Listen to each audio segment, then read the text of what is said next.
Hello, B-Sides. Welcome to track 3. If this is not the track you're looking for, now's the time to figure out where exactly you want to go. But I will be the master of ceremonies here today, Austin Gossmeyer, here in track 3. So just a couple of housekeeping things to get started with first. First of all, you will notice, unlike the other streams, no green screen. So you don't get to see the awesome things while seeing my face at the same time. So I'll be switching in and out to showcase some of the backgrounds and little knowledge bits that we have to share with you guys today. A couple of things that I want to bring up is please join the Slack, BSidesOK.com/Slack. We have multiple channels. I'll be hanging out in track 3 and dealing with questions you guys have and helping the speaker kind of wrangle all those. And please hop in there and engage.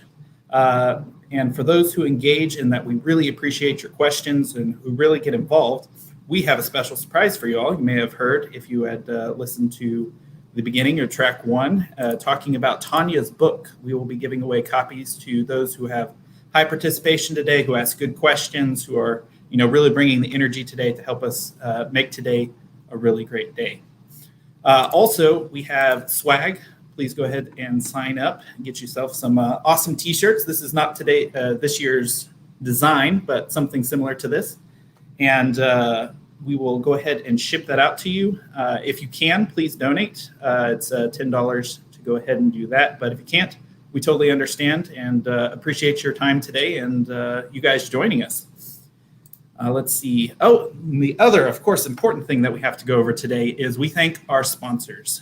We couldn't do this without them.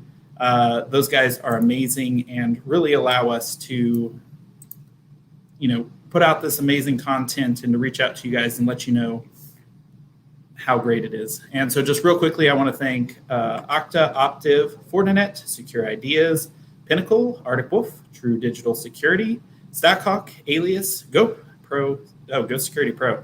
I'm sorry, Jeff. I messed up your name. I'll get it right next time. All right, guys. With all of that out of the way, I want to thank you once again for coming to track 3, last in number, but certainly not least. And I'm going to go ahead and bring on Oshan here. And he is going to be our speaker for the beginning here. So, Oshan, go ahead and take it away. All right. First off, thank you. I thank everybody for showing up here. First talk of the day. Some of you are coming in early and you're showing up for a static analysis talk. I'll just go ahead and share my screen and we can get started.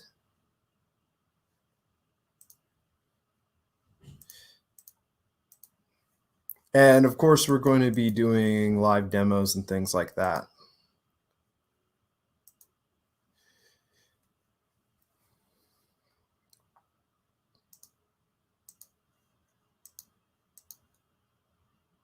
And Chrome crashes. Cursed of the demo gods. I just ran through everything 2 seconds ago. Apparently, neither of us have bled enough yet this morning.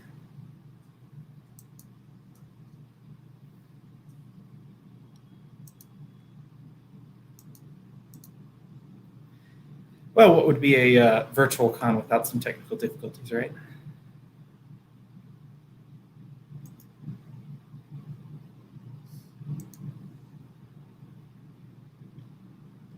So did everybody else see the craziness that Aaron had going on for the opener this morning? That is why that wacky cat is in room 1 and I'm in room 3.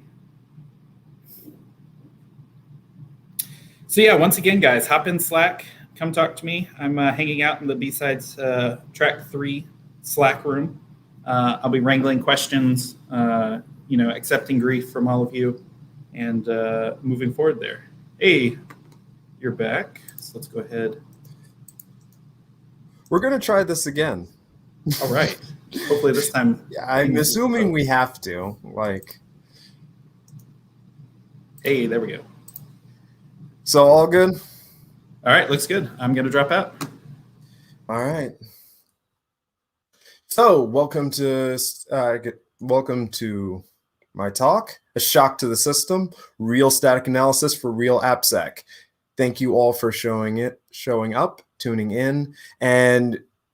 Trust me, I've been there where we're going through conferences, have great talk, you're clicking through, you got to get a screenshot, you maybe record a little bit on your own to get a hands of the slide deck. Do not worry about that. The slides, links to everything I talk about is in tinysi/static. So, who am I and what do I do? I code, I teach, I hack. I am a full-time developer, DevOps engineer, whatever fancy convoluted term that you call a keyboard jockey nowadays. The things I talk about in this talk come from my experience and trying to implement security best practices in customer-facing production systems. So I also have experience on how to teach people how to do that. And not only am I a developer and instructor, I'm also a full-time offensive security consultant for Secure Ideas. So, in other words, my job for the first part is breaking things. The second is breaking things on purpose. Yeah.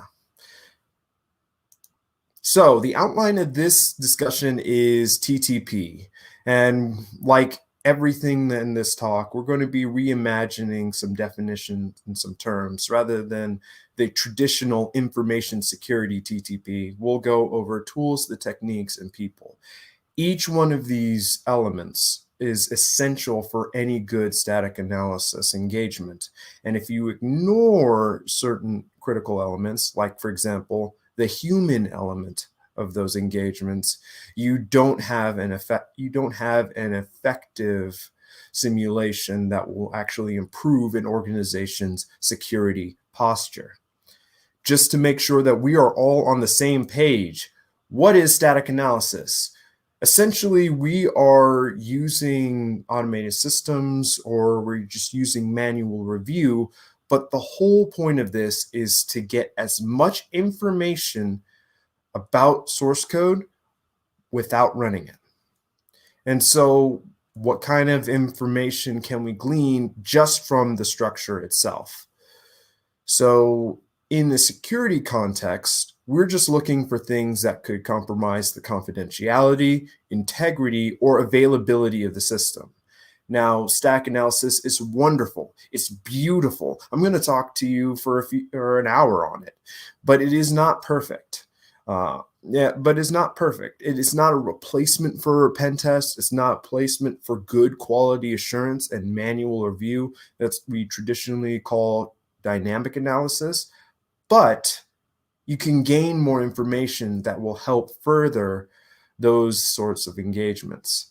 And there are many things that can lie to you. The source code does not. And we're also going to be broadening the definition from stack analysis here. Any tool in the tool belt that gives you any sort of insight into the system and how it works can be used as a security static analysis tool. So in this talk, most of the things that we're going over aren't going to be traditional just security tools. Some of them are like plugins and developer facing tools. And we're also going to cover infrastructure as code. So the beautiful thing about that is that not only can we just examine the application itself, but we can also analyze the underlying infrastructure. It's turtles all the way down, and it was always code. But now with CloudFormation and Terraform templates, you could actually surface some of the configurations that are going to be happening in the backend. So a quick story time of what we normally do for a static analysis engagement. So all the security people, we come together, we commiserate. Maybe the CISO really likes us and he brings us in. It's like, okay, I heard what you guys do. Let's whip the devs into shape. Sometimes it's just a part of their internal processes. Sometimes it's actually a compliance requirement, because if you are a vendor and you're selling software, you are required to demonstrate that you've had a code review done on a quarterly or yearly basis. So we do the best we can with these sorts of engagements. It's usually me that gets assigned to them. I hop in, I dive through the code, I go through an entire onboarding process. Like, how would I go through this engagement as someone who is just hired and just trying to contribute meaningful changes to the code? What would I need to know? What do I need to do? And we do that engagement in about a week, and we present the report. And that's awesome. And let's say our client is stellar, and they fix all the vulnerabilities, they fix all the things. But that single document doesn't age well. So not only are we going to go through how to make that sort of traditional story go smoother, we'll also give some hints on how to improve and revitalize an AppSec program using static analysis. There is a better way to use these tools, people, and it can defibrillate your AppSec program. All right, so your first instinct for static analysis may be to get as much tools as you can to cover all aspects and all basics. But I'm going to ask you to slow down a bit. Do you actually know what language the apps that you're trying to secure are written in? Are you aware of the tech stack that surrounds it? Here, the essential principle of minimalism applies. So noise reduction is important to prevent false alarms. You don't want to waste developer time over a false positive that you eventually have to spend work hours resolving and debating over. If some of these tools will generate a lot of vulnerabilities. If you've got 100 high-level vulnerabilities, someone could be wrong. It could be that the dev team released bad code, or it could be the tool that you're using isn't configured properly. So you need to build around need, you need to remove false alarms, and you also have to understand that manual vulnerability is a discovery, and manual patching is a waste.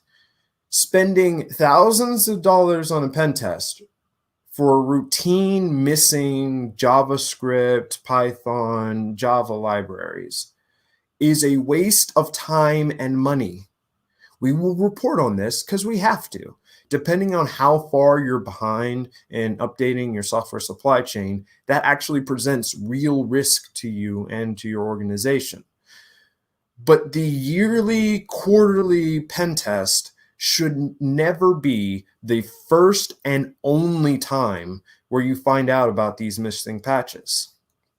You also need to configure your tooling to figure out, okay, is there a way to automate some of this patching? We'll cover more about automation from a consultant perspective later on.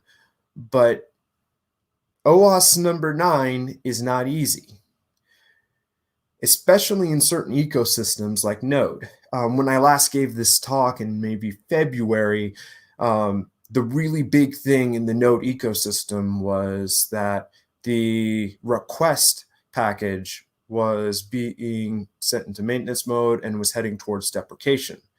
If you've written a Node.js package at some point within 5 years, it is highly likely that you've used or has a dependency that's used, or a dependency of a dependency that has used the request library. And so you've got this huge eruption in the ecosystem where everyone's got to reconfigure and rethink how they do basic things like sending HTTP requests. And just a little side and rant here, Python is another can of worms in and of itself. This year marked the year that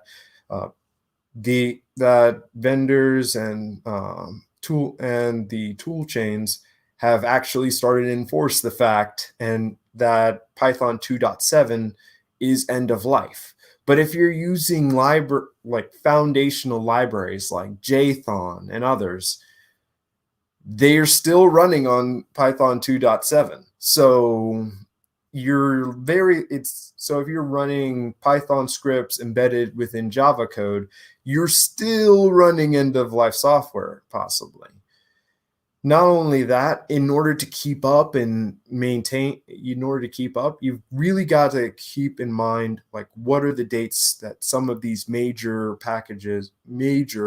versions become end of life. For example, we've been telling people for months, oh, update to 3.6, Python 3.6. Well, Python 3.6 is going to be end of life this year, December. So you've really got to be on these things and continuously monitor. We're going to hop into a demo. And this is going to go from a workflow from an analyst's perspective. If you're a consultant called on a job, the best way to move forward is to stand up a VM that is designed for static analysis that already has the tools built up. Do not waste client time and money trying to spend hours and hours trying to create the tooling system setup. Take the time outside of the engagement to work on that, and then bring those insights in there. So credit goes to my coworker, Alex Rodriguez, for setting this up. Also, check that link for the PowerPoint, because it is a publicly available repo. It's called Professionally Evil Static Analysis TTP. And we switch.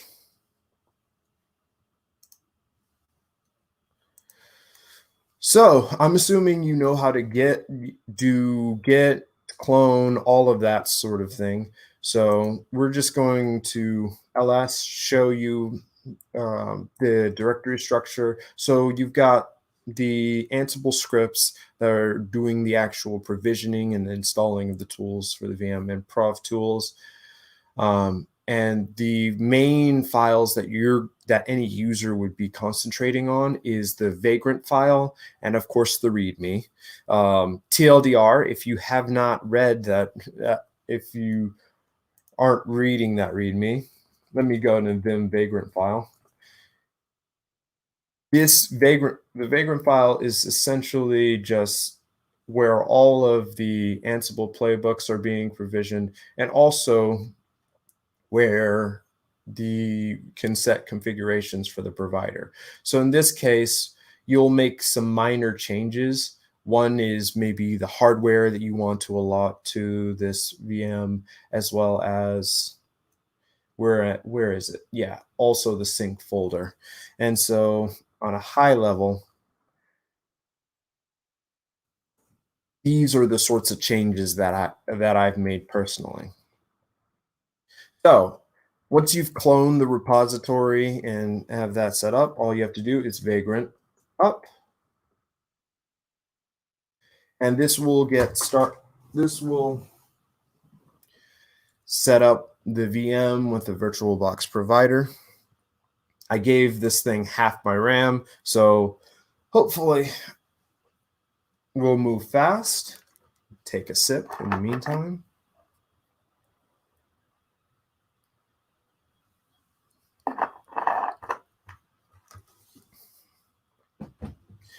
And the setting up and building of this VM is usually done in minutes. Pretty straightforward. And the demo gods curse us again. Don't worry, I've got this entire demo recorded as well in the slide deck.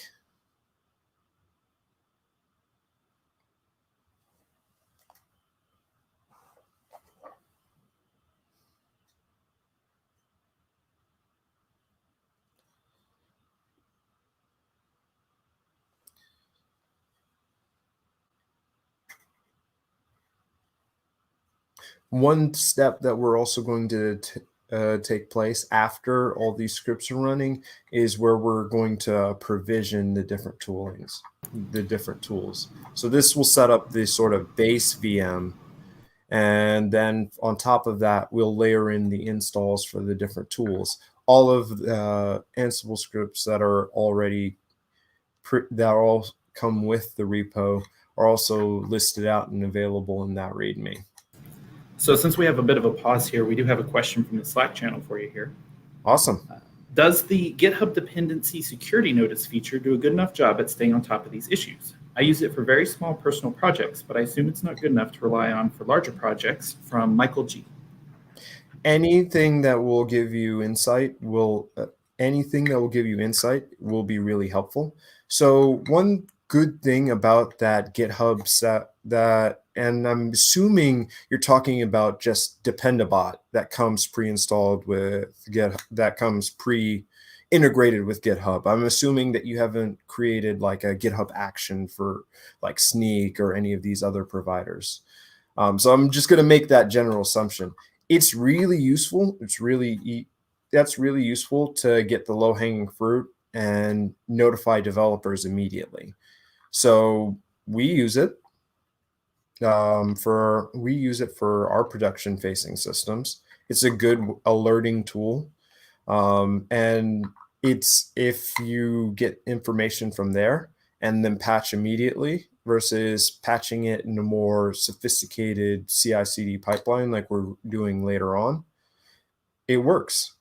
Patches are patches are patches. So you will, and one thing that you will learn like when you're making production facing systems is that proof of concept, demo, personal projects translate pretty quickly to real world production facing systems, you know? All right. Vagrant provision. Why am I typing?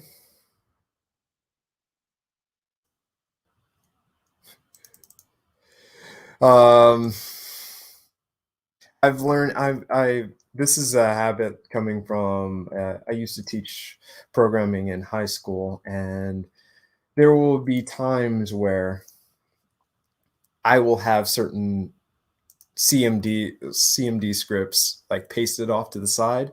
A demo is a demo. I don't want to waste y'all's time with typos and other things. So here, Vagrant provision with SonarQube. We are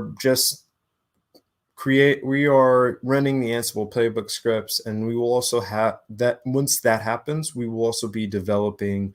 We will also have available some aliases that will be useful for us to just do quick shortcuts to spin up our SonarQube instance and then run through a quick project.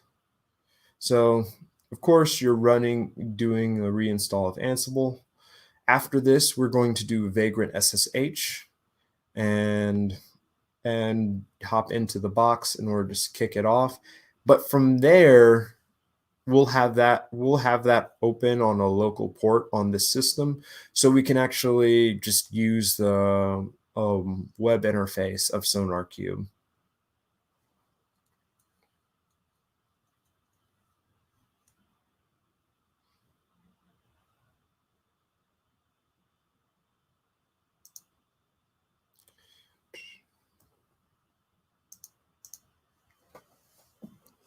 Another sip. Are there any other questions?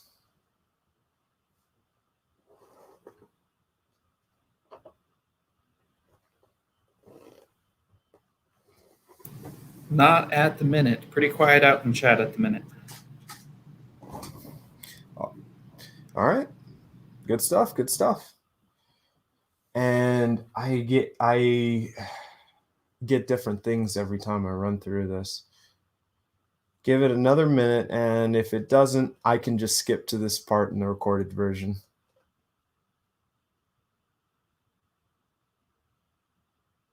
I'm too impatient.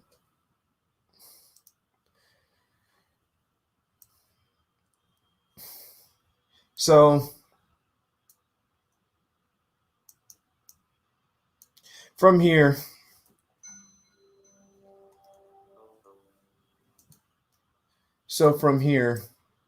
I'm going to mute this real quick. It's got some catchy music. Once that's done provisioning, and I'm hoping that y'all can see this, you just do a vagrant SSH, and then from here you'll see that we have it open on 1.92, 1.68, 33, and 10. And that's sort of going to be the IP address for everything, everything that to make it available to the host system. Like all that virtual box opening up to the host networking card, all of that is already pre-installed and pre-done. And we fast forward through here. Now, of course, once you log in, it'll be admin, and of course you can store you'll change your password.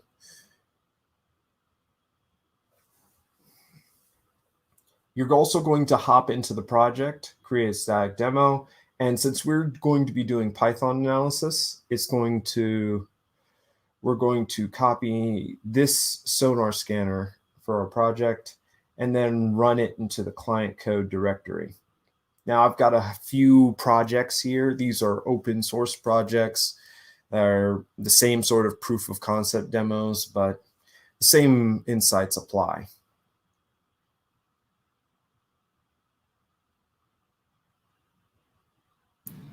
So we have another question from the chat here for you. Yeah. Are there good community-sourced repositories of security static analysis rules to plug and play with these kinds of tools, like the way ESLint has grown an entire ecosystem of rule sets? I know what you're talking about. Most of the one thing I will say is like most of there really isn't and I think SemGrep, I listened to a podcast and I haven't had experience with SemGrep, but the designer of SemGrep had this same issue. I think we just blitzed past the demo. It was way too fast. Had the same problem, had mentioned the same problem, right? Where you've got this configuration, but you don't share the rule sets, you don't share the configuration. And so they're developing a platform for this. For most of the tools I'll be demonstrating for you, you would add just a simple flags to ignore certain rule sets. So for CFLint, when I run it through a system, I just have it ignore warnings, so it doesn't send a non-zero return code doesn't return a non-zero return code to the shell and then just break everything. And same thing with Yarn Audit. So when I go through Yarn Audit, I only stop that on TAC level, high level vulnerabilities. So I don't waste the time and break the pipeline over minor nitpicky things. I'm hoping that helps. Yeah, most of the tools I've been working with in this demo and this talk, there's simple flags you add. But the more complicated tools like ESLint, if you're adding and creating your own custom rule set, hosting it on your company's as a separate like GitHub repository or a GitHub snippet for that sort of, or your own personal pulling that would probably be the best way to go to, save it and share those rule sets. I'm hoping I answered your question.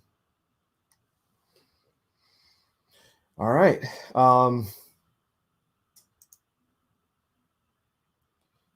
So that is 40 seconds. And I click through things quickly. Here we've got a security hotspot, a high-level vulnerability, and this is easy. This is easy sauce. Here, the problem is we've got hard-coded credential. Some of these vulnerabilities you'll have to dig through, you'll have to investigate, search out, but hard-coded credential, a hard-coded password that's salted and that's being salted in hash is pretty straightforward. So that would be an easy sort of finding to report on. Let me present right back. Of course it got done. Of course it finished anyway. Of course. And so that's the demo of coming in from an analyst. Again, 2, maybe 5 minutes spin up the script, depending on your hardware on your machine. So next time this half we're focusing on the technique portion of the talk, and I love this image. This concept is what designers call kerneling, and it's just the spacing between letters in a font, and it's completely invisible.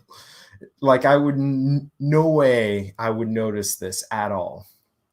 But it's the same sort of insights that actual engineers and developers have when the application. That's why it's really important to train them up and to train them up as security champions. Because once you let an engineer look at the code and you change the requirements to say, okay, as part of this being functional software, as part of our CTQ, critical to quality requirements, it has to be the authorization mechanism and authentication mechanisms have to be ironclad and tight.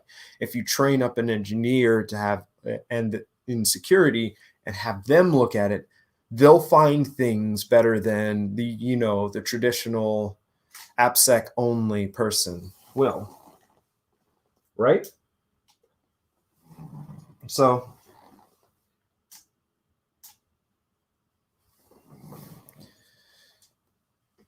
switch back real quick. And of course,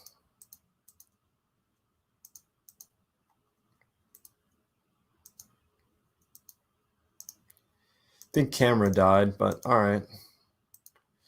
So you got to associate, and next part of that is you have to automate real tasks. So I love this XKCD comic, in which the theory of how the theory of how things work, and then we've got the reality of how things work. So you have to find that before you try to dig down and try to automate some tasks, how much time are you going to actually save? If it's a manual, it's okay if things are going to be manual at first. If you waste more development time, or analytical time trying to automate everything, and hopping into the console and making one change is 2 minutes, then do that. Of course, there's a point where you've got diminishing returns, and so we use things like CloudFormation templates to automate maybe 30 minutes to an hour's level of heavy duty console configuration. But because we have these CloudFormation and Terraform templates in the source code, we can actually look at our infrastructure configurations and figure out, okay, maybe this may not be as secure.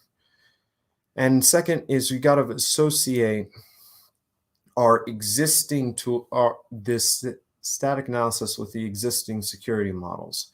So it's important to treat static analysis like a pen test. The difference is maybe 20% of your effort is going to be focused on recon.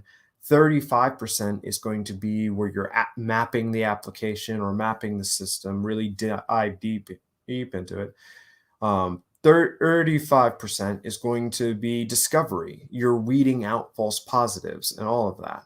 And then maybe if you've got time for it, or if it's a white box engagement, if you found something, maybe you spend 10% of it on exploitation. For static analysis, remember, you're not running the code. But if you are on, like, let's say a white box pen test where, hey, you've got one consultant just doing the actual static analysis and another consultant doing an active pen test, they can actually feed together information, communicate with each other and feed together information that will help get more out of that engagement. Now, this demo straight up recorded. This is a brief demo of how switching from an analyst to now a developer or a DevOps engineer, how you integrate these tools in the CI/CD pipeline. We're going to use video we're going to have this recorded for the same reason anyone would have a prenup. I love you all, but I don't trust you. Having a pre-recorded demo in this case allows me to scrub out some account information and ARNs and things like that. So here we've got the pipeline, and we're just going through some build. In this case, the pipeline has failed because we've noticed, okay, we did an initial install and run of this, and we see right out the gate, we've got at least 40 plus vulnerabilities. So I don't know about you, but my boss does not let me ship client-side code with cross-site scripting embedded. So this feeds into the question that we've got before. In the pipeline, all I'm doing is using a tool called Yarn Audit. So we run that script, and then that in the Node ecosystem, that's useful for displaying like the low-hanging fruit, the already publicly disclosed vulnerabilities. They're not 0 days because, of course, they will always mention a patch level, a version that will have patched said vulnerability. All right. And here are some screenshots from other tools like CFNAG. Here, we're linting the actual CloudFormation template, and it warns us of different configuration settings that we wouldn't have necessarily figured out. Like, okay, you need to, if it's not a static website, you need to have encryption on your S3 bucket, so on and so forth. Here we're diving into specific Lambda configurations. So in this case, this is not necessarily a security vulnerability, but maybe it's a tip to whoever's writing and whoever's working on this, is that, hey, you've got to change some IAM permissions. So if cert logging isn't working, maybe this is the reason why, and so on and so forth. And this ties into that question before. So Alyssa Miller, I think it was Alyssa Miller, I can't remember what talk she said it, but developers do not want gatekeepers. They want functional code. They don't want to integrate a security control that will just break the pipeline and ruin software. So I want, especially because of the recent demos, I want to show that integrating the static analysis and the security checks within your pipeline, you can actually build. You can also configure the settings so it's less sensitive. So for example, that Yarn Audit that you saw in the demo, when we're doing a production level build, we'll set that level to high. So we don't push high and critical vulnerabilities out to customers. And for CFLint, we do TAC IW. So ignore warning level nitpicky things. And so that way We get the checks that we need. If something breaks we should be alerted, and it should break. It shouldn't go, you shouldn't push back code into the client. But if all is well, keep it pushing. And now we tie into a vision for you. And so, just a quick thought, our organizations have deteriorated to the point that every time a thought leader walks on stage and points out that cooperation leads to better business outcomes, we hail them as the innovator of the 21st century. And you may ask, like, well, what is your answers for these things? And the friction between dev, ops, project managers, etc.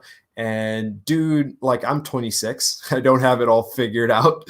But you can start making things better by asking the right questions and being genuinely curious on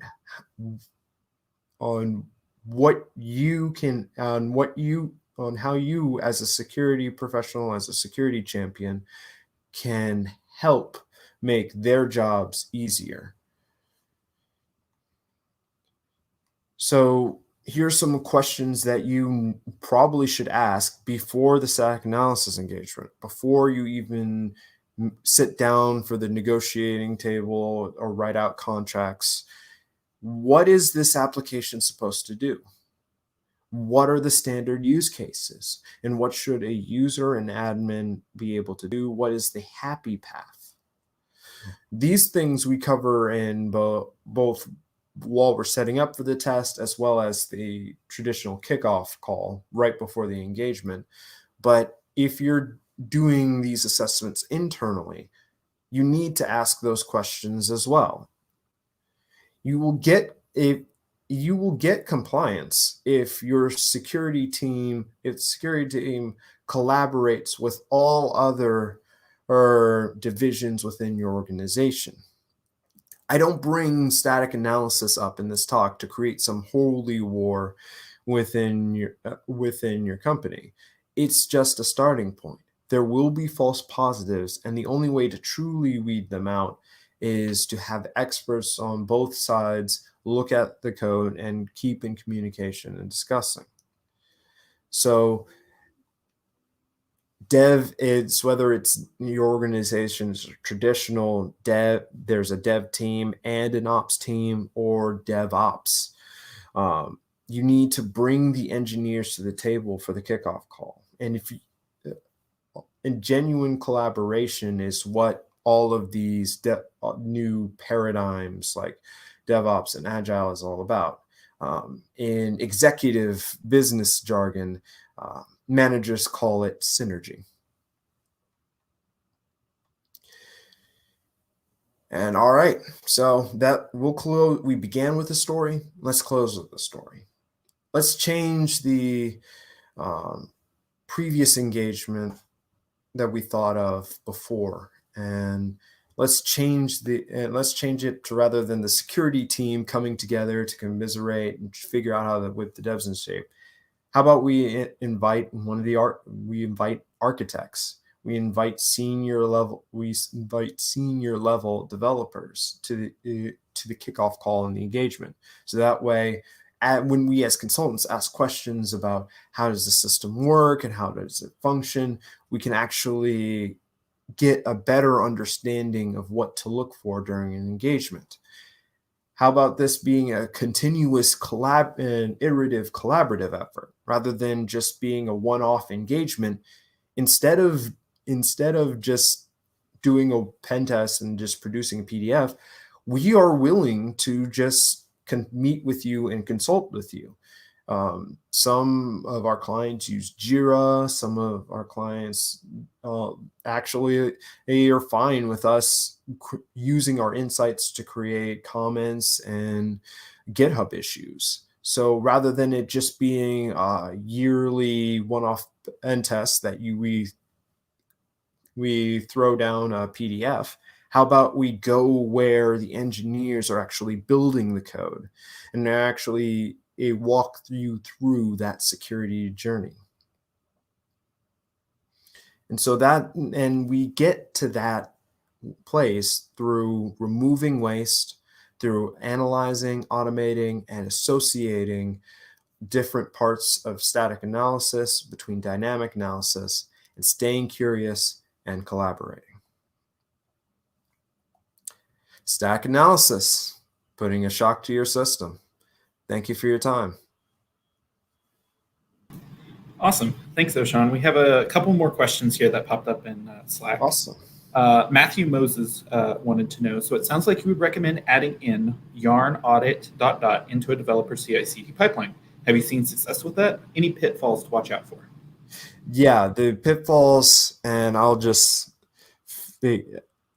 also trying to figure out this getting the camera to work as well. Oh well. So the one pitfalls that I was seeing was, when I previously gave this talk, I was still actively developing and working out how to do it. And then when I was listening to conferences, it's like, oh yeah, I got to update that demo, because I got to change it up, because you can't just show a broken pipeline and say that you've created something functional and elegant.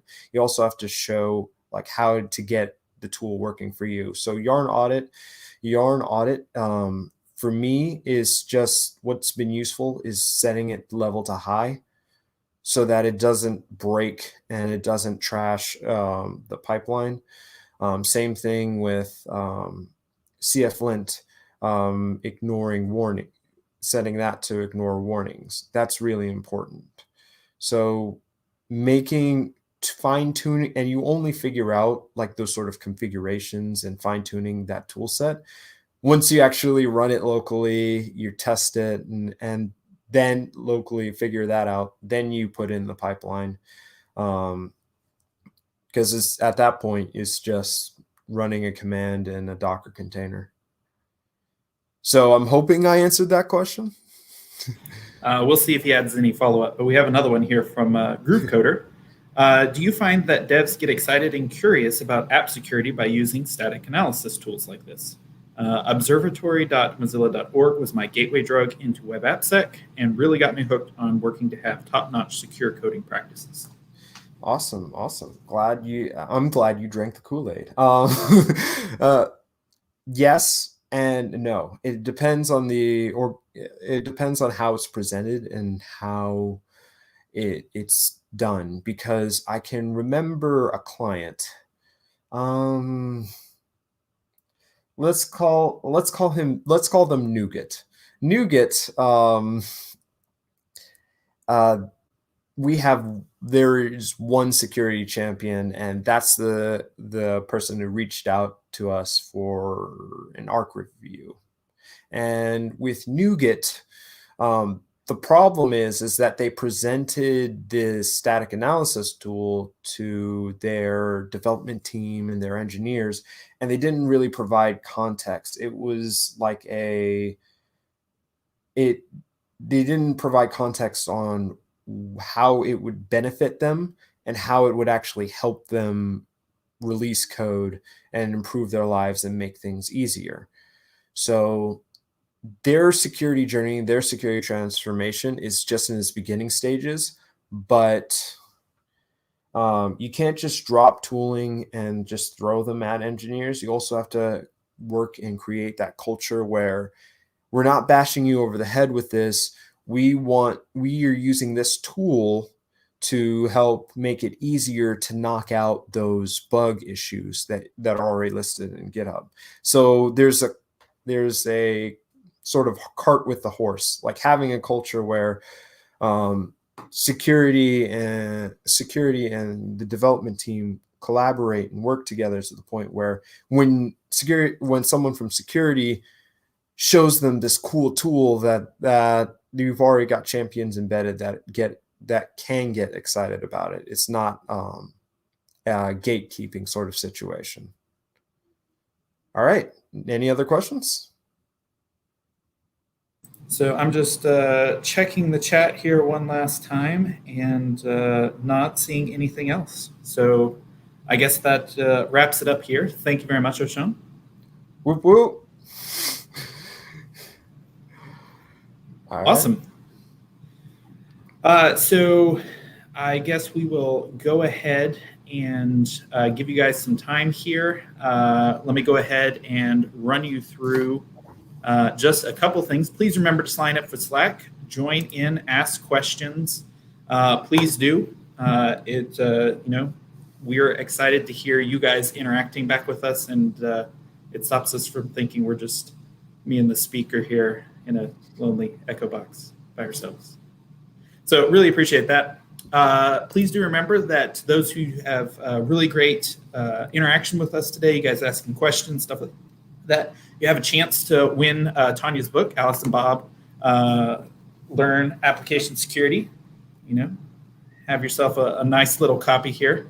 We have a bunch of these to give away, so please go ahead, ask good questions, engage, make us laugh. This just all increases your chance of getting those. And please remember to sign up for swag, BSidesOK.com/swag. We have shirts and all sorts of other goodies that we'll be giving out again this year.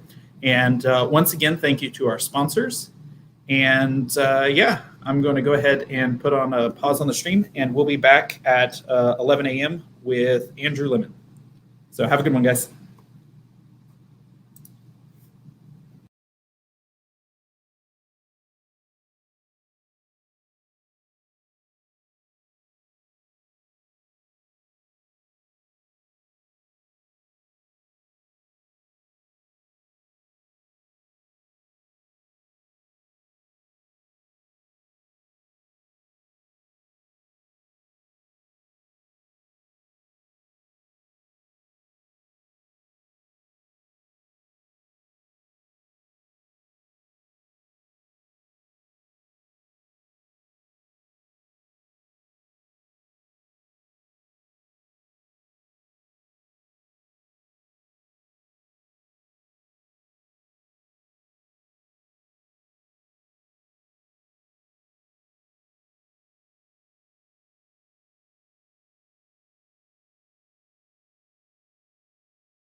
All right, guys, welcome back.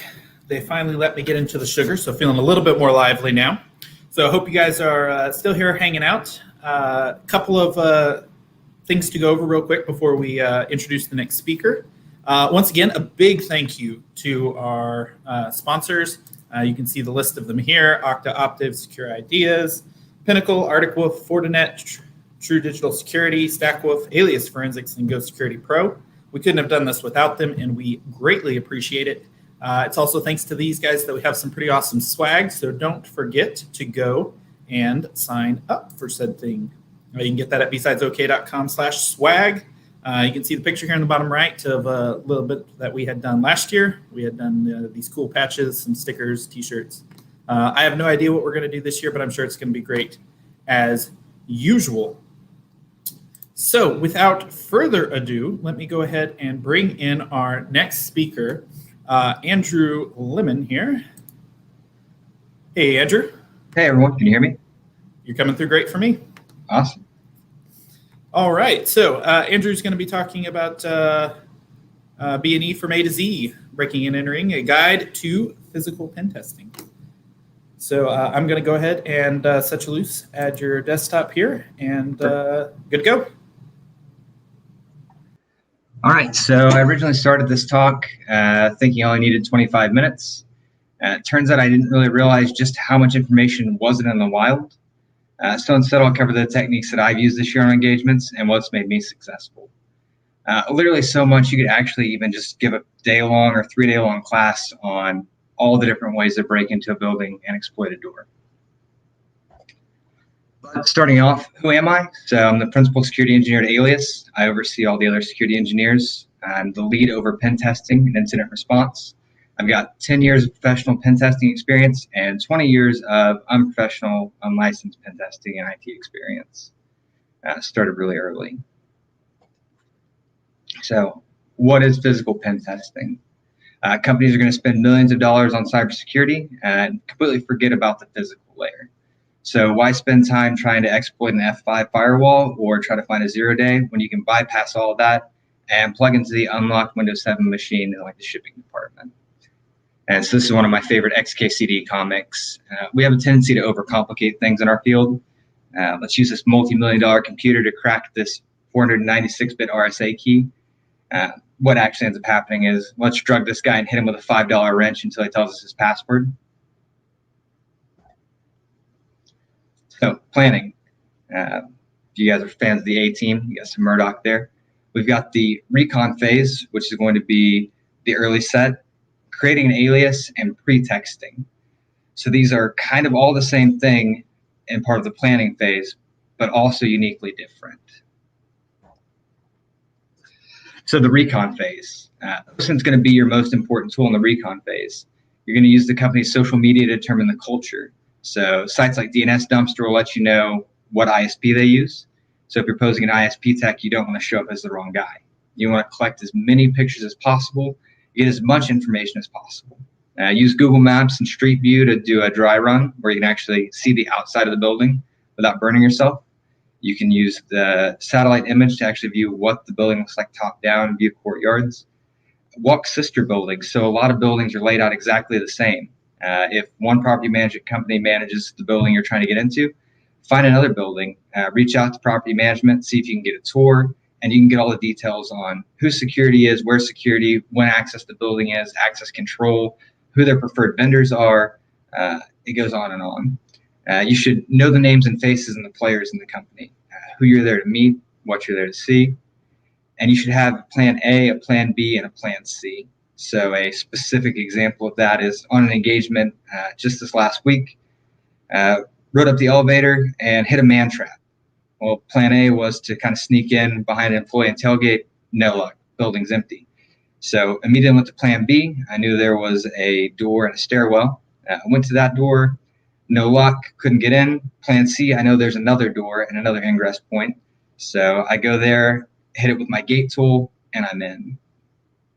Another thing to think about when you're actually looking at culture is to make sure that if they're a jeans culture, don't show up in slacks. If it's a professional establishment like a bank, you don't want to be the guy in jeans. You're going to stick out like a sore thumb.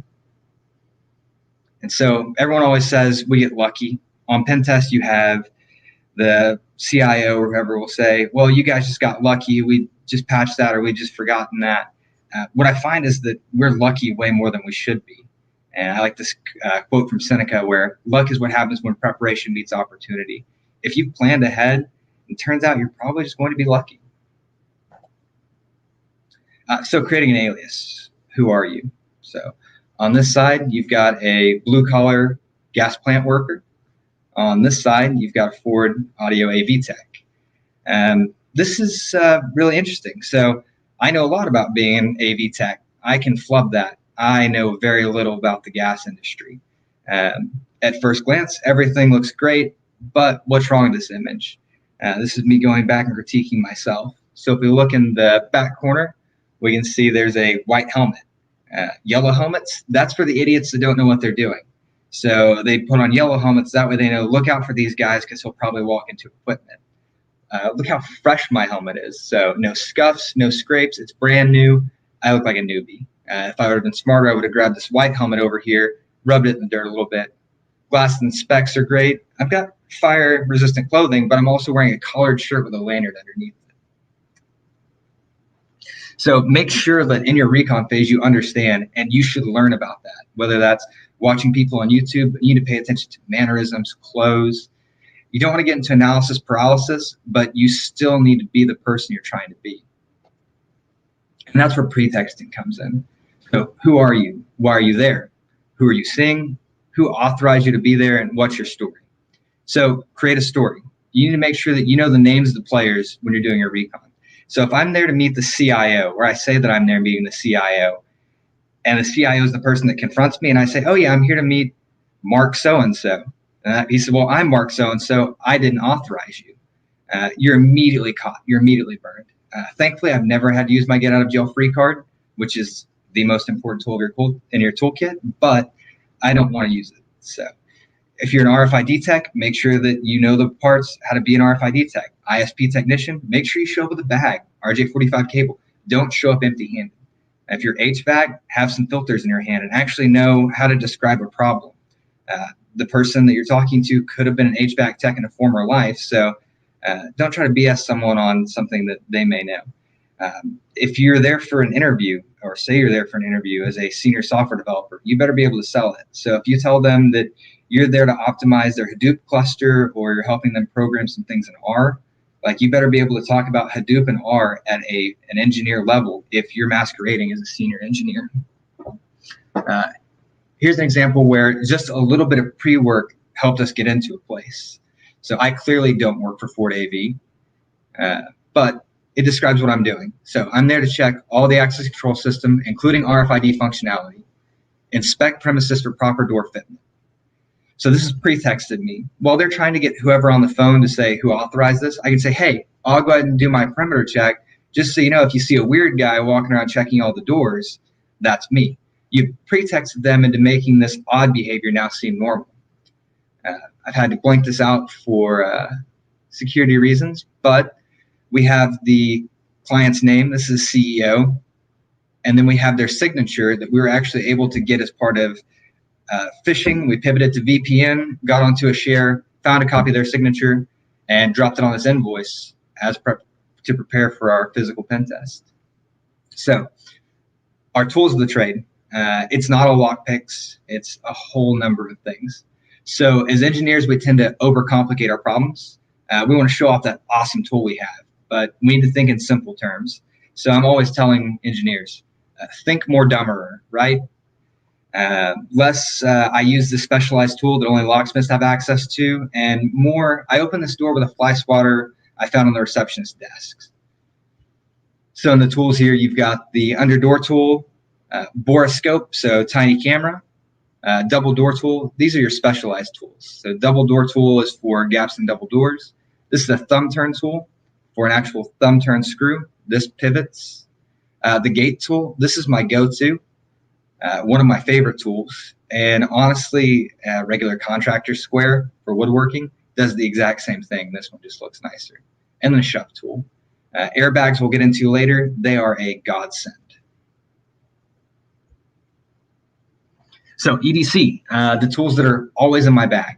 I've got them with me every day. No matter where I am, if I have my laptop, I've got these tools on me. Clearly, if I don't have my laptop bag, I'm not going to have them. But it goes all the way from the physical down to the digital. So starting at the top, we use the Covert Companion from Covert Instruments. It's got your notch decoder, your comb picks, your traveler hook, jigglers, single pin picks, your snake rakes, more jigglers, warded locks, which you're going to run into surprisingly a lot, another notch decoder, and then another traveler's hook. Those are quick, easy hits. It's everything all in one. For here, I've got my 5 keys. It's called the bag of opening. Those are your most common keys you're going to see in environments. So CH751, which is the everything key. If you've ever watched Deviant, and I have to give credit to him, a lot of what I've learned has come from talks by Deviant, talks by an Office of Civil Engineer, Bosnian Bill, the lockpicking lawyer. Those are all guys that have helped shape the industry and helped me build off of their work. You've got the EK3333, which is the most common APC server cabinet key for data centers. The Ford Fleet key, I've never got to use it, but man, do I want to. 1284X is the fleet key for police cars and now a lot of taxis, so could lead to a lot of fun. This is where the digital meets the physical. So I've got the Shark Jack from Hack5. I've modified this one to run Responder. Responder will let you actually go out and capture password hashes off the line. So whether you're sitting in a lobby or you've made it onto a customer site and you need to show some value of the work that you've done, show what damage I could actually do. Like, great, you got in, but what did you do? Pulling a domain admin password or a user password and then further leveraging that on an external engagement like a VPN is awesome. And we've got our NFC tags. So if you guys ever play with Amiibos, NFC tags are the power behind those. I didn't know that until I started searching them. But now all cell phones include an NFC reader. NFC tags weren't great as an attack vector up until COVID. After COVID, everyone moved to QR codes. So using an app on your phone, you can first scan the QR code, get the layout, and then clone that layout. But maybe now you add user authentication. So if, as part of the requirements, if an employee has to do their COVID pre-screening prior to coming onto site, they scan their QR code. Well, now it prompts for my credentials. I'm going to put those in. They put them into a phishing site. Tack these behind a QR code, and then use a pen and color out the QR code until it doesn't work anymore. Employees will get frustrated. They'll end up scanning your QR code, give you credentials. Life's good. Moving on to the Sparrows tools, you've got the Tuxedo Kit. You're almost never going to be picking on an engagement. If you're picking on an engagement, things have gone really, really bad. There's not an option. A bypass tool is always going to be 1,000 times quicker. Unless you regularly train on locks, you're not going to be getting in on luck. And most sites you run into, you're looking at asset abloys, medcos, or best locks. So picking through a lock with security pins under high pressure in broad daylight when you're exposed, not easy. The Sparrows Quick Gems. So these are just thin plastic sheets for slipping doors. Any piece of trash will work, anything you can grab. Tools that you can make on site are better than anything. I really just got tired of cutting my hands up, so I bought this nice carry case. Phone tools. So the first one, when I showed you that borescope earlier, we've got the HD Wi-Fi borescope app. That's the app that syncs with that Wi-Fi borescope. Look under doors. You can do all of your recon and see what's over the wall. Or if you need to see why a tool's not making contact with a latch, or maybe you keep hitting a latch successfully, what's going on? You throw the borescope under the door and you see, oh, there's a push to exit, or there's a magnetic sensor.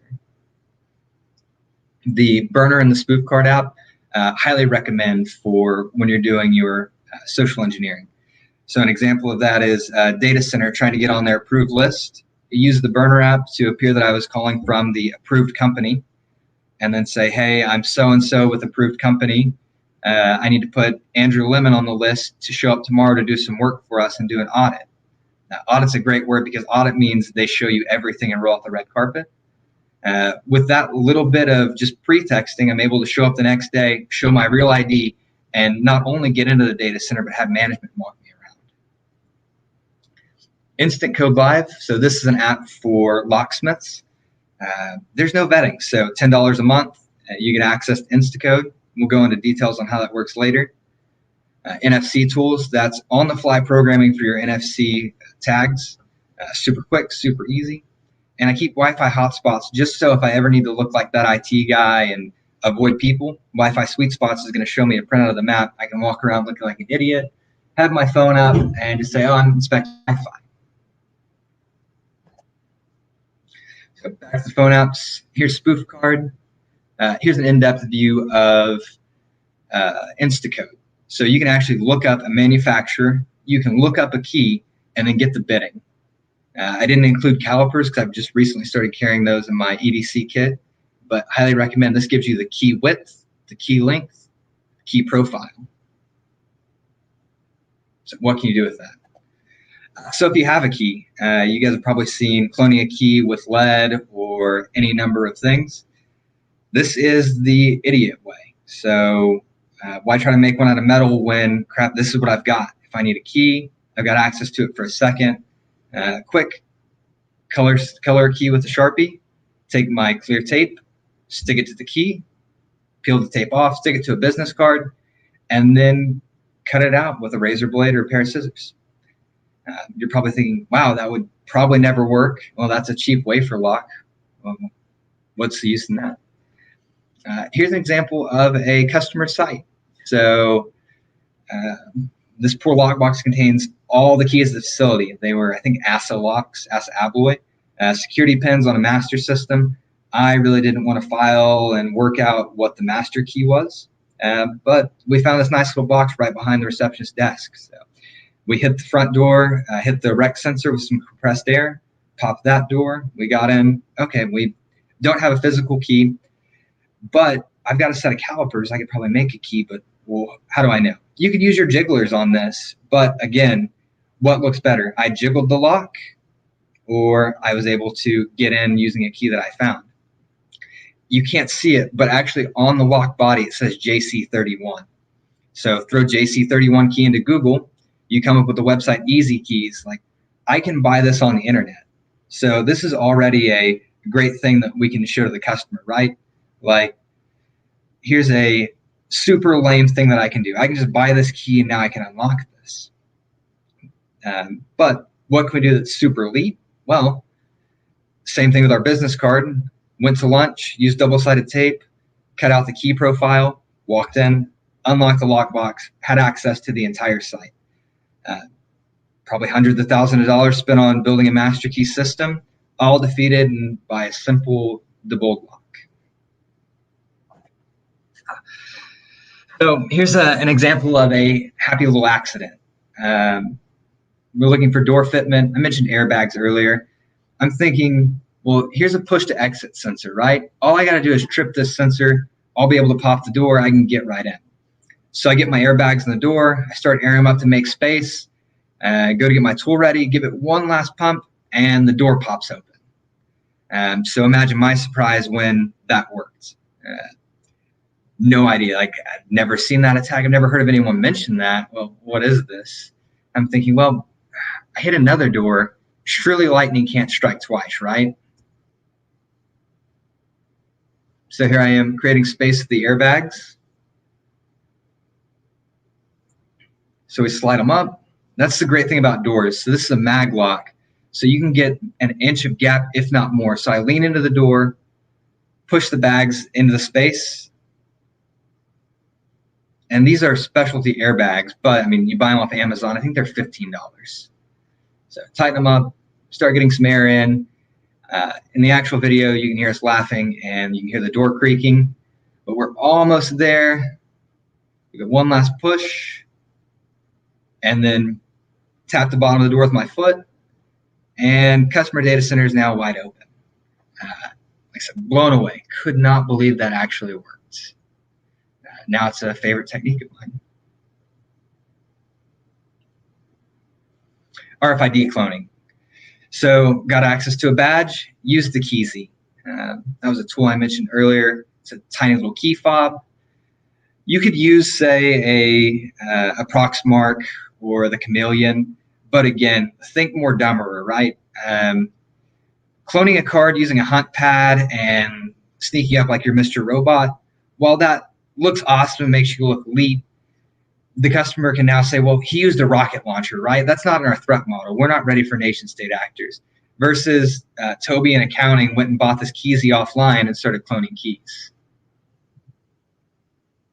So keypad doesn't work. No. Beep, and you're in.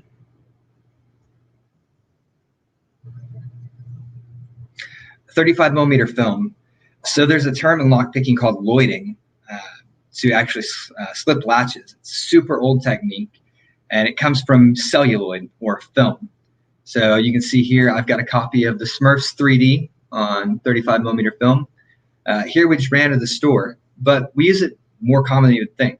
So an over-door attack is where you would go over the door, push through the gap. You can go over the ceiling and just grab the latch, or you can try something a little different.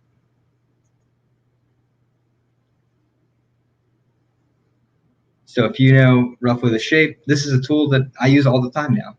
Come in, slip the latch, grab, pull. I mean, it's just that easy. What is that? 15 seconds and you're in.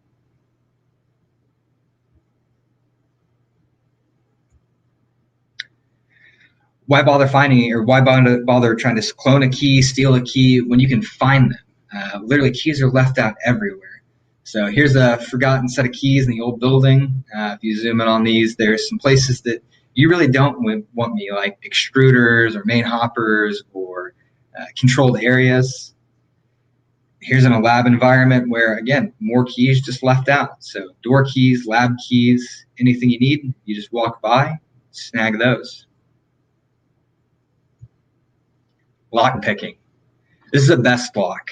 They're not the best, but they're definitely up there. So they have security pins. They have anti-pick features. It's not an ASA Abloy or a Medco, but you can still pick them. I highly discourage trying to pick a 6-pin lock on an engagement.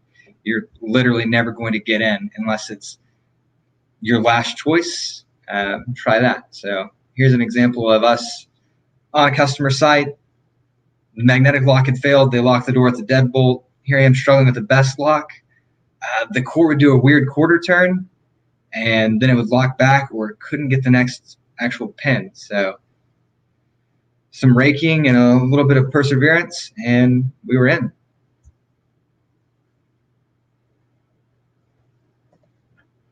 Field tools. So this is where your prep comes in. Planning ahead is an important thing.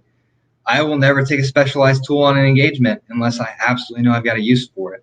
So I knew there was a gap for this thumb turn tool. I took it. Unfortunately, I can't show you the video of that because they put the company name right on the door. But I've got my purpose-cut 35mm film, an extra roll of 12 feet of 35mm film, a screwdriver, because what technician doesn't have that, and then my ruler and square.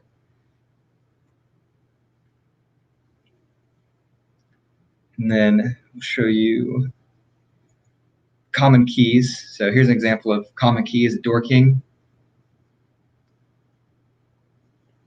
Hit the postal switch and pop it open. And then our last slide here is going to be the gate tool. My absolute favorite tool. Gets you in everywhere. Opens everything, slip latches, get around shielding, protection. For unshielded locks, I'll use the Sparrow's Quick Gem. That's always in my wallet.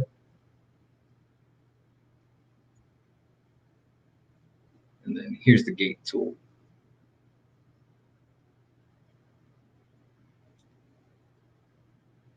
So this is a recreation for the client because the initial video wasn't great. But there's a tool, slides right behind the latch. The trick to actually popping this door was to put my foot along the bottom, push the latch in just a bit farther so that the dead latch disengaged, and then I can pop the lock.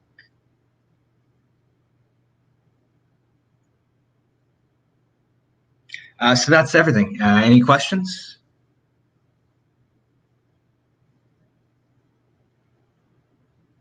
Haven't seen any in the Slack chat yet, but let me double check here real quick. Still not seeing any. I had one that was at the top of my mind here. How much did Sparrows pay you for the presentation today? So Sparrows didn't pay me anything. They're just really the only one that makes the tools. So Yeah. I I have a lot of their stuff too. They make mean, great beer. you got multi-pick out of Germany, but I hate having to translate the site, and international shipping's been a pain. Southern Specialties does all right too. Yeah, I'm not a fan of their tools. Their jackknife is kind of garbage. As for the Sparrows tools, like I said, I bought the quick gems because I was sick of cutting my hands open. And the double door tool was just kind of this is specialized, but I don't really get to use it that much on engagements. But it's when you need it, you have it. So I gotcha. Question here from Chad Clearer. I'm sorry, I mispronounced your last name. I have no idea how to do that one. No alarms when the maglocks were bypassed with airbags? no. So this is the sad thing about the state of RFID. If you've ever met an integrator or an installer, most of the time they're going to just hook them up. Tamper switches are never enabled. I've never come across a tamper that was actually hooked up. And I've got some pictures of RFID systems, but no alarms. They're never set. In that engagement, we did that off hours. The alarm wasn't even set. So the customer didn't know we were coming, but I've got pictures of the alarm not set, nothing tripped. An interesting story, though, with the physical engagement was we were on a chemical plant. We plugged in a USB after we'd scaled the fence. The second I plugged in a USB, this tornado siren goes off. And I'm panicked, like, oh my God, what have I done? Turns out it was a false alarm and a drill, but that's the only time I've hit an alarm where I've been scared. Nice. All right. Well, in that case, unless somebody else chimes in now, thank you very much, Andrew, for giving the talk. And we appreciate you giving us some time here for B-Sides. Absolutely. Thank you. All right. So we want to once again thank our sponsors today. We couldn't do this without them.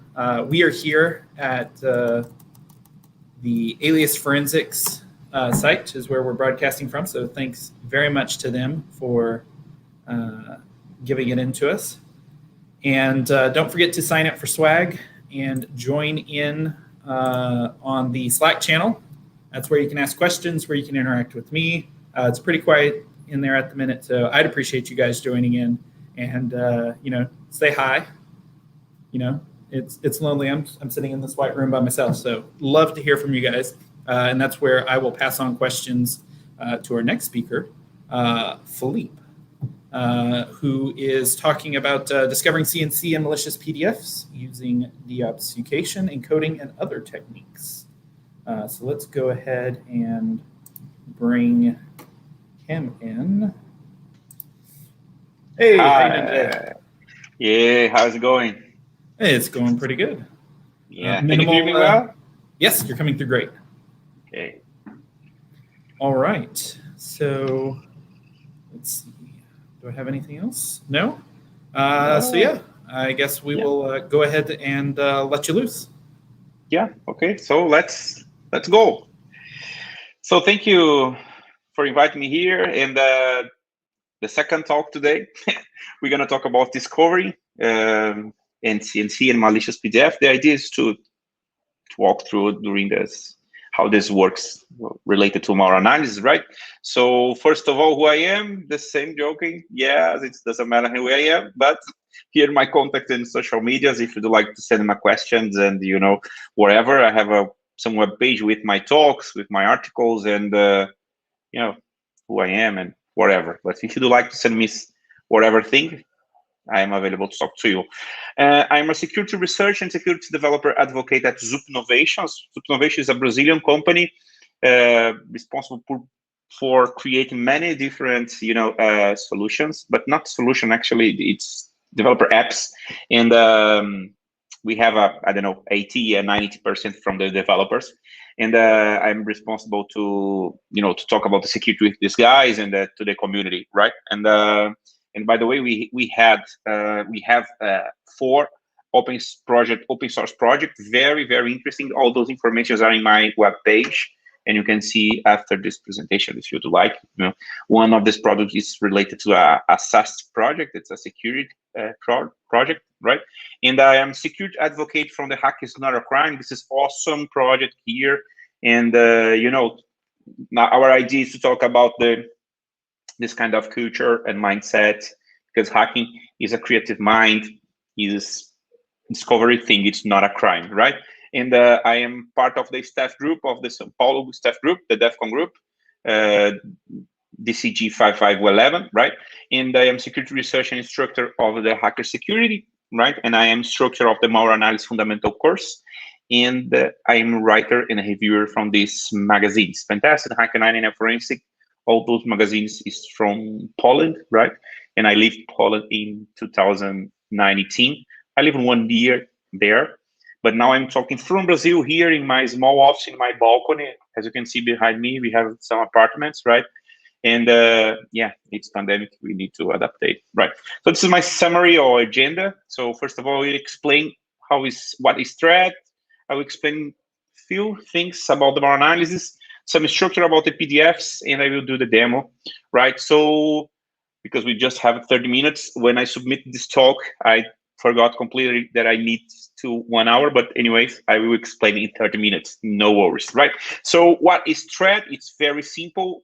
I explain it in other talk, but it's basically, it's a potential cause, right? It's related to an incident, but related a what, or cause war in the system, or what, Philippe, or what kind of organizations? Is related to a software attack, right? Because all those things is created based on softwares or hardware, but it's related to software. Some theft of intellectual property, right? Or identity theft, it's another kind of threat. And sabotage or information storage are example of information security threats. Remember, it's not my definition, it's definition according to ISO, right? So it's not Philippe explained this definition, it's just by ISO, right? So when you have a sample, the first step that you need to execute is the identification step, because you don't know if the sample is malicious or not, right? So we have a sample. So we need to understand if it's malware, right? Malicious software, or it's maldoc, it's malicious document, right? So after that, you can choose what the best method you will apply in this analysis, right? So if you use a statistical analysis or maybe dynamic analysis, maybe of course you are made a questions about the reverse engineer. Reverse engineer is a technique included inside of this analysis, right? So, but of course, it's more deeply perfect. And after this method that you chose, right, you can create some reports, because if you made some analysis, you need to present this information for someone, right? And usually it's the manager or tech lead or coordinator or whatever, right? So when you have this kind of report, you can improve your defense mechanism, because this is in a cycle, right? Because if you see some attack happening in your network or in your environment, you can improve all those sensors, because you see how this before artifact, after your analysis, a malware, right? How this works in your environment. And after that, you can improve this cyber threat intelligence building, right? You can build it perfect, and you can improve this kind of cyber resilience. It's a simple life cycle that I create, Okay, so first of all, what is statistical analysis? It's very simple definitions. We began our exploration usually of malware analysis with a statistical analysis. Usually is the first step when you talk about the malware studies, right? So when you are an analyst, usually this is the first step. Why? Because statistical analysis describes the process of analyzing a program code, right? Or a structure to determine it's a function. Maybe, for example, if the system operation are using some DLL to call it some function inside your environment, right? So the program itself doesn't run at this time, and of course, depending on the program that you are using, of course, but usually doesn't run at this time. This makes the parsing process more, safe, because we weren't actually executing the malware, right? On the other hand, you have a dynamic analysis. Usually, it's based solely on behavior, or maybe in interactions that the malware has, right? When it is executed, or maldoc or malware, whatever, is used also known like runtime analysis. So you can compare both of them. One it's runtime, another it's not runtime, right? So this is different, simple definitions between statistical analysis and dynamic analysis, right? So of course it can be easily automated, right? There are many sites today that you can, already perform analysis of malicious artifact, like, VirusTotal or another different antivirus scanning that you can put this sample inside of this antivirus scanning, or you can create this kind of concept called sandbox. It means you have a virtual machine, and you can prepare this virtual machine, preferably isolated of your environment, of course. You can execute this malware inside of this environment, and you can see the behavior inside of this machine, right, guys? Okay, so before talk about the physical and logical structure of PDF, I need to explain something, right? So let's do the demo in live. I'll cross your fingers about the Lord of demo, because, for example, here I have many different artifacts, right? So let's suppose if I would like, usually when you talk about the file, the identifications, usually the analysts use the file command, right? So file, for example, Amazon, it's a Microsoft Word. I don't know if you can see. Let me open. I think you see. It's good, right? Okay. Let's see another file, invoice PDF. It's PDF. Yeah, it's PDF. Let's see another, and whatever. Let's check another. Okay, Linux. Linux. Oh, let me check here. Let me put here Linux. Okay, Linux doc text. Right. Oops, it's not a text. So something happened here. As you can see, it's a ELF. It's a binary for a Unix platform, right? 64 bytes. And executable, and the version is statistically linked. It means it's dependent of some libraries, right, to be executed. And but the extension is text. So how this works exactly?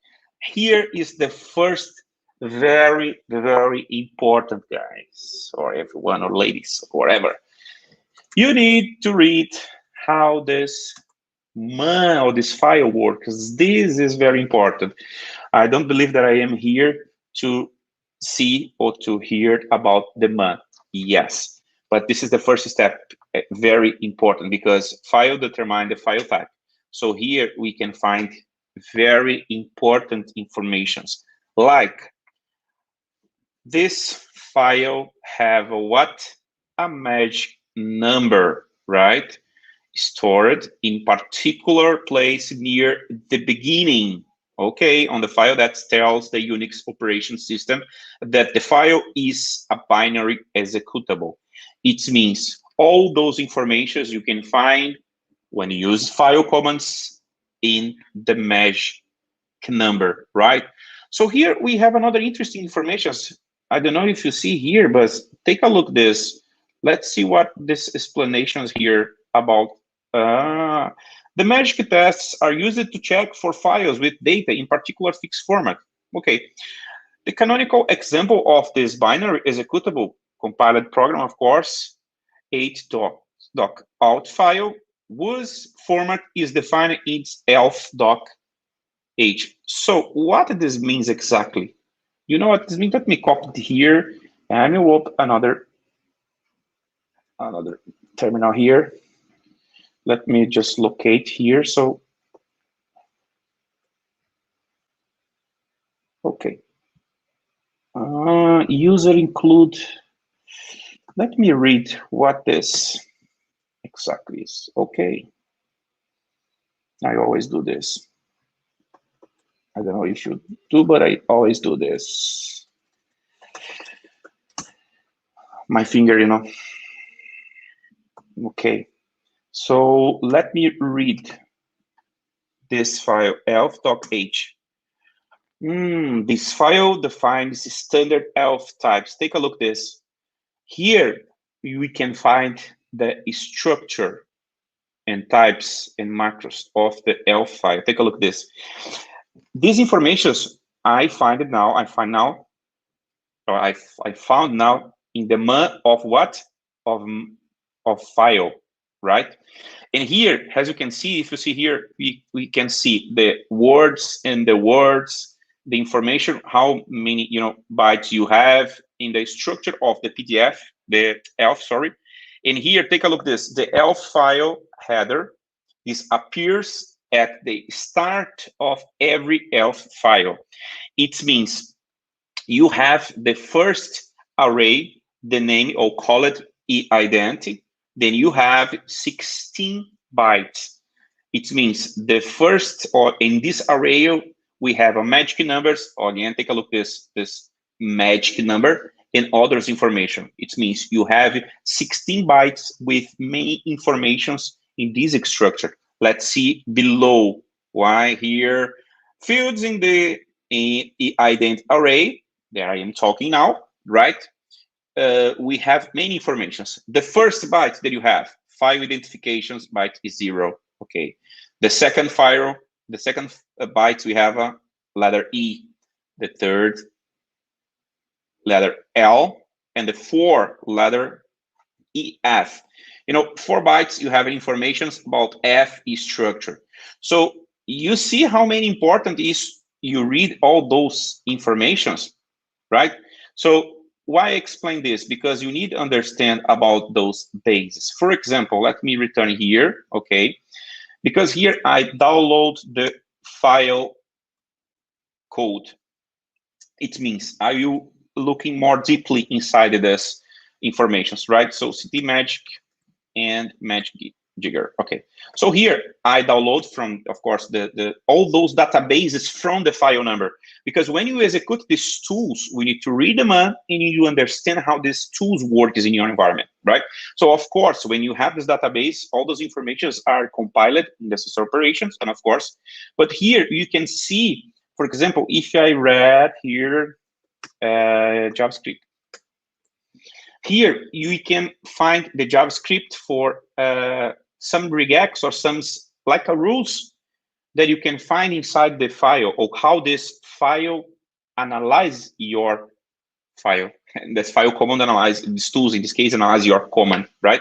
So let's see another, for example, Java, just only Java, not JavaScript. The same case, using different, right? So here, take a look. Java bytecodes and matchos, in this case for macOS binaries, right? Using the same magic number. And here, take a look at this, some information.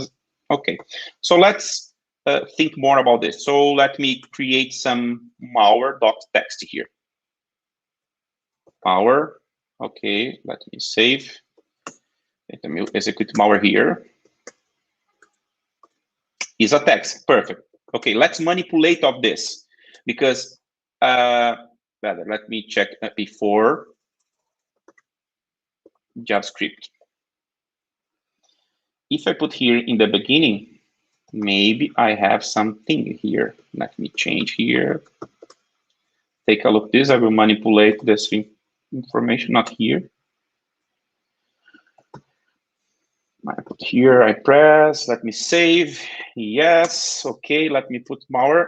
Now, take a look at this. It's not a text, now it's a Node.js. Why? Because I manipulate the file, or in this case, the magic number, right? So let me manipulate another time here. No. Let me cut here. If you are let's see what this happened. Let me save. Do you know what happened here? You know what happened here? Take a look at this. It's a text file. Very good. I saved this file. It's not a. No. Let me check here. It's a 3. Let me save it here. This works now. File malware. Okay, take a look at this. Is a Python script. Really is a Python? You believe? Let me change here. Move malware text to the malware.py. And let me execute this file here. but but exactly it's not a Python script. But when I understand how this works, oops, it's not more exactly because I change. I can manipulate this like this. Let me cut here and let me put in the PDF, not the percent PDF. /1.9. No, it's okay. Let me save here. Save, yes. Yes. So now I have wow, we have a PDF document. Take a look at this. So it's a simple explanation, guys, but you need to understand about those bases, about the magic number in the beginning, stored in the beginning of the file. When you understand how important is you understand those bases, you can improve your acknowledgement, because you can understand, you would like to understand more about the reverse engineer, but you don't understand this simple basis, how this works. This is very important steps, right? So let's return our presentation here, because I will finish laterly. Let me check here. Okay, let's talk about the structured PDF, because it's different. We have an online header, not different. Usually we have a header, we have a body and cross-reference table or X table, and you have a trailer, 4 parts in your PDF. But when you have the PDF, take a look at this. All those informations I collected by DJ Stevens' blog. It's a very interesting blog to have many interesting informations. It means you have the body. When you talk about the structure of the PDF, you have a cross-reference table. It means location of the objects within the file. It means all those objects are located within the file and referencing one and another. The same case is the trailer, right? So let me explain and do the demo here, because we have a few minutes, okay? So first of all, I will check this PDF, right? So I will use PDF ID from DJ Stevens, the same guy. So as you can see here, we have a 15 objects, right? And you have a 2 different streaming. So maybe we can find some interesting information inside this streaming. And another point is we have here JavaScript. So if you have a PDF and if you have a JavaScript inside, this maybe is suspicious. And take a look at this. We have an open action. It means you don't need to user don't need to click in this file. When you download this file in your environment, they simply will execute itself, right? So after that, I will execute the PDF parser. Is the same tools, or not the same tool, but it's the tool from the DJ Stevens. And here, the header, you see, %PDF. We have an object 1, and take a look at this.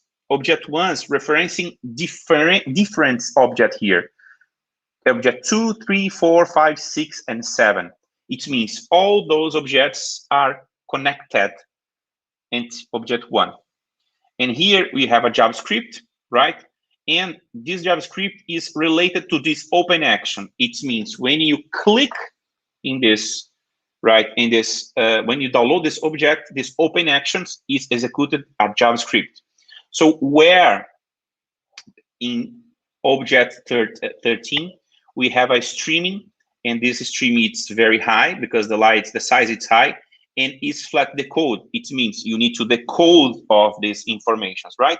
So in this case, I will execute another tool, because I need to uncompress all these informations, right? So I will execute the PDF TK to try understand how this streaming works, or what information I have inside of this streaming, because the size is high, as I show you in this demo, right? So after that, I execute this, and I have the dump doc text, and I can analyze more deeply of this file. So take a look what I found in the object 13. Take a look at this. This is the streaming uncompressed. So here we have the first technique, the JavaScript obfuscated, that we found here in this streaming. So after that, I saw some evil parameters, and of course, if I have some evil, I can manipulate all this JavaScript. And if you talk about the JavaScript, you can imagine about the web applications. You can imagine HTML. You can try open this in a browsers, maybe, right? So what I did here. So I copy this code. I use Nano. You can use another different, text tools. So I pass this and I manipulate, because if I have a JavaScript, I need to disobfuscate this JavaScript, right? Because it's obfuscated. So I set, because I see the evil parameter, and I set the HTML script, because my idea here is to try read this JavaScript in a browser. So how it's possible?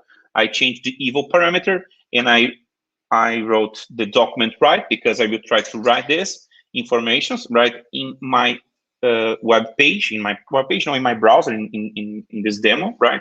So I just set simple informations here to disobfuscate of this JavaScript, right?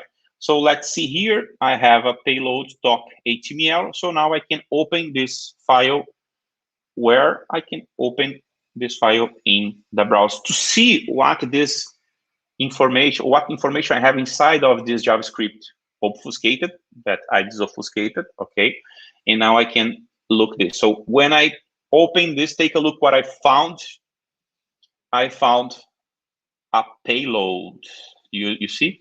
That's very interesting, because I have the payload, which means the package or the code responsible to downloading the virtual machine, and these payloads will call back to the CAC, right? So here I could finish my analysis, but now I have a payload. I can try looking more deeply, right? So the next step that I did is to see, I copy this code, right? Because I see this some format very interesting. Of course, it's old, but I see some interesting format. It means I see the format related to EC2. EC2. I forgot the name now. It's not ASCII. It's Unicode. Yes, it's EC2 Unicode. It's different when you talk about the ASCII, because one related 1 byte, another it's a 2 byte. So I cut, as you see, I use set to cut this information, and here I have the pure payload, because I extract all those characters, the % characters, right? So now I have a pure Unicode code, because if you see, I use another technique, using the decode technique, right? To decode this information to Unicode. Maybe there's a confusion, but I hope that will be clear. So now I have the pure code, right? So if I have pure, I could try find any information or some information here, right? So, but I just using a Unix platform. Maybe you are hearing me now and hearing me now, and then you are thinking, but Felipe, I like to use a Windows machine. So how can I work with this? So no worries, we can work with Windows as well. So I'm using another platform. The name is Mozilla, and I copy the same code as you see here, the %. I cut, and I using the decoder, and I generate a X file binary. It means I copy all those Unicode, do you remember, that I decoded, and I generate a X file binary, using the Mozilla. Why? Because I needed to understand what this binary may be called. And when I execute the short search executable, it's another tools provided by the Dave Stevens. You have this kind of package in you can download it, you can install in the Windows machine, but in the Linux machine, it was installed by default, usually, I think. And take a look, this is what I found. And I set this, the short hexafile binary, and I try and find some HTTP. And take a look where I found the CAC from the attacker is at the last hope based on the Estonia. And here I finish my presentation. I think it's on time. I got it to finish my presentations. And if you have any questions now, I can talk with you. But basically, and to finish, take a look. We had a PDF file. Inside this PDF file, we have an open actions, right? Inside this open action is related to a JavaScript, but this JavaScript it was obfuscated. So I need to disobfuscate of this JavaScript. Inside this JavaScript, what I had a payload responsible to download or to load this information in the virtual machine. And this payload, it was responsible to call the command and control from the attacker, right? And this connection, it was happening using an encode technique. Yes, the encode technique used, it was old, of course. It's true, it's old, but it's based on EC2 by Unicode, because now it will use in a ASCII, if UTF-8, and whatever, right? And after that, I generate of this Unicode in a binary file, and I structure using a short an HTTP files, right, guys? So again, if you have any questions, please, and thank you so much for this opportunity. Yeah, thank you for joining us today. That was a interesting talk. Nobody's come up with any questions yet, although we did have a comment. This is great information for SOC and IR teams to understand. I've seen so many analysts run file on a file and just trust it. So a little bit of file inception there. Nice. Since the guys would like to talk with me in social medias, or I am in the, oh my goodness, I forgot the Slack. I'm available to talk with the guys. Awesome. Well, thank you again, and stick around. We're going to go into a short intermission, and then our next talker will be Chris Walls. We'll be back shortly in a while, guys.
All right, everyone.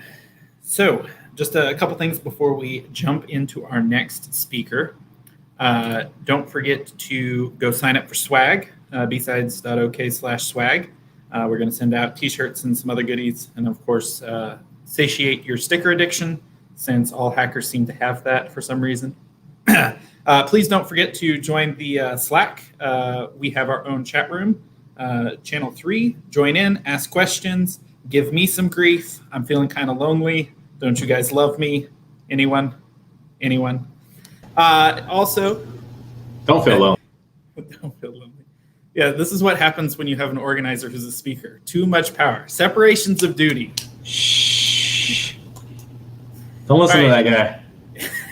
And then also a big thanks to our sponsors once again. A special shout out at the moment from Alias Forensics for letting us use their space. That's where we're broadcasting out today. That's where the organizers are located. And thanks to all the others, Okta, Optiv, Secure Ideas, Pinnacle, Arctic Wolf, Fortinet, True Digital Security, Stackhoff, Alias Forensics, and GoPro Security. You guys need to change the name. GoPro Security just rolls off the tongue. Like I keep saying it wrong, and I apologize, Jeff. Don't say that. You'll get us sued. So Go Security Pro. Go check out our sponsors. They're amazing for helping us put this on. So as you can see, Chris Wall, one of the organizers, one of the driving forces behind BSides this year, put in a lot of work. He's our next speaker here. And who knows what he's going to be jabbering on about. But do remember, come ask him questions, give Chris grief in Slack. I will be there. I'll be helping. Please join in. So without further ado, Chris, take us away. All right. Well, thanks, everyone. Let's go ahead and... Ooh, I get to control my own screen. Nice. Okay, let's get everything in front of me. There we go. Great. Well, thanks, everyone, for joining me. My name is Chris Wall. Today, we're going to be talking about proxy logon. This is a fascinating vulnerability. I gave a version of this talk a couple weeks ago, and there's been some new information that's come out, so I'm really excited to give an updated version of this talk and to actually have a live working demo and show you guys just how powerful this vulnerability really is. Before going too much farther, the main takeaway that everybody should get from this is patch your Exchange servers. If you've got them, patch them. There's no excuse. This vulnerability is absolutely devastating. It is monumental just how much damage that can occur from this. And there are several other vulnerabilities in the same vein. Now, those haven't been released. The specifics of those, there's still reverse engineering efforts going on and trying to understand what exactly they were. But the NSA did discover, hey, we've got 4 other high criticality patches that have been released. The NSA worked with Microsoft to get those released. So everything that we're going to be talking about today is for your knowledge, for your education. These are not things you should be doing against systems that you do not have authorization to do. You need to get permission, or you need to own it yourself. That's the only way that we're going to go about this. So please, everything you learned today, please remember, don't get yourself arrested. Come on, don't do that. Okay, so proxy logon, what is it? So proxy logon is a series of vulnerabilities. There are 2 in particular we're going to talk about today. It's actually a series of 4 total, but we're going to be talking about the authorization bypass and an arbitrary file upload. These were discovered by a researcher named Orange Tasai out of the DevCore research team. So absolutely fascinating piece that he found. A lot of effort went into the specifics. In fact, if you follow the chain of when the discovery was initially made, the discovery was made in 2020, December of 2020, and that there wasn't a working payload until a very rudimentary payload until late December, and we didn't even see this popping up into the wild until late February. So by March, the majority Microsoft understood what was happening, that it had been reported, and we started actually seeing some of these in the wild. So this is still pretty groundbreaking material. I really like it because it allows us to see where application security, the specifics of how information is actually coded, how the applications are actually designed, can affect systems. So actual running systems that we all know and are used to. So we have Microsoft.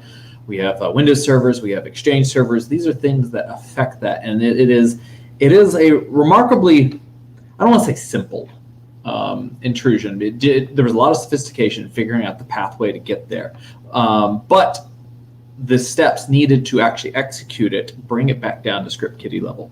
So it's important that we look at it from that perspective.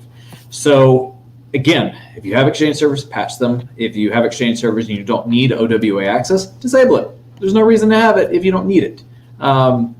We can talk more about that in the comments here in a little bit. So we're going to jump right into it. Okay, so Exchange. It's important that we understand what the anatomy of Exchange looks like. So Exchange 2010, 2013, 2016, and 2019 all share this common basic architecture. There are some minor variations here, but we're going to pick on 2016. It's been out. It's not the newest, but it's been out long enough that enough people are still using it. So the Exchange is broken into two halves. We have the front end, also known as the client access, and we have the back end. So the back end is where all the processing actually occurs. So it is where any kind of MAPI, any transportation, any unified messaging, where actually access to the database occurs. All of this happens on the back end, but there's a front end on this. So the normal HTTP proxy through IIS. We've got POP3, IMAP, unified messaging call router, and we have some front end transport for SMTP. There's a lot that's going on here. So there's a lot of pieces, and the the unified messaging you only really see if you have telephony turned on with SIP and redirect connections going through. But yeah, this is the majority. Usually you won't see as many POP3 connections or as many IMAP connections as you will SMTP and Fluvium HTTPS connections coming through. So those are still things that happen, but it's important that we understand there's a distinction. And so what's going on between this, that these two have to communicate. The front end has to communicate with the back end. And so we have the front end here, and we're going to get into this a little further. But here we go. So here on IIS, so on a server running Exchange, we have two sites. We have the front end, which is generally called the default website, and then we have the back end, the Exchange back end. So those pieces are necessary to be able to communicate. If we go to the next one, so if we look at the back end, so typically front end servers communicate because clients expect communications on port 80 and port 443. So Exchange has a back end on port 81 and 444. So that allows us to have communications going back and forth. So real quick, one of those vulnerabilities that we are not going to discuss just for the sake of time, sake of brevity, is we're not going to talk about the base64 deserialization bug that was found in unified messaging. Don't get me wrong, it's an important bug. That there's nothing wrong with, it's already been patched, but it follows very standardized deserialization bug that can be taken advantage of. We can look more into that at another time. But today we're going to talk about the two bigger pieces. And just real quick, so I did have some notes here. The unified messaging, first off, you won't even find that many servers that actually even have it enabled. And down at the bottom, we can actually see the code that is vulnerable. We can see the vulnerable code here, the base64 string that gets passed into, so it's converted from, it gets handed into a new object called memory stream. This memory stream is then deserialized, and never is there any sanitation of this this input. So it's old school deserialization. I'm going to leave it at that. There are tools that allow you to test against it. ysoserial.net is an excellent place to get started. So we're gonna skip past that. Oh, we had an old header in there. Okay, so let's talk about the server-side request forgery. All right, so there are a couple of different pieces on an Exchange server, and some of those pieces require communication to the back end. And OWA and ECP do have some back-end reach. So they do have some pieces where they reach into the back and are able to access back-end resources. So to facilitate that, at any time that a front-end request makes a request to one of these files here, they have to assume that you're automatically authenticated to the back end. And that's our first vulnerability, is that we can retrieve things, we can make requests to the back end through the front end that are considered, and we're basically taking advantage of a server-side request forgery where we can go get other things. And all of this is done through a cookie that we're going to show here in just a moment. So actually, we're going to jump into it right now. So here is our cookie right here. And if you see right here, we have a cookie, XBE resource, and it equals some information. So what is XBE resource? So all we're doing is we're asking for a static resource. So get ECPs, get Exchange Control Panel, favicon.ico, or icon, that we can ask for CSS files, we can ask for JavaScript files. It's any static file that we would request can be delivered back to us. And if we say, but we also need this other backend resource. So all we do is we specify this right here, and the server will give up a little bit of extra information. And that's a really big deal. Yes, it will result in error 500, but we'll get the front end server's name. We'll be able to leak that information. And there's a couple other places we can leak, but this is one of the easiest spots to be able to determine if a server is vulnerable to this particular bug. So I promised we're going to do a demo. Let's actually walk through a demo. Okay, so those sitting at home, I have an Exchange server sitting here ready, waiting. It's running Exchange 2016. I don't remember exactly which community update that we have. I think I want to say it's 21, and I think you have to apply 23. Don't quote me on the numbers to actually fix the patch. So, but we have this Exchange server sitting right here. So, hey, he's sitting here, he's doing his thing. We can come in here, we can log in. Actually, we'll do.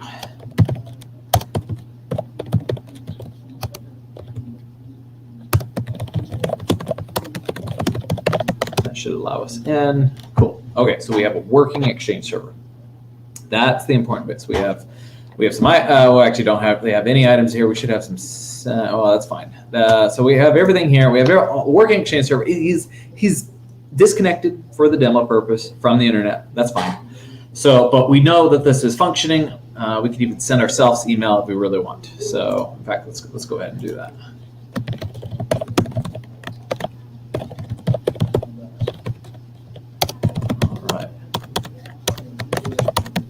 And just to make sure that email's flowing through. All right.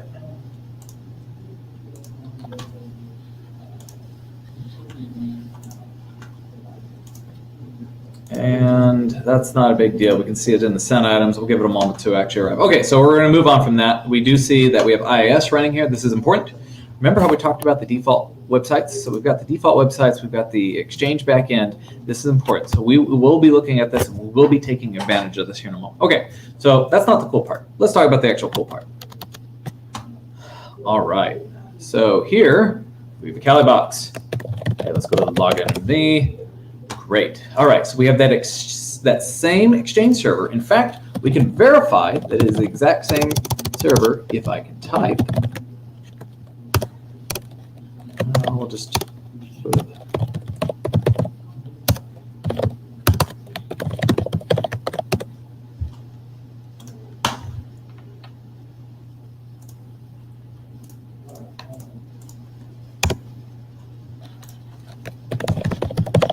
And come on, let us in. There we go. Let's go look in our sent items that never delivered, but that's fine. We still see 1111 that was sent. Okay, so we know we have a live working environment. We know the Kali box can talk to the Exchange server. That's the important bit. Okay, so giving away some of the details here. Let's go ahead and minimize those. Okay, so what I want to share with you is I want to share this guy right here. So I'm gonna actually run this command right here. So there's a full-blown script. This takes advantage of two of the CVEs that we talked about, the authorization bypass, and then the service, also the server-side request forgery, which functions at an authorization bypass level. So it's kind of a little bit of both. We'll get to that in a moment. But also the arbitrary file upload that we are able to do. So we're gonna go ahead and run this guy. So we will come in here. So I do have burp running for those of you watching at home, and we've got some logger. We can actually see my traffic come through. You can see some of my old traffic when I was making sure the demo guys were going to treat me well. So we'll do proxy chains to send it through burp. Do Python, if I can type, and so now we need to give it a server name. So we are that one. So by IP, name, fully qualified domain name also works. It works just fine. And then we have administrator at billybobinc.com. Now, see, you might be wondering, why do I keep doing the administrator account? So for this vulnerability to work, for the full chain to work, you need to know where the server is, and you need to know a working username, a fully qualified working username. And so most Exchange servers will have an account on them that is called admin or administrator. And so if we know the domain name, we can just guess. Plus, we will gain the permissions of the account that we come in as. So that's the important bit. So when we gain that, when we steal the canary token here, we're stealing the administrator's canary token. So it's important. It really helps that we can always guess this administrator piece. So I'm going to go ahead and run this. Off he goes. So, and look at this. Okay, so we are at the point where we should have a rudimentary web shell here. So I can type in commands and get responses. Okay, great. So I'm just dear. So let's see what else we get. Look at that. So we've got information piping across. Okay, let's break this down. What happened here? Okay, so we can go through the code. Austin, if you can, keep an eye on the comments for me, or the Slack. Let me know if anybody really wants me to dig a little bit deeper into the code, and we're more than happy to do so. So I'm on it, but pretty quiet. So all right, everybody just say hi to me. So hi. Anyways, so jumping back in. So what we're doing is we're making a request for, and Austin, is that coming through nice and neat? Can you see that? Yeah, it's looking good. Excellent. So I made a request to the Exchange control panel backend, still front end, but by doing this, I said I want a static resource. And by adding this piece right here, this XBE resource, we're able to hand it information. So BE backend, so X backend resource, and I want localhost. So I'm going to ask the localhost for some information. Now the bug, the initial bug is right here, is that if we add this tilde symbol, we break the connection, and then we can add other information to be basically, because there is an authorization check here. That's what's happening, is that there's an authorization check. Do you actually have access to localhost and its other resources? But Microsoft built in that if the version number of the Exchange server is old enough, of the client, if the version number of the client is old enough, then allow the connection through.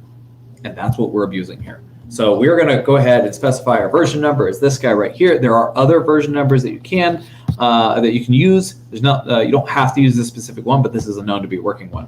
Okay, so this gives us some extra information. And so what we have here is that he leaked his server name via the X front end server. We now know the front end server name. He's going to give us some errors. Not really sure what to do with it, but that's great. We have our first leak. So moving on. You know what? Let's go back and forth through the code. All right. So here we are. We can see we are throwing the cookie XBE resource. That's that same piece I said right here. The user agent doesn't really matter. And so we're making a request to that target. We're attempting this first server-side request forgery, and we are using a randomized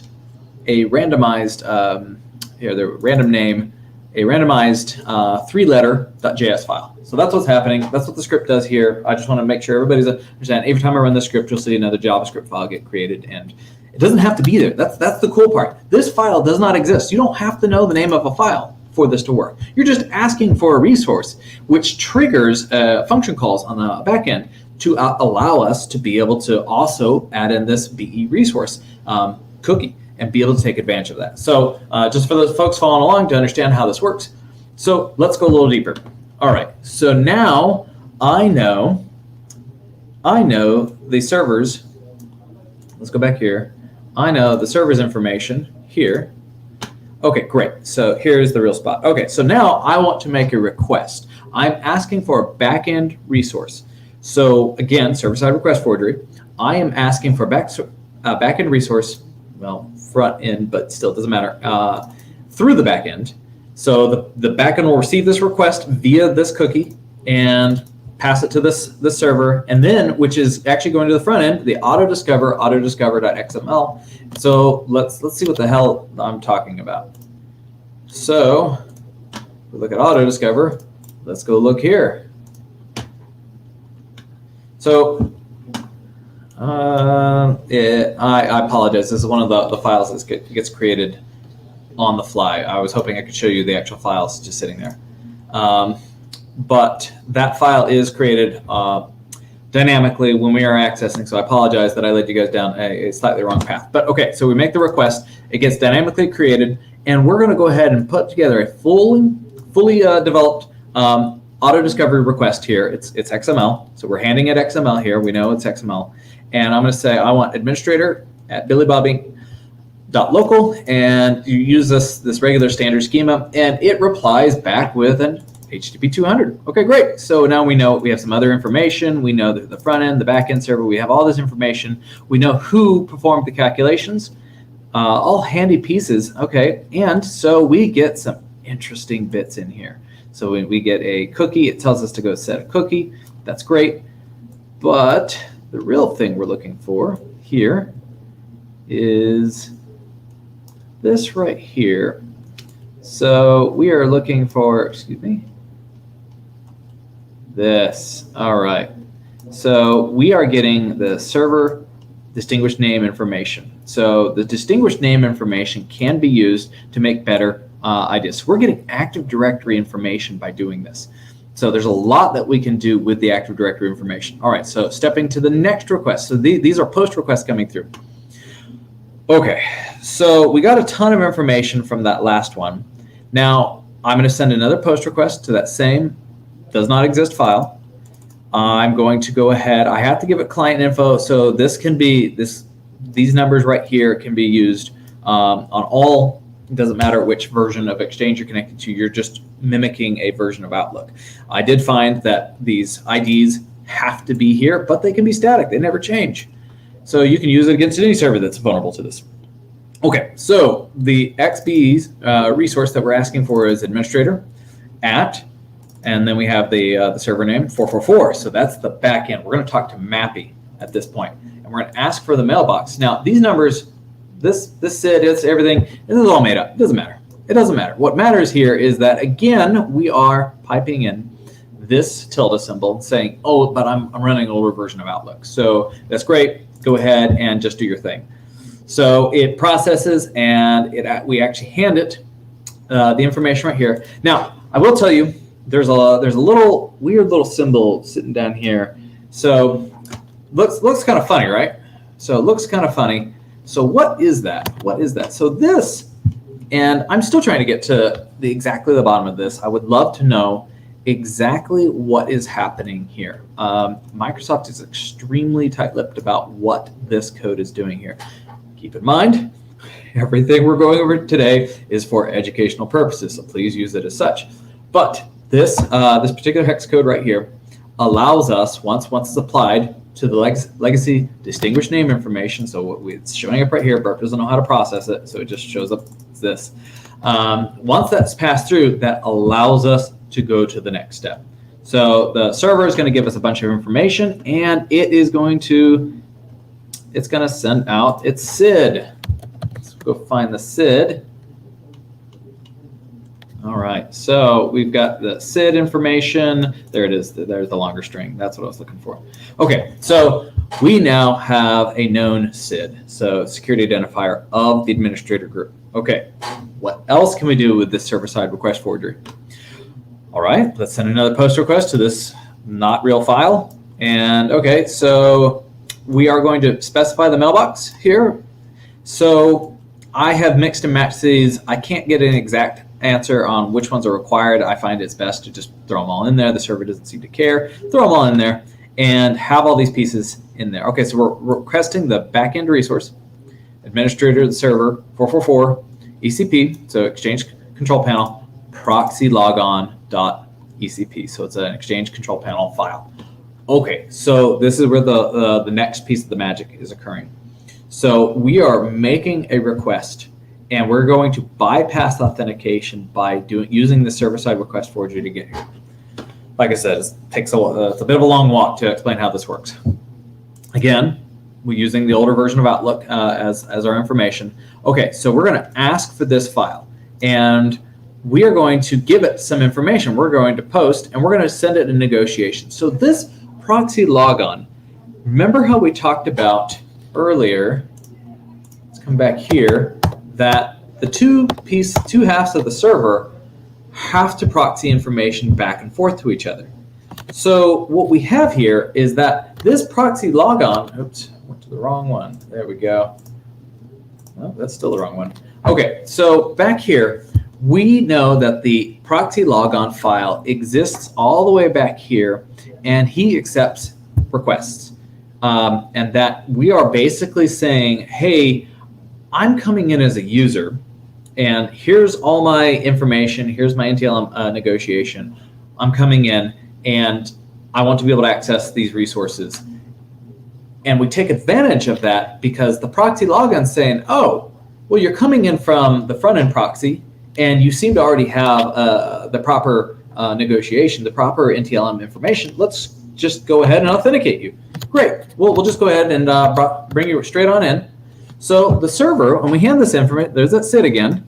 And so the rest of this doesn't really matter. It doesn't matter if we get it right or not. What matters is this one right here. Did we put it in there? Do we have these other pieces here? If so, the server says, okay, good enough for me. Let's go ahead and bypass authentication and let you straight on in.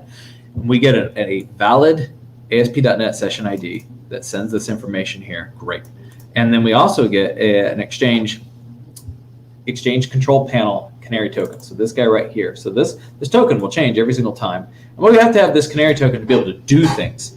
So, but this is the first couple steps of the chain. Okay, cool. What else can we do with this? All right. So now we're going to request this arbitrary file that doesn't exist. We have our header set up. We're going to make a request for begin to the back end, exchange control panel. We're going to ask for about, and we're going to bypass the authentication. But now look at it. We're actually giving it our credentials or tokens that we were given. So we get a HTTP 200. We're going to get a lot of information here, but basically we're testing the waters here. Did we access an internal resource that was otherwise inaccessible?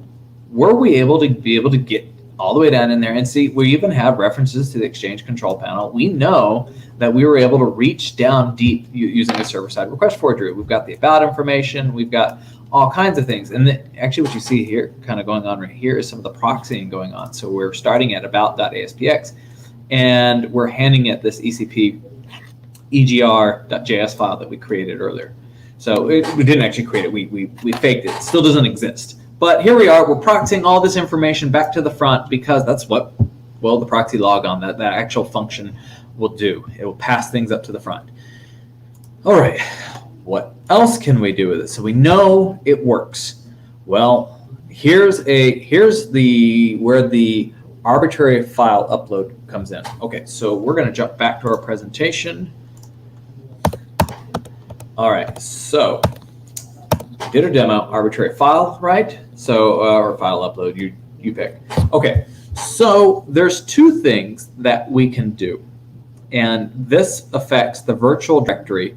The offline address book and the virtual directory that we're able to manage through that. So the offline address book for Outlook is when you have contact lists, and those contact lists are, well, just domain-wide contact list, or exchange-wide, I should say, and that information is shared out with a ton of people, and that address book is like a contact list for a ton of people. And so this file gets synced. It's created by the server and occasionally gets refreshed, and it gets synced to the Outlook clients. Okay, but in the act of creating that file, we can do two things. First off, right here at the reset the virtual directory. So this is the actual Exchange, go back, the Exchange Control Panel directory. So this, if we were live pulling everything up in front of us, which we don't have enough time for, so I'm giving you the snippet right now. We can see this screen, and what this does is it allows us to pick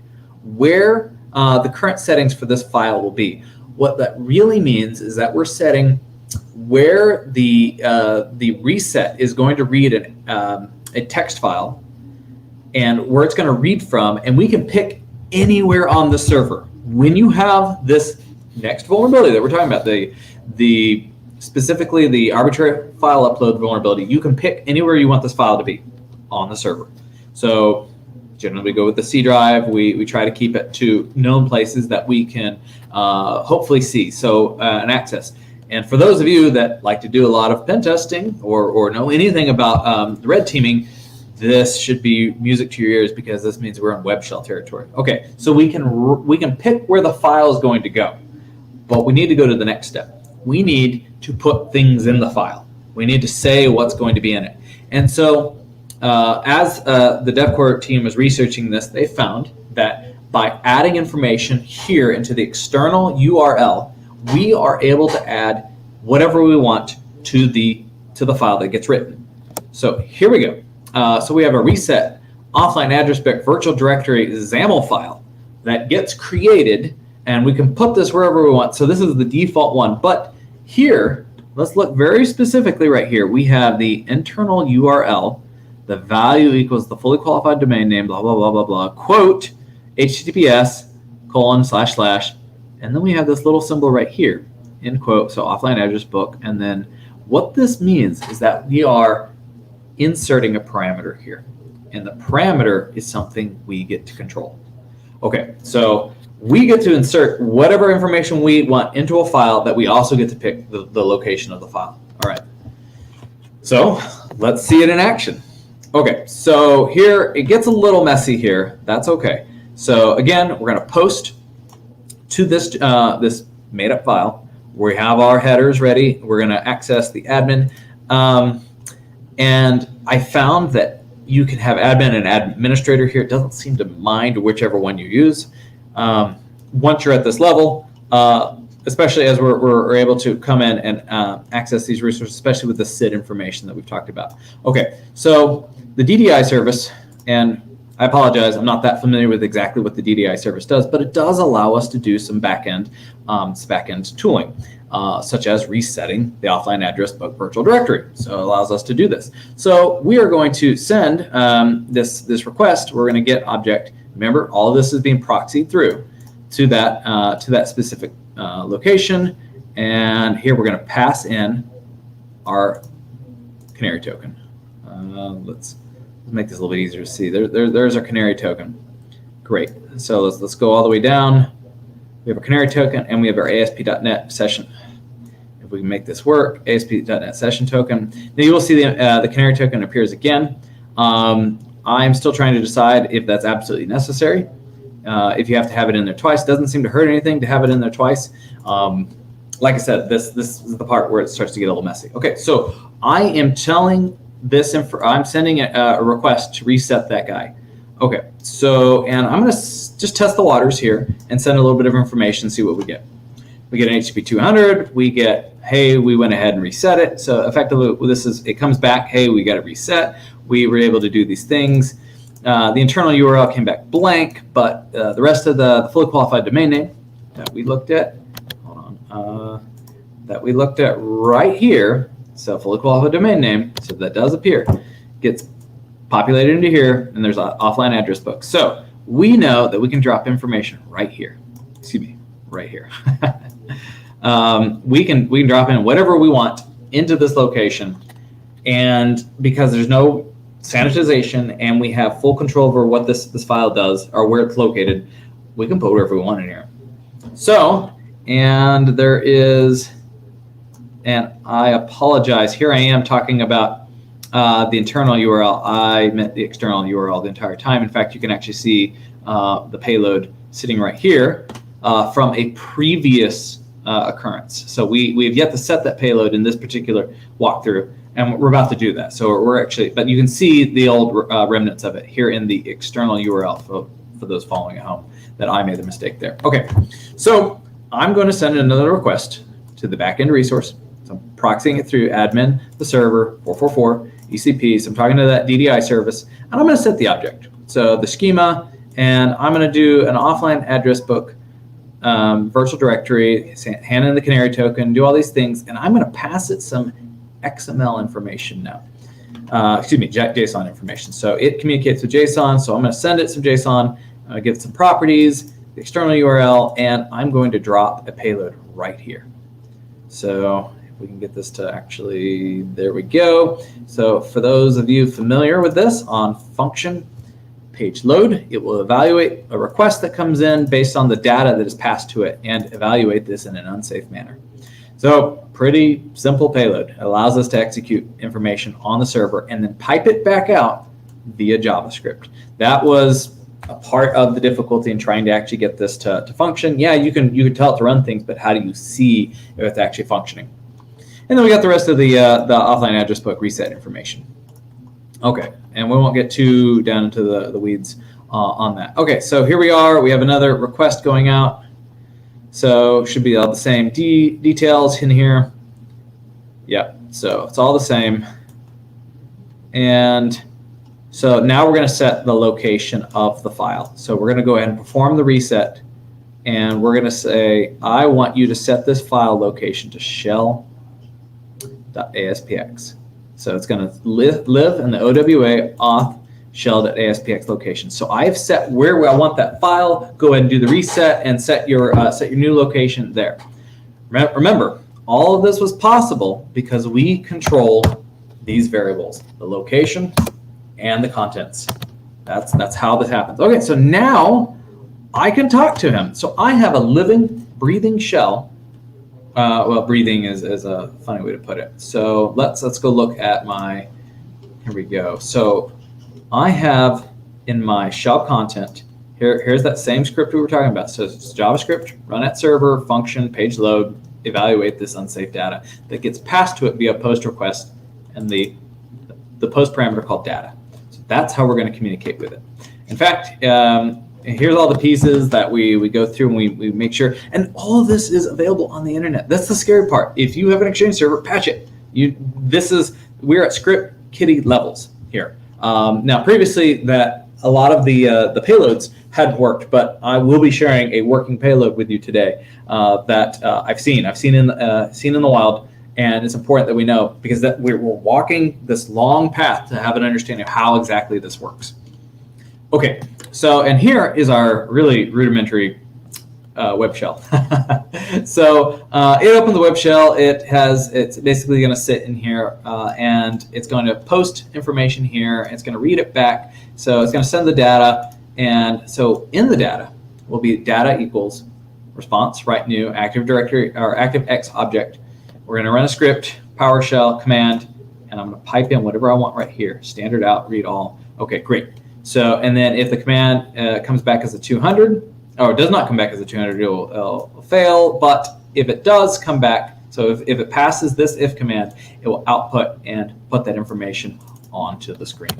So let's see it in action. We have a who am I, and we have a who am I over here. We have the NT authority system. We have a directory command. We have directory information over here. Okay, so we know it works.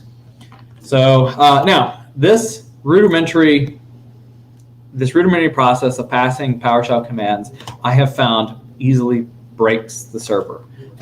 Anytime I try to do any major PowerShell commands like get AD or get domain, hold on, I am drawing a blank.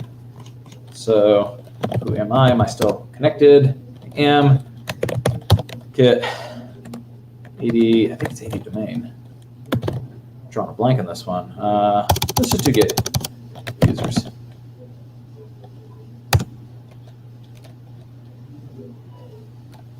Okay, and I broke it. That's okay. That's okay. Actually, get users. I'm drawing a blank. Don't make fun of my PowerShell. Did not have that one ready for me. Okay, so that's all right. I've got some other pieces ready to go.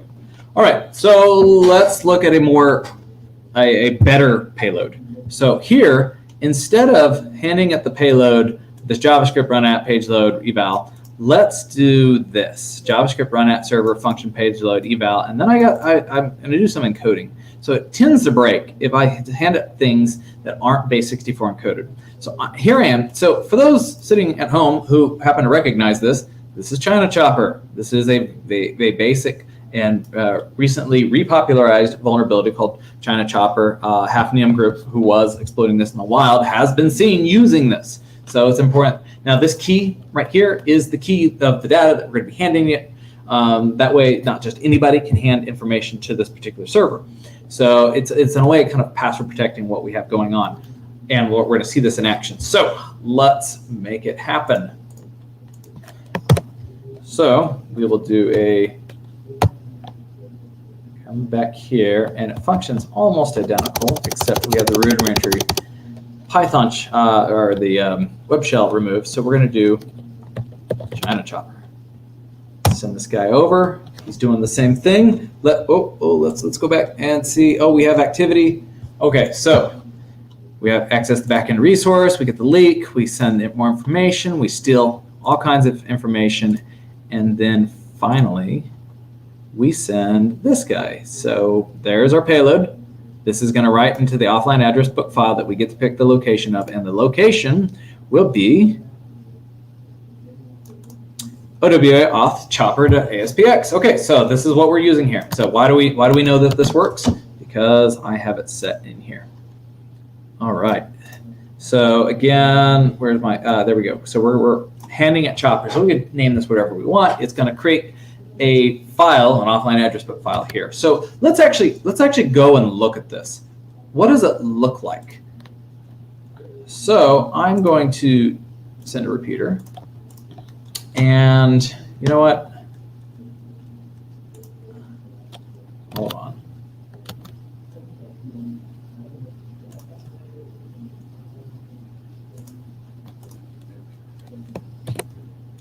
We'll send this. I'm gonna remove the payload for right now.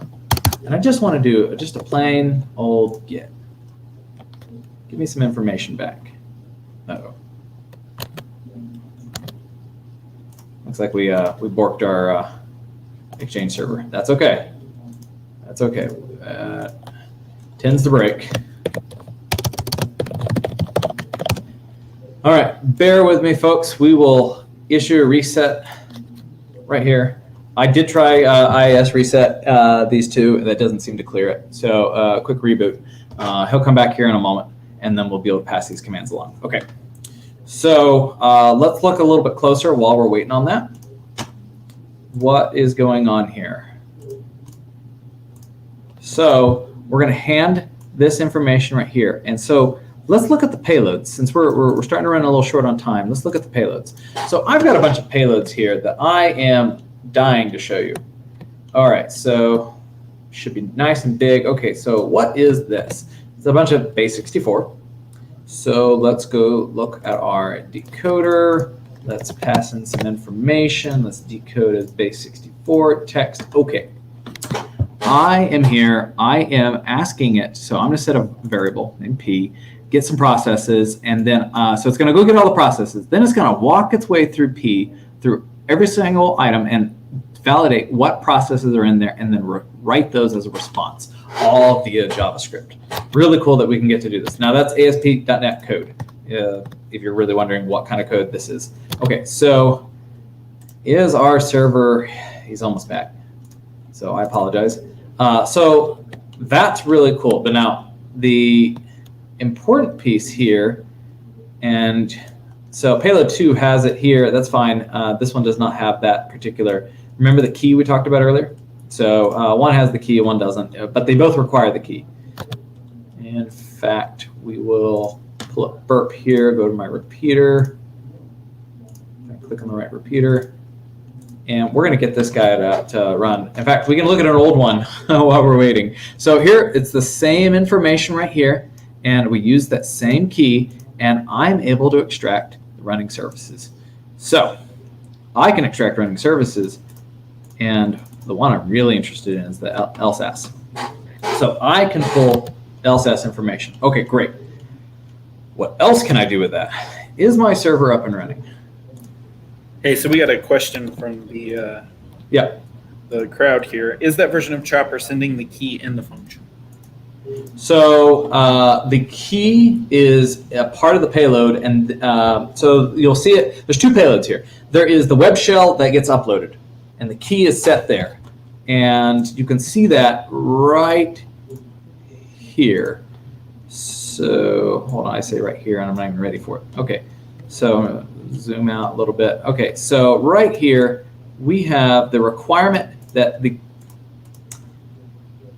using somebody else's mouse, and it is treating me poorly. Okay, so right here, that is the key. So to be able to access it here in Burp, I have to hand it the key, and it has to process the request that comes in. So it's going to take this and base64 decode it to give us our information. So it looks like we are ready to go ahead and send our request. So I have to jump in here. There's nothing wrong with that mouse. Problem exists between keyboard and chair. Hey, you be nice. All right, so I think actually what's going on is that they have lost communication with each other. The demo gods, I know they're talking to each other.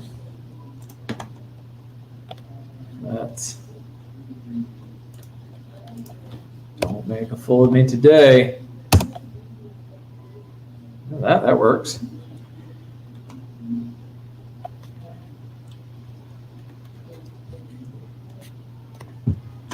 All right, so I ran my channel chopper right here. I've uploaded my chopper. Okay, so this should work.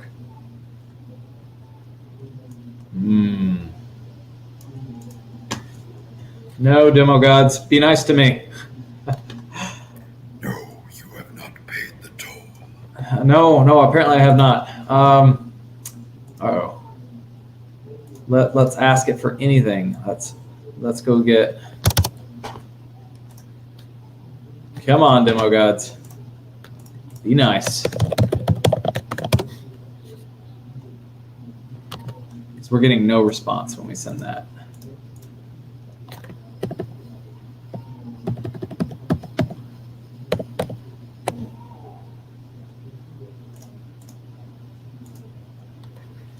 Uh-oh. I really wanted you guys to see this. Okay, so you know what? I apologize. The demo's not treating me well, but I can cover my butt. So I can come in here. See, look, they're not responding back. We will fix that, but I have previous history that I can show you, so I can still continue to function here. Okay, there's that same base64 that we sent, that same key, and here we have some really weird. This took me a while to get the payload working, so that one didn't work just right. That one didn't work. That one, and there it is. Okay, so there's the key. Everything works. That one actually processes, and what I wanted was the LSAS. So I pulled the LSAS from this, the PID. That's what I needed on this one. So we're just going to have to go from history on this one. And so the next part of this is I ran this payload right here. So this payload does this number. So we'll go back to our decoder, pop him in here, go to text, decode base64 text. Okay, so he does a bunch of things in here. System IO file write. We're going to get some base64. Okay, let's look in here. And in reality, so this is the same guy right here. We are pulling this information here, and we're sending another base64 encoded string that does all these things. And we're going to say, hey, I'm going to spawn cmd.exe and run these things with the test.bat. Okay, but what's in test.bat? Well, specifically, what's in test.bat is we're going to run PowerShell, run a DLL, and we're going to pull from the comms service DLL. We're going to run minidump, and we're going to target the PID 616. Why did we target 616? Because that was. Hold on, you're making a fool out of me. There we go. There's the older version. Okay, so the one I ran in the wee hours of the evening. So we targeted that PID, and we're going to create him just a random file. Now, this is what we've seen in the wild. These are unchanged, other than hiding the names of the innocent. But this is in the wild, live, what you can see. So this technically could be an IOC right here, this particular file name. I'm sure that this file name is fairly randomized through each attack. But so we have a B1 and a B file. So it's important that we realize, so there's 5B and 5B1. They do different things. So this one's going to make a mini dump into this file location.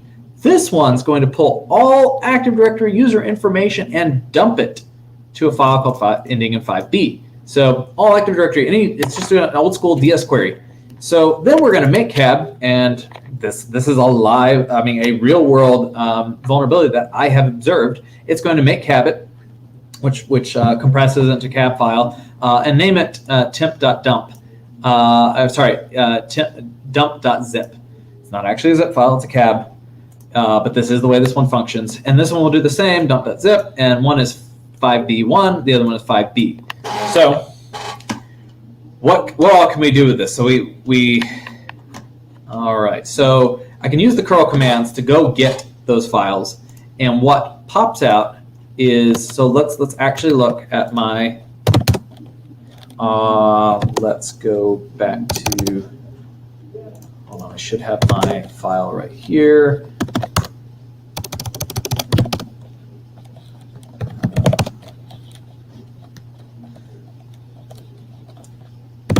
Oh, yeah, it's right there. Okay, there we go. All right, so what I can do here is I'm going to target the one that got our user information.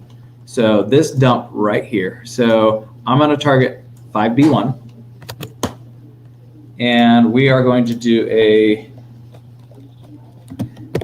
cab extract. And I know we're almost out of time. So AA and 1.temp. So he's going to, he's already extracted. So in truth, I would do cab, sorry, demo gods. Everything went awry. The dump, he extracts to that. Now we run our Mimikatz on it. And so now we have a working dump file. Excellent. Sorry, demo gods. And so this is a real world file that we have on that server, and I can pull all this information directly out of the server. And we're able to pull passwords and information out of here. And so why were we able to do that? How exactly did we make that happen? Finally, so we can wrap this up.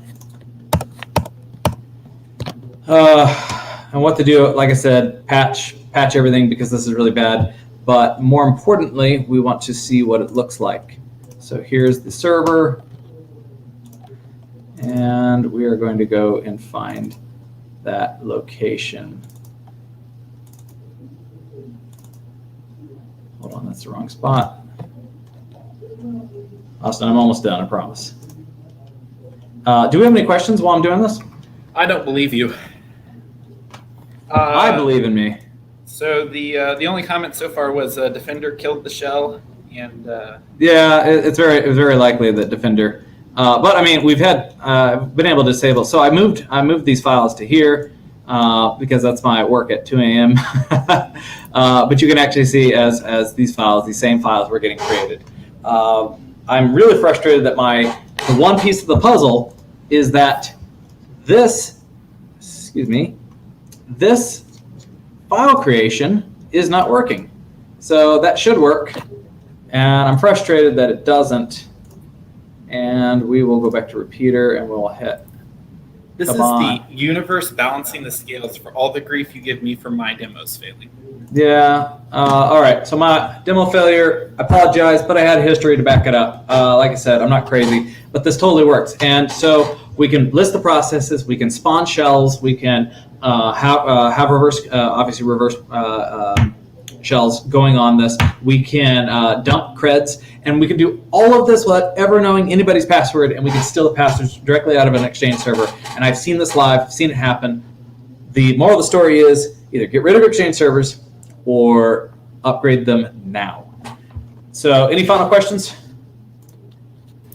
Going once, going twice. Sold! Yeah, So just more commentary on that. People are dumbing down on Defender, giving you grief. It might have been Defender, but I could have sworn we had that one opened up. Anyways, it's intermission time, so I will leave. Goodbye, everybody. He's not actually going to leave. He's just going to hang around behind the scenes and cause me grief. That's true. Yeah, see, he's not gone. You guys can't see this, but he's there, just waiting to leave. Ignore him. All right, guys. So once again, thanks to our sponsors. We're going to be taking a quick intermission, and then Aaron Crawford is going to be our next speaker. And so be sure to come back at 1 Central Standard Time to hear the awesome info that he has to share with y'all. I will see you all shortly.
All right, guys, it is just about that time.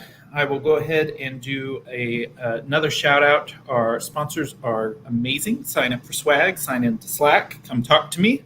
I'd love to hear from you all. We also have a quick video here from Optiv to show off you guys, and then Aaron will be up right after that. So see you in a few.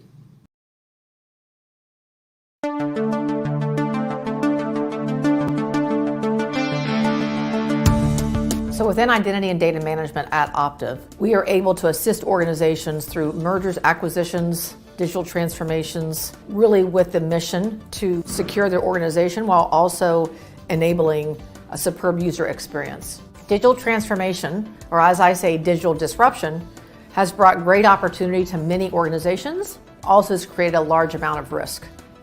And with that, one of the largest ones, if you look at the Internet of Things, you look at the consumerization of IT, that's drove a huge growth in data that many organizations have no idea how to manage.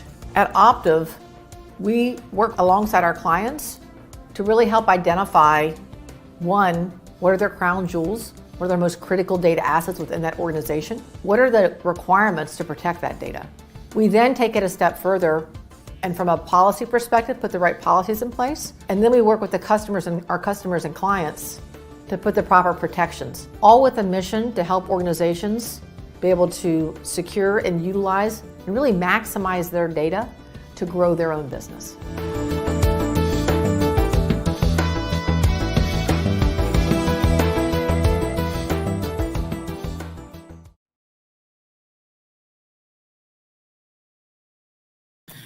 All right, so up next we have Aaron Crawford is going to be talking with us. If you all haven't listened to one of his talks before, you have a treat coming up for you. He's going to be going over exploring the hacker mentality for positive solutions. All right, Aaron, can you give me an audio check here? Hello. Hey, glad you can make it. This is going to be a different one. So no exploding robots or screaming and yelling on stage. I'm sorry. Well, I mean, you have a full hour, so maybe we'll get there in the end anyway. Never know. All right. Well, here you go. And I will be in the Slack, and I will jump in the pauses with any questions that the audience has. So take it away. Okay. Thank you.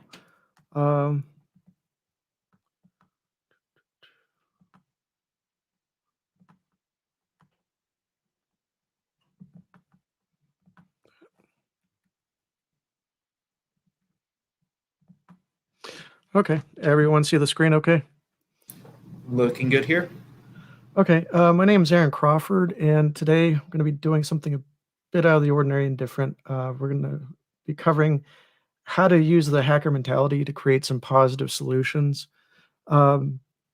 So this is going to be a bit different than most talks I've given. I want to thank BSides for bringing me back again. This is the best BSides conference and the one I've been to since day one. If you don't go to this on a normal basis, I highly urge you to, and I'll explain why later on in the talk as well. I've been around in the security industry for a paycheck for over 26 years. I've been doing security all my life in one way or another. Basically grew up hacking, and it's been fun. But today's talk, I'm not going to share much about who I am, what I do, or where I work. You can ask me later on. I want to use this talk to actually go forward and explore some different ideas and things. So I want to be able to do that freely. I'm not representing anyone, not going to be promoting anything or doing anything. It's just me, myself, and I with today's talk. And that's how important I feel about this. I want to make sure it's available to everyone. So with that in mind, I do have a bit of heaviness to throw up front for everyone. This does address active shooting situations in this talk.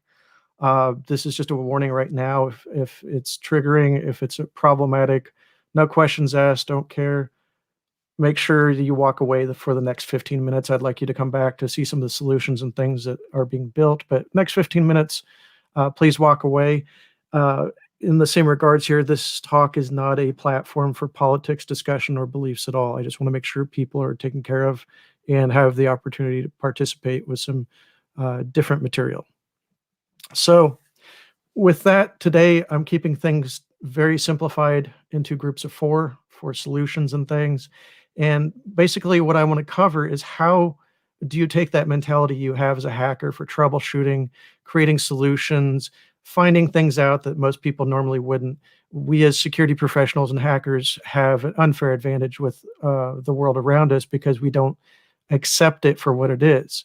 As a hacker, you go out and you buy a radio from the store. The first thing you do is you take it home, read the instruction manual, take it apart, modify it, mess with it, probably sign up for a ham license course, and probably buy a software-defined radio by the end of the week. You don't just go to the store, buy the radio, bring it home, and listen to it. You do probably do that, but there's a lot more that goes on because as a hacker, you do not accept the confines, the limitations, and the rules of the world around you. You explore, you use your curiosity as a weapon to exploit things around you and find other possibilities out there. Hackers are explorers.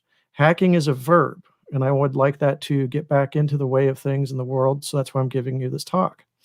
How I came about to explore using your mentality as a hacker or security professional for other things and abusing it came out of a peculiar origin story, which I'll address here shortly, but I'll tie that into showing you how I use that thought process to create solutions and how you can do the same. With that, and keeping in mind of keeping everything simple in groups of 4, I'm going to show you a very loose and open framework that won't stunt your ability to explore, pivot, and find things and try to come up with the same solutions. The bottom line from this talk is I want you to be able to walk away and commit your own righteous hacks, commit your own hacks and do things, put things back out in the world and create something positive, because last year's been pretty shitty for everyone. So I think we need to take it up a notch in our community and really give back and put back some things into the world. With that in mind too, I'm going to show you some methods of what has worked for me, worked for friends, family, others. I don't want you to walk away without a bunch of examples. During the methodology and discussions and examples, I want you to copy all the things. I want you to steal all the things. I want you to use all the things. So this is a talk I want you guys to all listen to and refer back to. I want you to take every single thing from this discussion and go out and use it after this talk. So with that in mind, everything that I'm going to be discussing today is possible. There is no imposter syndrome. So when we get into the imposter syndrome right here, right now, I'm keeping it simple again with 4 things. I'll get to Billy's book here. If you don't know Billy Boatwright, he's in our community and I get to rob casinos with him and stuff for a living. He wrote a book on imposter syndrome from the perspective of someone in information security as well as someone outside of an industry altogether. I highly recommend it. It's very easy to flip through. But the bottom line that even his book comes out and shows you is the main point of today is who cares? It's hacking. We don't accept anything. We don't accept rules. We don't accept criticism. We're hackers and security professionals. So everything today is accessible. Everything here in this talk and discussion puts you in the driver's seat and puts you into control of everything. So it's up to you to choose your own adventure with everything. And again, can't stress it enough. Who cares? There's no rules in hacking, and hacking has no up or down, right or left. It's hacking. So with that, we're going to jump back into the groups of 4 and talk about a simple framework. Keeping this very simple, I like to take the methodology of exploring possibilities in a talk or possibilities of technology I like to explore for hacking and translating it into a solution in the outside world. I like to keep it very simple, and I like to do it that way so I don't limit myself. I don't get burnt out. I don't hit a brick wall. I don't get upset. I don't get angry.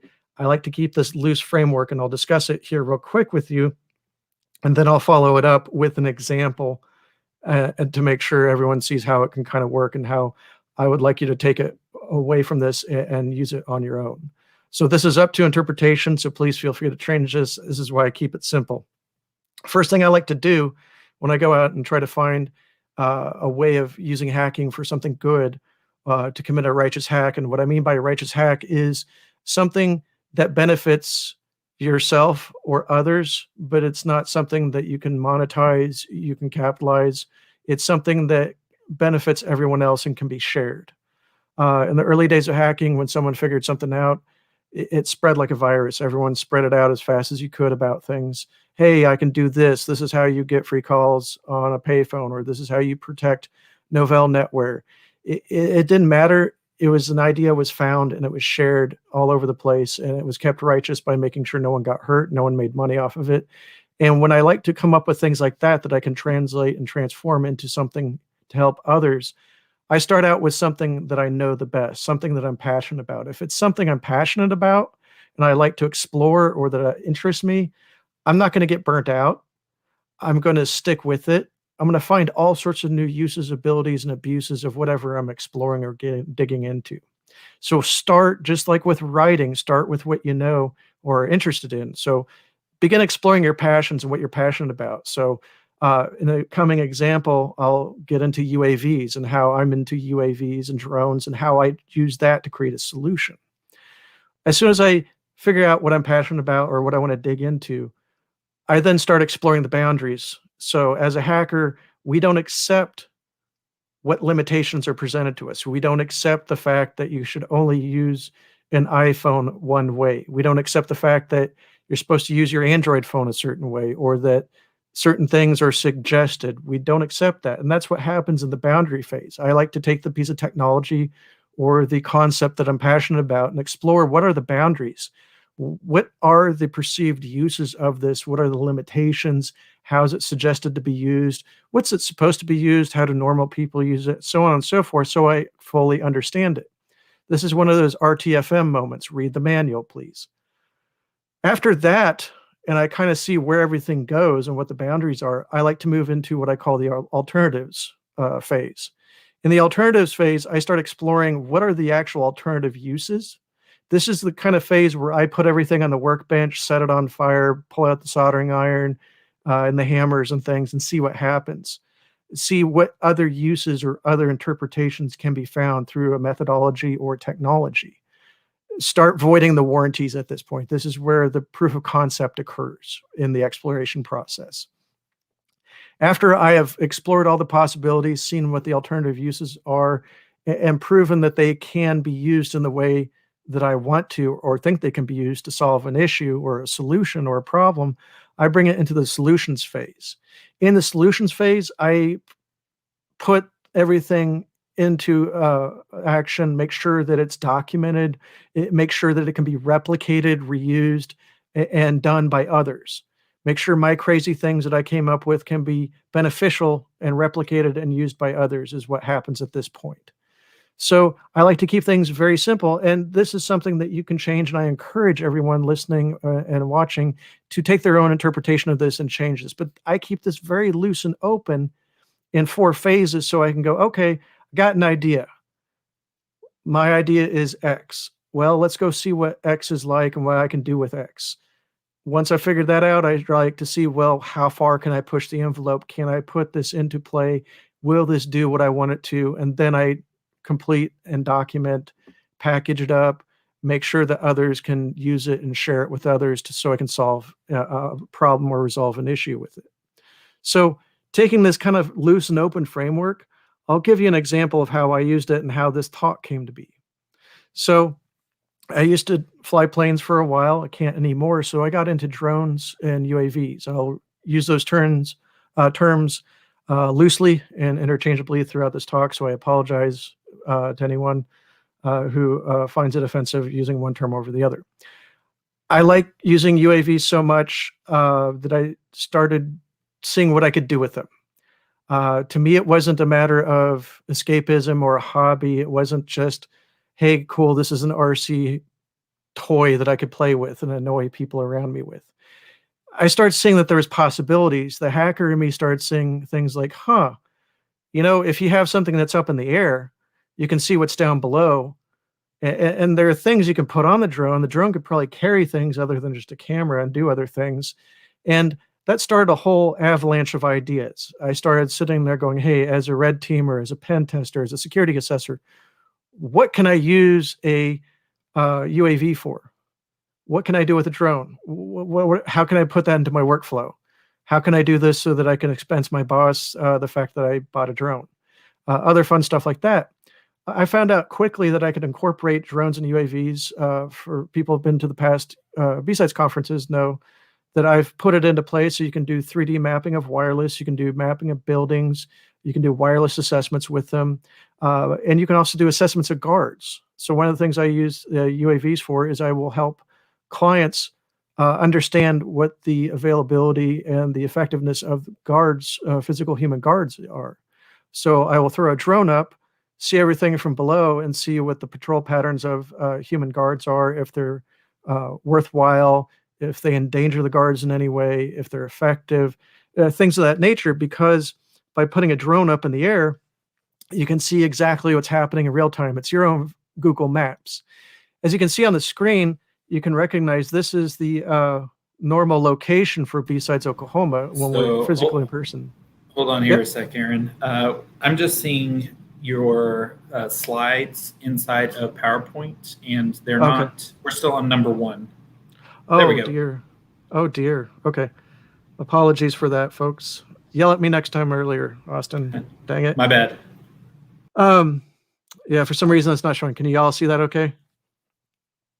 It's on the simple framework now. Okay, so this is what I was yammering about earlier about passions, boundaries, alternatives, and solutions. So I'll jump into the drones here real quick. I'll be publishing all these slides up too, so I'll let everyone know where they're at as well, because I want everyone to use these and share these. So UAVs, I started exploring the possibilities of how they could be used to solve the active shooter situation. If you see the screen here, this is the normal space for BSides Oklahoma. And as you can see, the Holiday Inn is not featured on the Google Maps because the Google imaging is not up to date. So the benefit of throwing a drone up in the air for anyone is that you have basically real-time accurate Google Maps. So again, you can monitor how guards are moving and stuff. And when I was working down in Oklahoma here, which I'll show you on another slide, a great resource for anyone in Oklahoma, at a law enforcement conference, helping people learn about drones and getting certifications for drones and stuff in law enforcement, a discussion came up about active shooters. And the discussion was how effective was the training. I don't know how many of you have had active shooter training at workplace. It usually involves a few slides, and that's about it.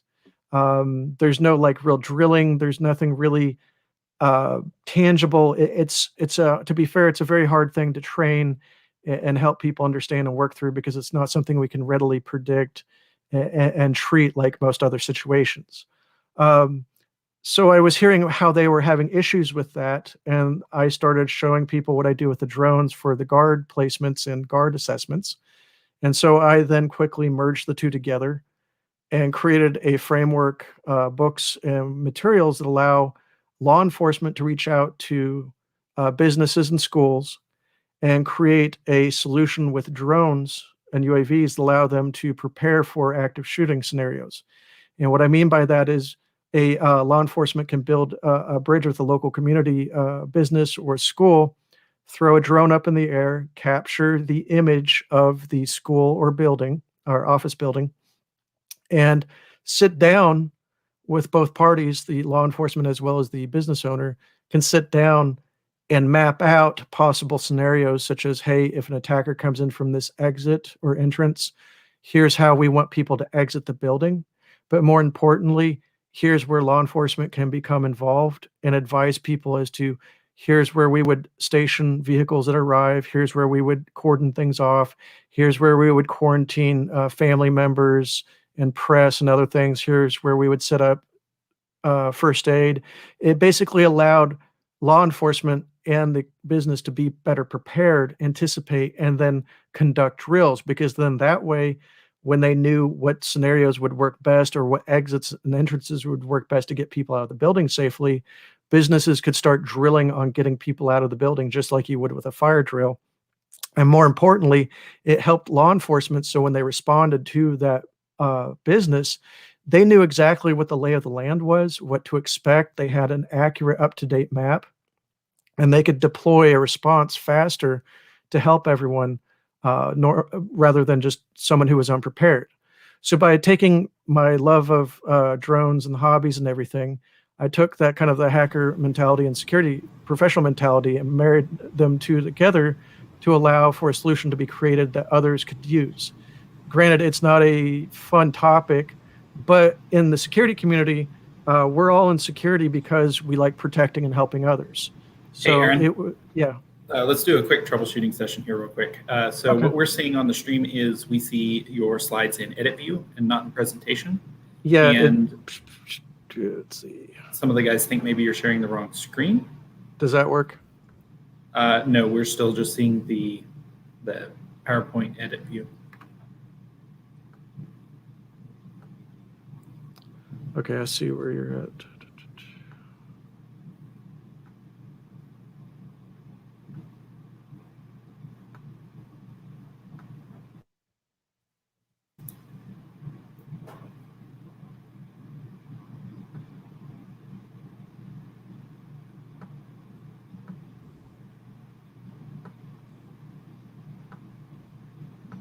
That better?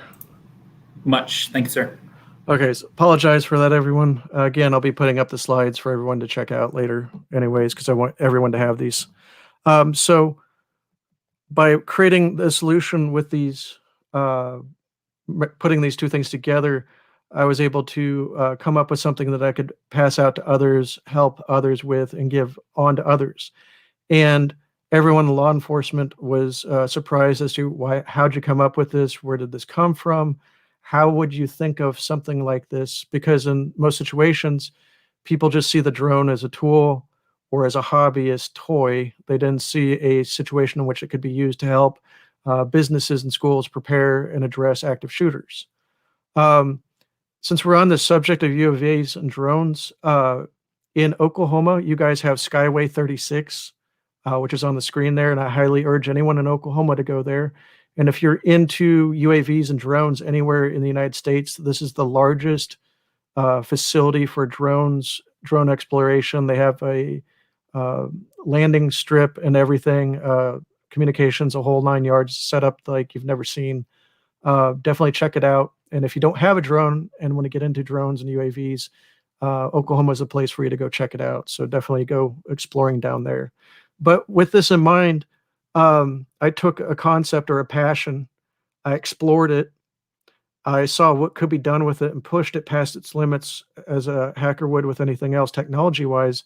Then I applied it to a different methodology to help others around me. So in this case, I took the drone to allow people to view, capture, and plan ahead for active shooters and security scenarios. So with that, we kind of have the mentality or the basis of a framework and using the mentality of a hacker to create better solutions and promote better solutions for change. I want to give you guys some methods and some ideas to run with and kind of give you what worked, how to get started, things to avoid on this. There's a lot of them here, so we're going to cruise through a few of them right off the bat, and then I'll come back to this screen and as time permits, go down the list as we can. But the bottom line here is you can take the skill sets that you have now as security professionals and hackers, and you can use that as a very positive, transformative force out in the world to make things better, to create solutions, and to create better communities and atmospheres out there for everyone. So help local media is something I urge everyone here to go check out and do. We've all seen those horrible stories on the news about hackers. I cringe whenever I see hackers mentioned in the news because you know it's not going to be good. I also equally cringe when I hear things about technology in the news, local media covering news stories or whatnot, because you know it's not going to be good. The hacker's always going to be the bad guy. Things are always going to be a mess, and it's going to be hard to explain what you do for a living for the next 2 weeks afterwards.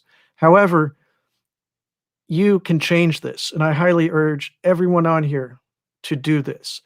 What I urge you to do is go to your local media, so TV stations, radio stations, and volunteer to become their security subject matter expert or their security expert, and offer them that anytime a story comes up, that you'll be their resource for that story. So if a technology comes up or a story on hacking or crime or cybercrime comes up in the news cycle, that they can feel free to reach out to you, give you any of the information, and you'll explain and give them pictures, video, or a rundown of what that subject is. This is great because it allows us to, in the community, to reach out and show that hackers are not bad. Hackers are just normal people who don't like the restrictions on technologies. And also with that, here's what a security professional does. Here's what a security professional offers. This is also great to reach out and help people. They always run stories about parents needing to know how to help their kids online or online safety. This comes up a lot. This is a great resource and ability to reach out and do that.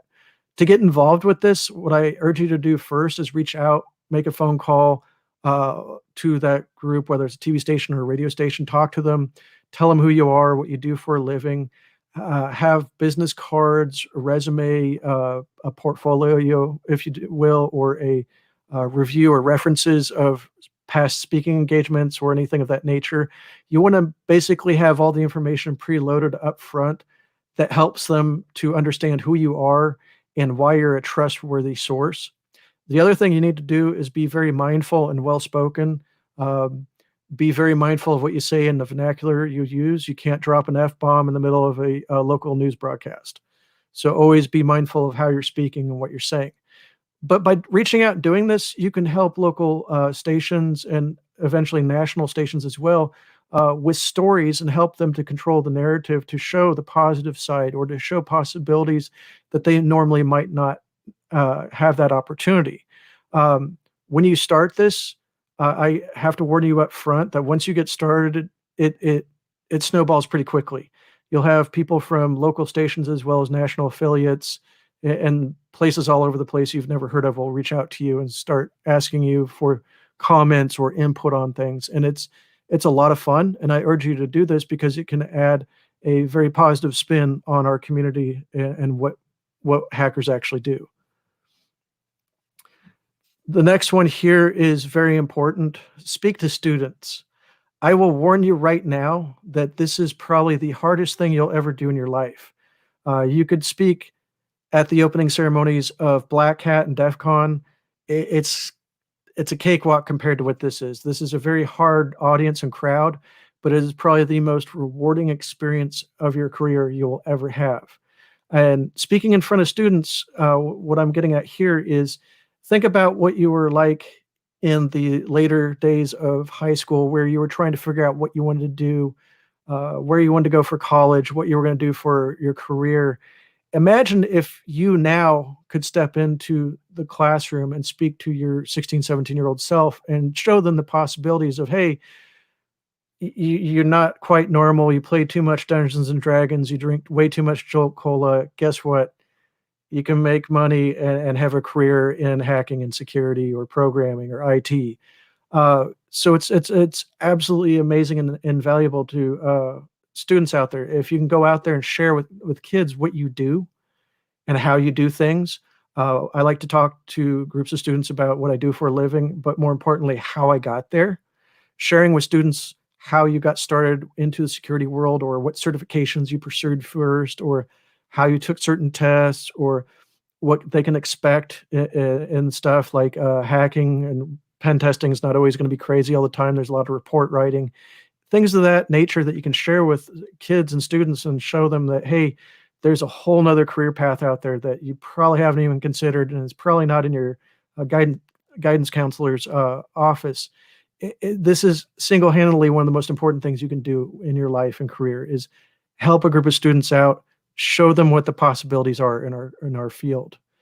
This is so much fun. It's terrifying at first, but it is so rewarding, and you meet some of the coolest people probably you ever will in your life here at the same time. If you do this, I'm going to warn you up front. It can take a while. Most schools will plan the year in advance. So if you go right now and submit something to a school, you're not going to get booked into doing this like a week to a month down the road. If you put in all the information and apply now, you might get booked a year later.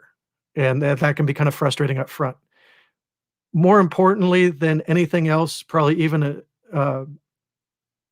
applying for your current job is when you go to a school to offer to speak, you need to have almost everything clear and valid in your background. Some schools will do a background check on you, more stringent than probably your current employer, but have everything prepared and ready for them. I pre-record talks so I can give a talk example to them. So this is how I speak about careers and career possibilities in IT security, cybersecurity, and career paths. Here's a video. You can watch a 30-minute video. I basically record my presentation to give it to them. They want to pre-screen as much of you up front in advance to make sure that you're not going to say a bunch of weird stuff in front of kids or be a liability or drop an F-bomb in front of a group of high school kids or tell a bunch of high school kids on how to go out and commit crimes. They just want to make sure that you're a positive, valid influence in front of them. So everything you can preload during the application process that can help validate your character and vouch for your character, do that. I usually take 3 or 4 references that are not related to me or my immediate employer, and I submit those when I go in and do this process. So that way they can reach out to people who know me in the community and validate that, yes, Aaron's okay guy. He passes a background check. He's clear to speak in front of a bunch of high school students. But again, this is so powerful and such a transformative experience. You can walk into a room full of kids as a hacker and go, hey, you know what? There's a whole realm of possibilities out there, and here's how you do it. Here's how I did it. Here's the pitfalls you should avoid. It's amazing, and you should do this. If you haven't done this, if your current employer doesn't do this, you need to start doing this. It's very important for us to continue our community and build our community through these means as well. Write a tool. Now I'm going to go back to the imposter syndrome reference again and state that anyone can write a tool. You can't give me an excuse of you can't write it or you don't know a language. If you don't know how to write something or you're trying to learn a programming language, creating a tool or a program up front to help you in your day-to-day job or workflow is one of the best ways to learn a new language, because it puts what you're trying to do or learn into a new context that makes better sense on how it can help and benefit you. But I encourage anyone and everyone out there to go out and at one time, if you're looking for something to do to help the community out or help the industry in general, write a tool, write a program, write software. It doesn't have to be the next Metasploit. It can be a simple script that automates a couple things. But if you put that out in the world and that helps others, it starts a process in which people will modify whatever you write. They'll modify and add to it and put it back into the world, and it'll help save time, help you out, help others. A great example of this is LogMD. The guy who's speaking after me, Michael Goth, you should definitely check out if you do anything in forensics or incident response. This guy wrote a program that changed the game for all of us. And he wrote LogMD and put it out into the world. And I got to see him speak at BSides Oklahoma in the past. And it was really amazing to see him put out a tool, and it took on a life of its own. And it created so many opportunities and things for others. He teaches a class here upon occasion at BSides Oklahoma, but I always check him out when he talks and everything. But this is a cool thing of seeing someone put together a completely badass tool, throw it out in the world, and it changed the game. Now, what's cool about creating tools and software is you do not have to do everything yourself. You can get a group of friends together, or you can get some strange guy across the world on the internet to help you out as well. You can collaborate and build tools. The best thing about writing a tool is it's just kind of like playing baseball. All you got to do is pick up the bat and take a swing. With writing a tool, all you got to do is try. And if you get stuck, there's so many resources out there, and there's so many people that can help you out there and help you learn and help you along this process. But I encourage you to do this because this contributes so much into the community and so much into the industry. And when you do write a tool, so many doors will open for you that you didn't see before. So many opportunities will present themselves. It's a really fun exercise. And again, check out Michael after at 2 o'clock, because he's an amazing guy. So write a book. Every single person here today, I'm going to let you in on a really, really dirty secret. Every single person who presented today, every speaker who spoke today, the preparation you put in for a talk at a conference is the same equivalent of what would be inside of a book. Yeah, you've written a presentation, but you've also written a book when you think about it. Every time you step up in front of people and talk, and all the research that you put into the talk, that's a book. If you'd conducted or participated in the workshop this week, everyone who presented a workshop, yeah, you wrote workshop materials and put stuff together, but that's a book in itself. It is so easy to write and construct a book in this day and age, and I encourage people to at least try it. You'd be surprised how easy it is. Um, our industry needs a lot of better books. Our industry needs a lot of better instructional materials and resources out there, and that's where you come in. There are things that you have, life experiences that you have, things that you've done and take for granted day in, day out. Put them on a piece of paper, type in the computer, use a typewriter if you need to, but put that together, put it out in the world and share with others so others can benefit from your knowledge and experience. It is very easy to write a book. I gave the same talk to Billy Boatwright, and he had the most amazing talk, which you should go out and look up, at DEF CON, where he spoke about his personal experiences and how he related to things outside of the security industry to solve, resolve, and analyze and fix issues and things that plagued him about imposter syndrome. When he gave that presentation, I was like, holy crap, this is one of the coolest things I've ever seen in my life. This is very helpful to anyone outside of this industry and anyone in any industry. Why don't you make that a book? And Billy thankfully sat down and took his talk from DEF CON. That's all he did, his talk from DEF CON, and put it into a book. And it helps a lot of people in our industry as well as people outside of our industry on how to identify and get over imposter syndrome. But that all started from just a talk. So every single speaker today, I challenge you to take your talk and put it into a book form. There's so many resources out there that can help you with that. There are so many avenues of self-publishing, it's not even funny. You'll actually have a harder time sorting through all the resources that are out there than actually finding an excuse as to why you can't write a book. And if you need help, there's a lot of people in our industry that meet up and help each other out with books and putting things together. But again, that one presentation or speaking engagement that you've done in the past, dig that back up, put it together. You got a book. We need more books and resources in our industry. So give it a try. It's much easier than you think. Scholarships. This is one thing I encourage all businesses to do. When I had my first business open, I set aside money whenever we had good, successful months. I set aside a bunch of money. And my purpose of that was to set up a scholarship, because all the opportunities in Vegas for like DEF CON, Black Hat, BSides are so cost prohibitive in this day and age. It's really limiting if you're trying to get started in this industry. The opportunities that those conferences can provide for you are not always accessible.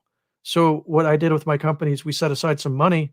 So when it came to DEF CON time, we would have contests in which people would have to create resources for the community, or we would have interns and they would have to do certain things, but we would have scholarships available that could be earned, where we would pay fees and ticket prices and everything and help people get to Vegas.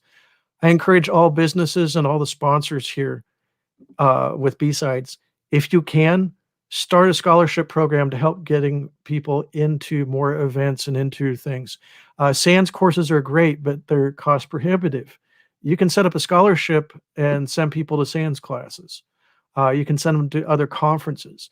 But scholarships are a great way for you as a company to find new talent, give back to the community, and it's going to allow you to open doors for others. And if you open doors for others in this industry, they will remember and help you again down the road.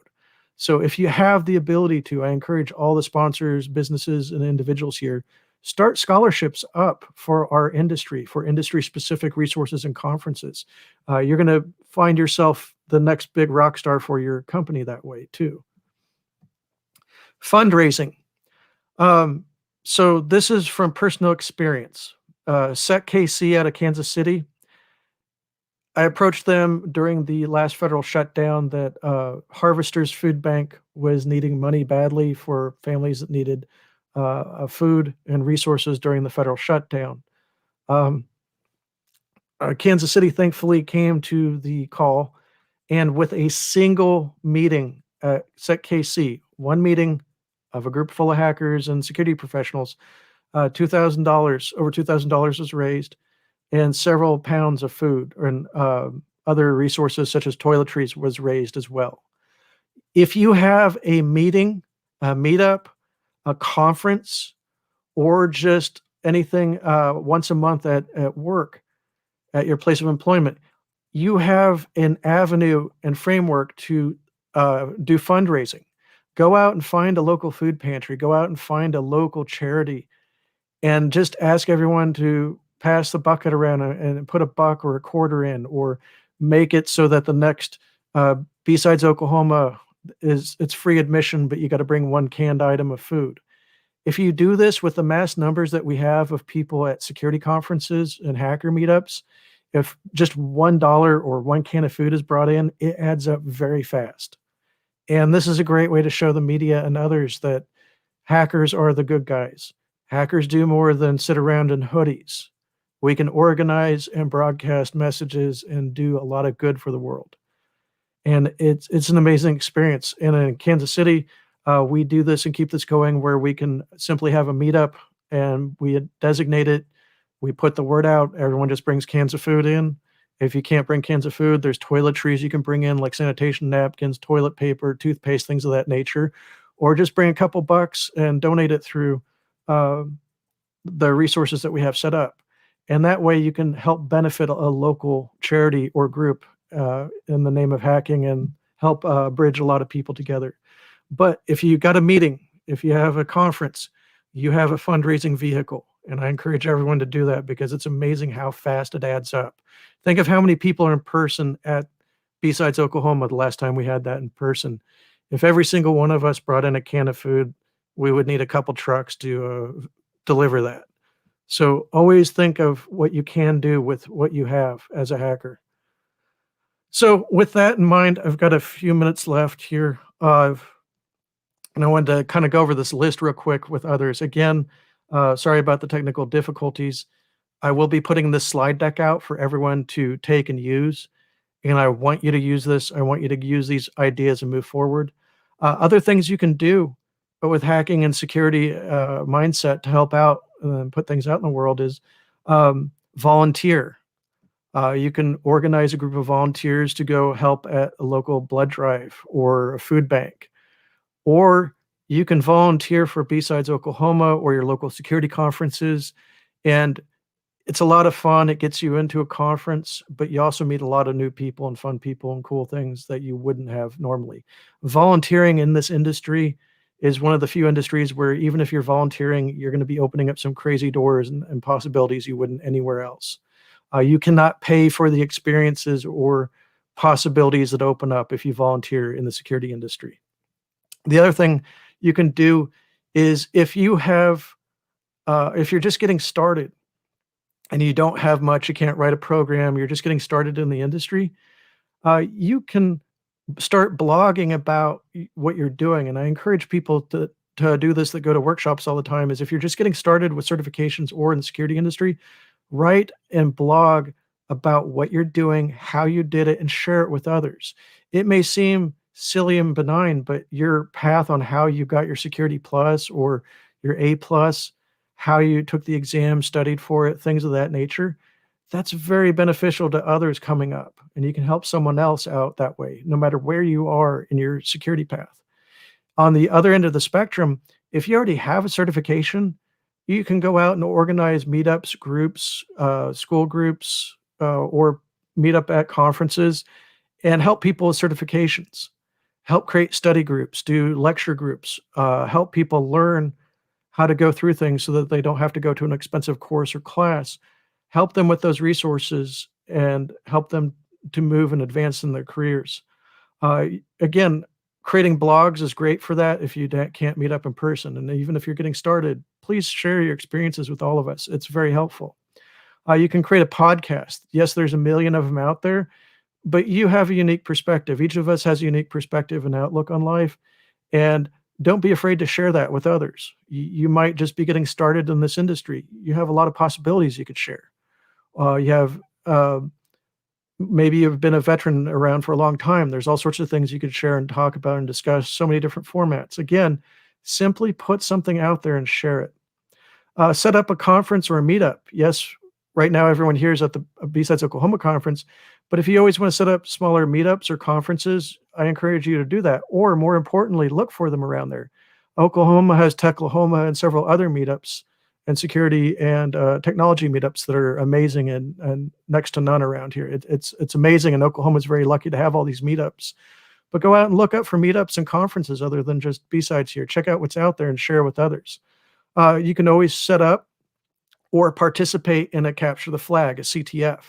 Setting up a capture the flag is a lot of work, and it's interesting, and it'll try your patience, but it's very fulfilling to provide that experience to others and provide that opportunity to others. And I guarantee you, if you set up a CTF, you will learn more than you did in the hardest certification that you just passed. I guarantee it, because you're designing something that hackers are going to dive into and tear apart.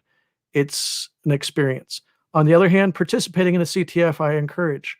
If you're just getting started, you're trying to get your feet wet and figure out what to do, participate in a CTF. You don't expect to win. Some of the CTFs will make you cry the first time you try it, but by simply participating, you'll get a bunch of new friends, you'll learn a bunch of new stuff and find out a bunch of things. The other thing I encourage people to do, and every single person here listening and participating at this conference, is go home after this conference and discuss with your employer about setting up internships. Internships are a very, very powerful vehicle in this industry, and it can help us not only find the next great talent for our employer, but it also helps us to pass on information and technology and skills that someone's not going to learn in a school setting. Internships open up a lot of doors on both sides. So if you don't already have an internship started at your company or business, I highly recommend it, and I would encourage you to do that. The other thing you can do is set up open houses. If you have an organization such as BSides or your business that does cybersecurity, set up an open house and invite the public in and share with what you do. The other thing to get into is historians. If you're just getting started in this industry, volunteer to act as the historian for an organization. And what I mean by that is a lot of the BSides groups have lost their history in the sense of who participated, who did what happened each year at the BSides. A lot of these groups change over because they're volunteers. Nothing really gets documented and stored over time, so that can be referred back to historically as well as just reference-wise. Volunteer to be a historian for like BSides Oklahoma and offer to record and capture that information and put it somewhere where everyone can access it. With this, there's so many ideas and possibilities of what you can explore. But the bottom line is you can take what you know as a hacker or a security professional, and you can transfer that skill set and pivot it to provide other solutions for the community. And what I would encourage everyone to do here today is try to do something different, try to do something that helps people out and puts more out into the world in a positive light. And what I mean by that is try to make something that helps more than one person. Try to do something that someone else can use and run with. The more that we do that, the better we preserve our community, and the better that we can grow our community as well. And with that, any questions?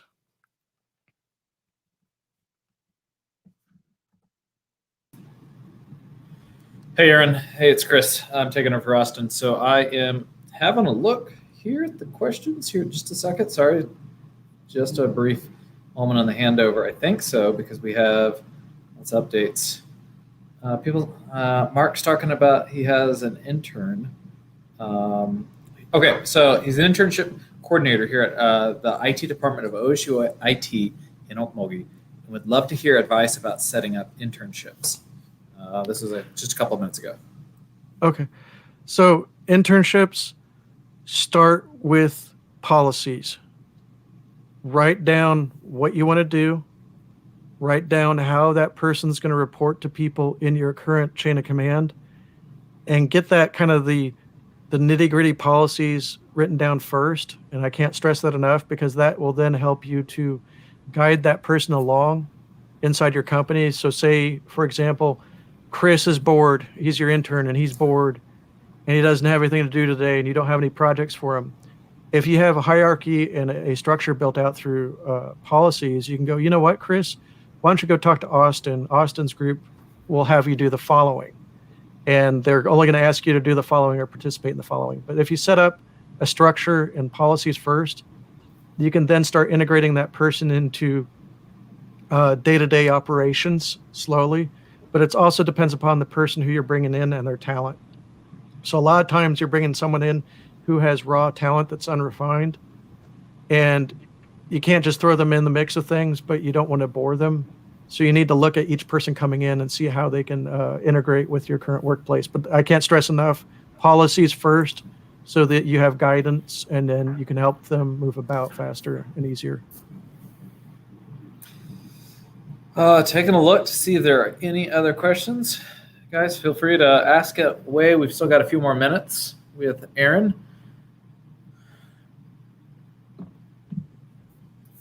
All right.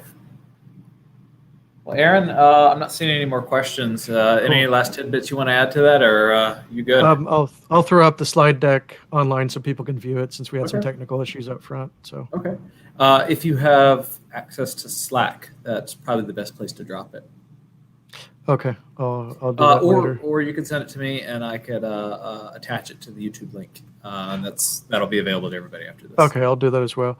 But yeah, I just wanted to give everyone a different talk on how you can take things, apply it differently, put something else out in the world, and try something different. Well, Aaron, thank you so much for joining us. I'm really looking forward to seeing you in person this time next year.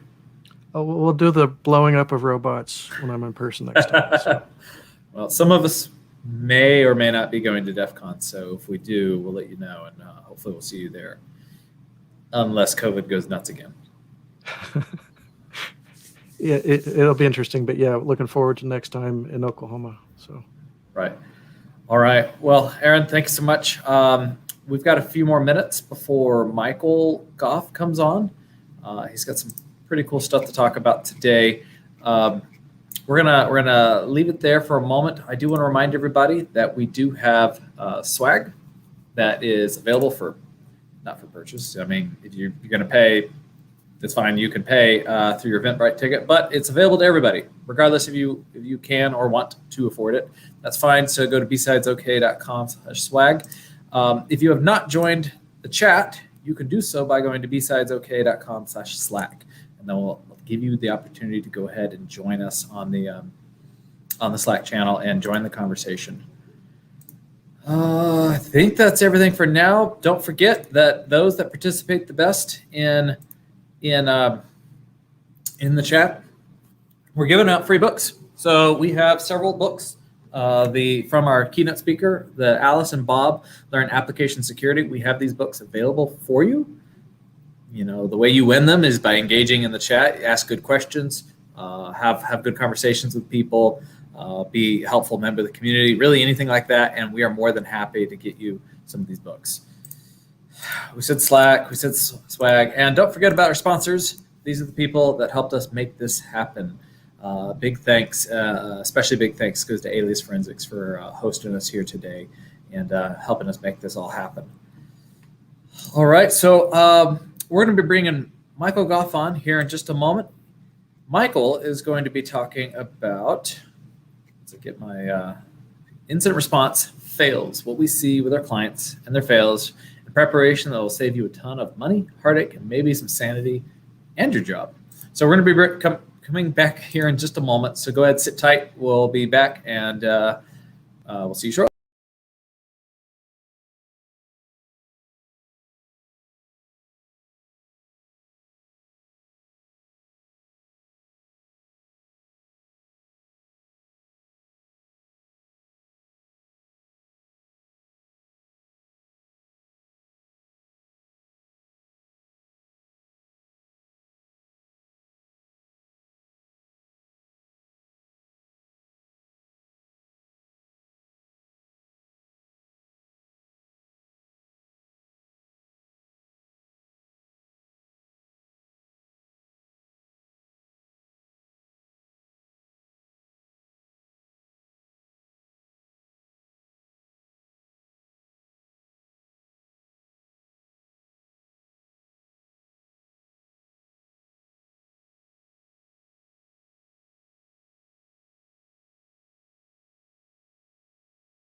Hey, Michael.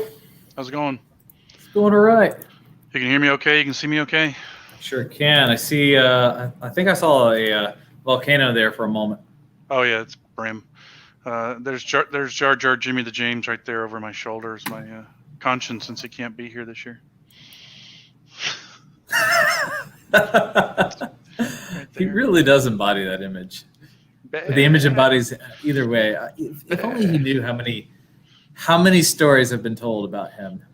Well, he's in the prezzo again from saying I copied the slides from last year. So I feel like I'm the only one who's actually been able to come to his house. Look at the pigs. Look at the chickens, the goats. bunnies. There were a lot of bunnies. Oh my god. They had the eating bunnies and the not eating bunnies. Aaron just said Jar Jar. Jimmy the James. So he sees it. So, can you hear this? Could you hear that? I did. I was fully expecting a screaming goat. I can do that if you like. All right, so folks are joining us back. I just want to do a quick brief mention.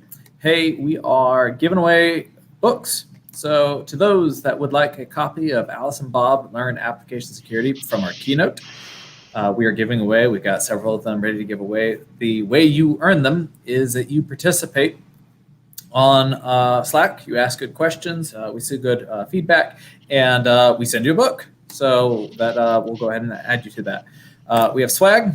Make sure you hit BSidesOK.com/swag to be able to get signed up for the swag. If you'd like to join the chat, go ahead and go to BSidesOK.com/Slack, and you'll be able to do that. Quick, big thanks to Alias Forensics for everything that they've done to put on this event for us. We decided to blow one of the circuit breakers a little while ago, and we all lost internet access, so we apologize to those that suffered through with us on that one. So sorry about that. More power. Yeah, well, that was the problem. There was too much power. So without further ado, everybody, this is Michael Goff. Michael will be presenting incident response fails, what we see with our clients and their fails, preparation that will save you a ton of money, heartache, and maybe your sanity and your job. So with that, Michael, I'm going to go ahead and hand it to you. I'm going to go ahead and add your slides to the stream. All right. Hello there, Oklahoma. Thanks for having me. There, that's about all we can. That was perfect. I'm so glad you did that. All right, I'm going to shut up now. And so I would like to welcome Jimmy the James over here, right here. Since Jar Jar Jimmy the James, since he can't be with us, he'll be my conscience on my shoulder as we go forward with the talk. It's good to be back with all you folks. I hope to be in person and doing some training next year along with Aaron and Chris and Nathan and hopefully Jar Jar Jimmy the James and Junior Jimmy James.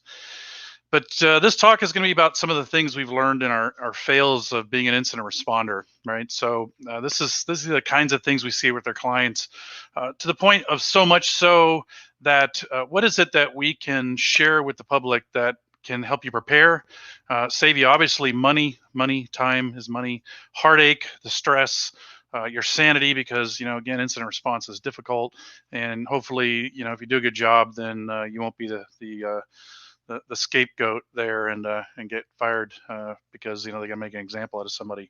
I do work for NCC Group as a principal in incident response. And for those of us who don't know me, I am a blue team defender ninja, malware archaeologist, as the shirt sort of says right there, and a logaholic. I love logs. They tell us who, what, where, when, and hopefully how. And I am a principal incident response engineer for NCC Group. And we'll mention these here, but the creator of lots of cheat sheets that hopefully you're familiar with. If not, please do get familiar with them. And I am the co-creator of LogMD, the login malicious discovery tool that was designed out of dealing with the Chinese in the gaming industry. And then it's kind of, as Aaron pointed out, kind of grown a life of its own. And also the co-host of the Incident Response podcast when we're not taking a COVID break. So why this talk? to find the bad. And again, because, there's Jar Jar Jimmy the James and Junior, little Jar Jar Junior over there, these little kids going to have there. Got to pay respect to the man is not here. Being an incident responder, we get called when things get pwned, right? That's our job. Right? Break glass is what we refer to it as. Clients want to know who, what, where, when, and how the pwn happened. And of course, we all know why. It's all for the money, right? It's about money, some way, form, or manner, ransomware, ransom, or stealing intellectual property, stealing plans, secrets, trade secrets, you name it, but it's all about the money. So what do we consistently see with our clients, and how are they failing? Well, let's first start off with the 3 C's. So the 3 C's, again, we're trying to keep from failing over there. I'm a, I guess, former mountain biker now, and we would call that an endo Charlie when somebody did that in course of racing or doing one of our treks to Moab or Fruta. So you don't want to be that guy up there in the upper right. But the 3 C's are configuration, coverage, and completeness. Configuration, think of it as, again, whether it's a firewall, whether it's a network appliance, whether it's a VPN, whether it's a web server, doesn't matter. But the configuration of the device itself, is the local audit logging optimally configured? We find our clients are not optimally configured. You bring us in, we have to investigate things, we have to look at the data, and you want answers. Well, we need the data, and you're not optimally configured. It makes it harder, thus longer, thus costly, right? So time is money. Endpoint agents are not optimally configured either. So not only what you do on the device itself or Windows OS, we'll talk a little bit about the Windows OS going forward and Nix as well. But if you don't turn things on, they can't be collected at the time of the incident or forwarded to, say, a log manager. If you then put an endpoint on there, whether it's EDR or AV, doesn't matter what, are they optimally configured? We find that clients are either missing one or more agents, they don't properly configure things in both, not only on the device itself, but also in the agent that's collecting that information. So getting into coverage, right? That's the how many of these things are installed, right? The endpoints are missing one or more agents. Pretty typical. I've investigated a couple incidences where they had EDR and EDR was missing or broken on several of the endpoints that got compromised, and that really does not help. Not only does it not help them, it definitely does not help us as incident responders. Some or all the log data, endpoint, cloud, network, internet facing, doesn't matter, is not going to a log management solution. So, you have to be real cognizant about when these logs roll, because if you don't break glass and contain those logs in that period of time before they roll, then they won't be available to us. We've gone on engagements, started, and literally the logs rolled several days prior to us getting engaged. And so the data was not there, right? So coverage is awful important. Configuration is awful important. And then completeness.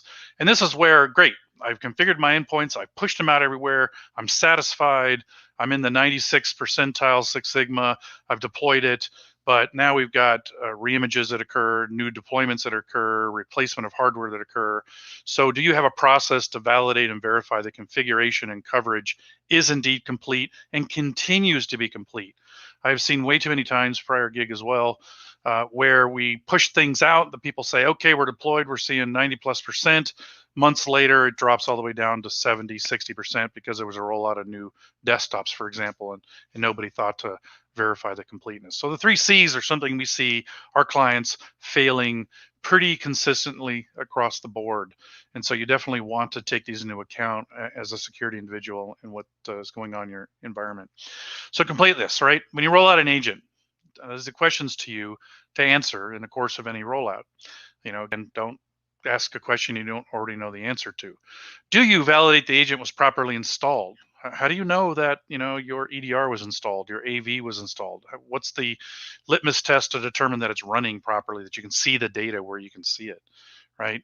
Have you compared what you've rolled out to the known list of assets so that you can look for any gaps?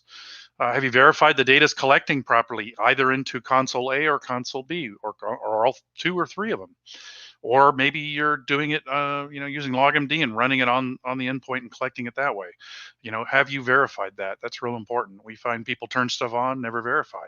And it turns out, due to group policy changes or organization, that policies did not apply to a whole chunk of machines. Have a way to identify new systems. Well, how do you know when a new system comes up that's not been deployed? how do you identify that as a security person, right? How do you look at that whole uh, configuration management, life cycle, and say, hey, new systems have got to get all the devices, and we have to have that. Do you have a way to install agents on a new system? Right? Is this a manual step that happens during build, or an SCCM job, or a big fix job? How do you go about doing that, and who owns that? And how do you regularly, as a security individual, trust but verify? Our job is to verify this stuff, make sure it's there, make sure it's up to snuff and doing what we expect.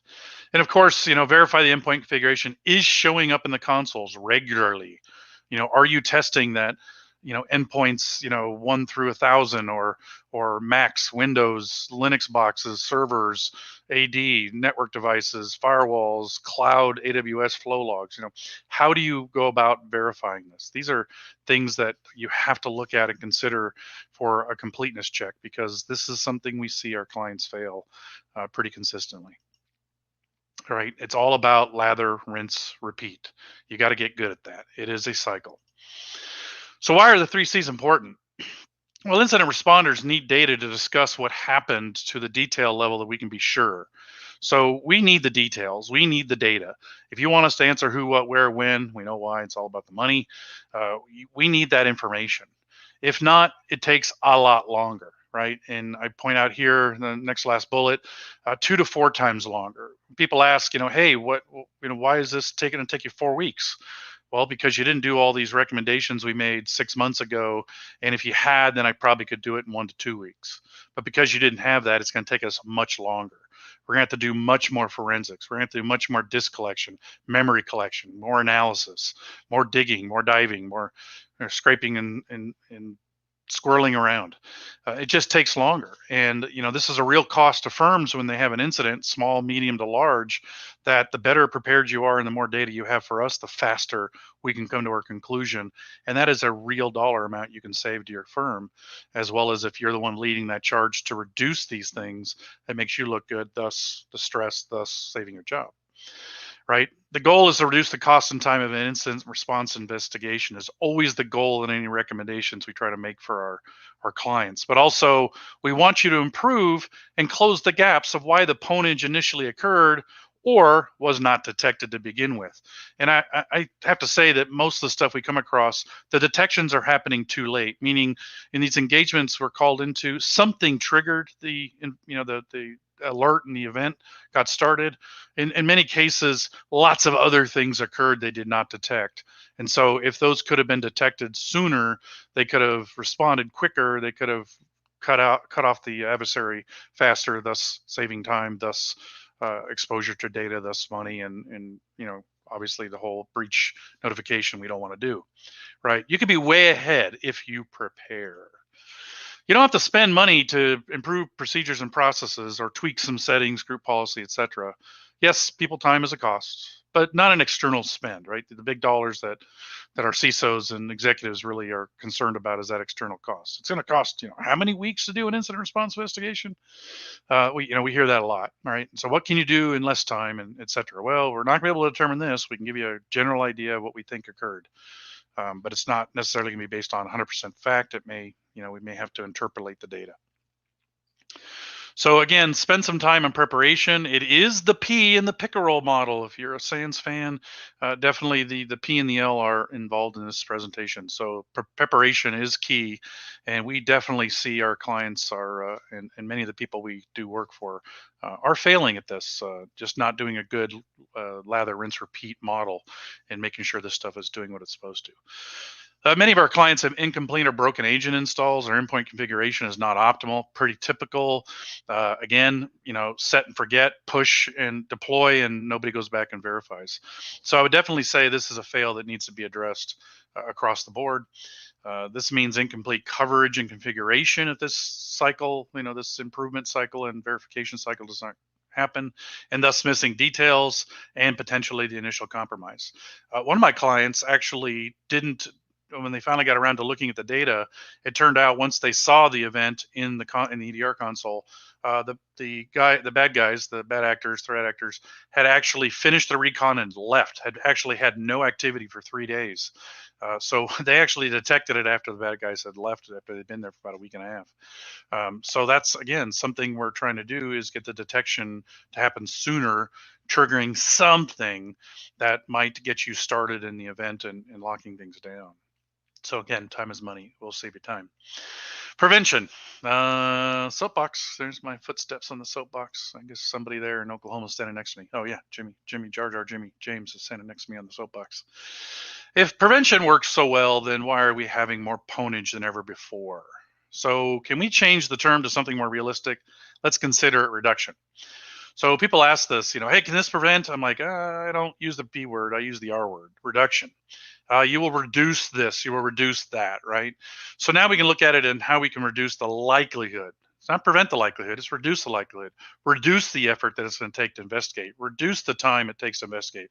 Reduce the damage that can occur because we responded quicker. Reduce the cost, cheaper for IR people, internal, etc.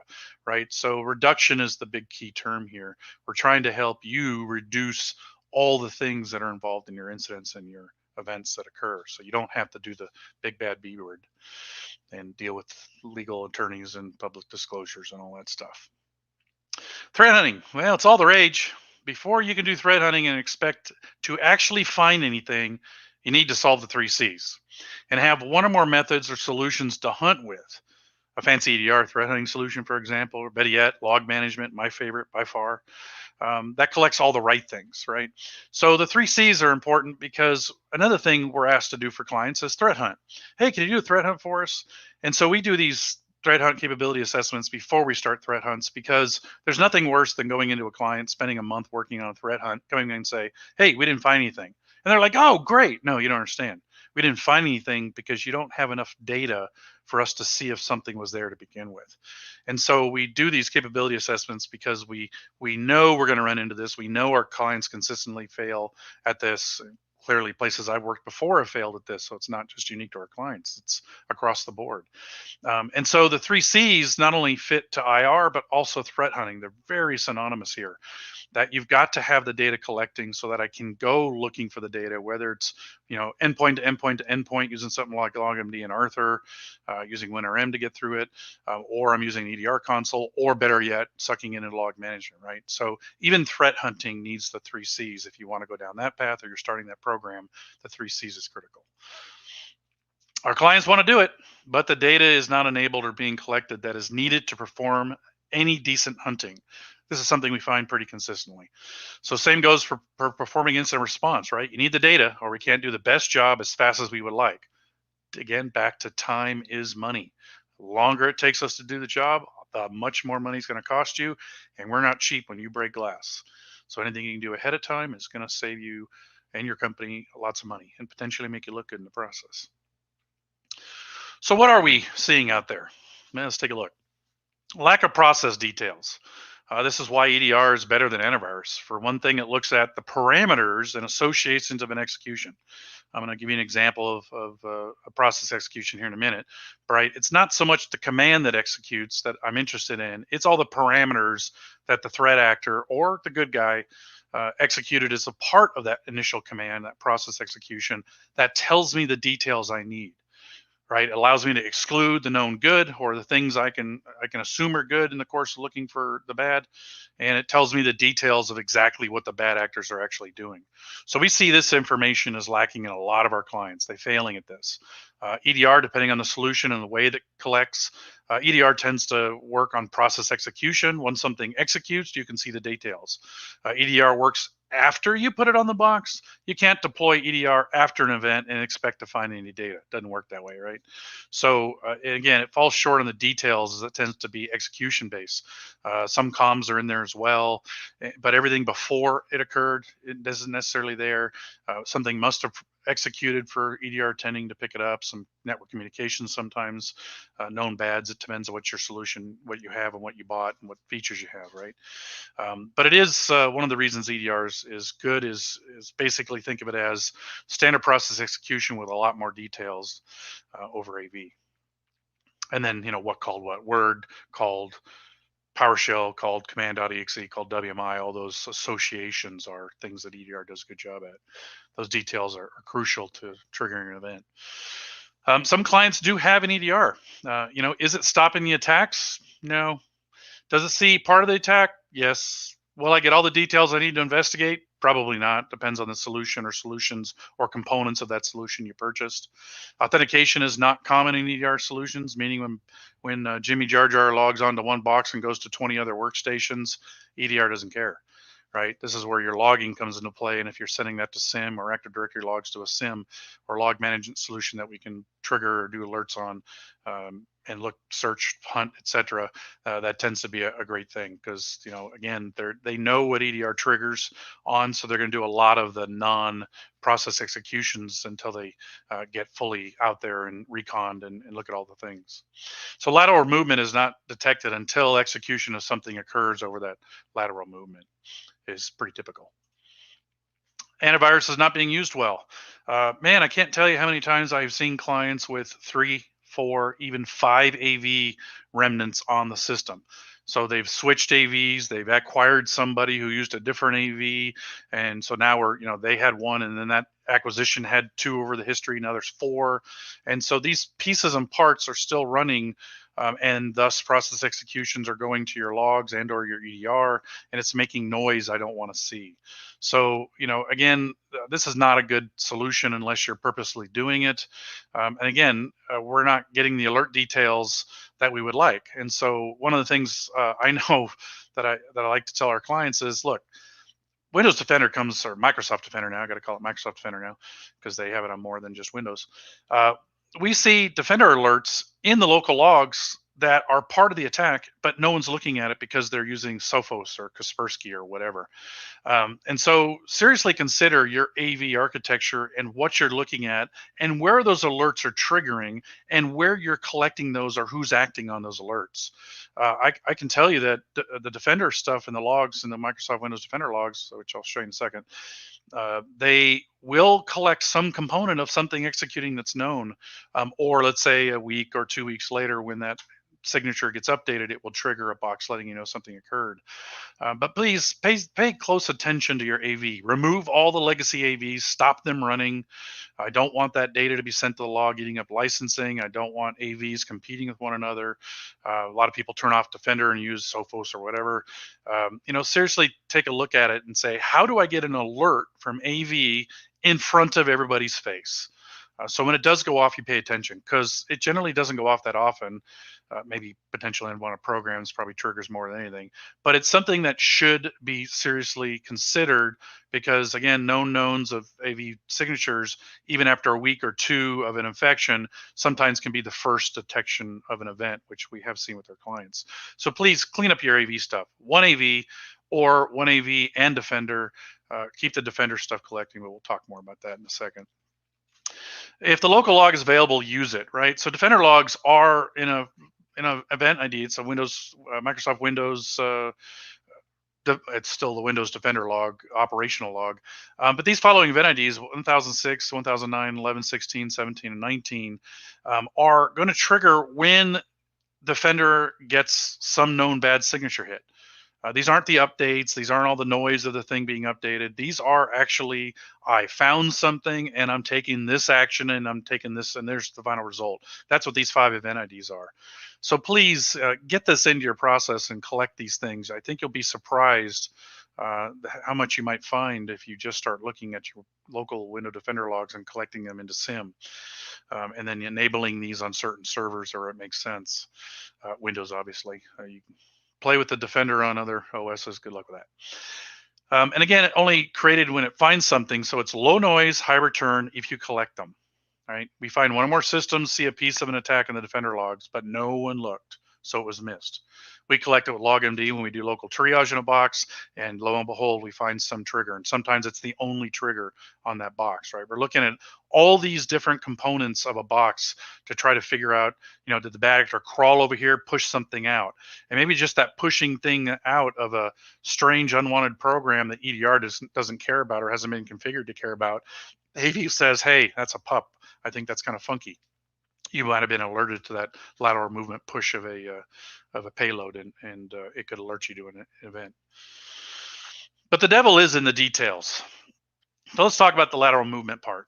So here's an example where these are executions without command line parameters. Great, I can see syswow 64. That always makes me twitch.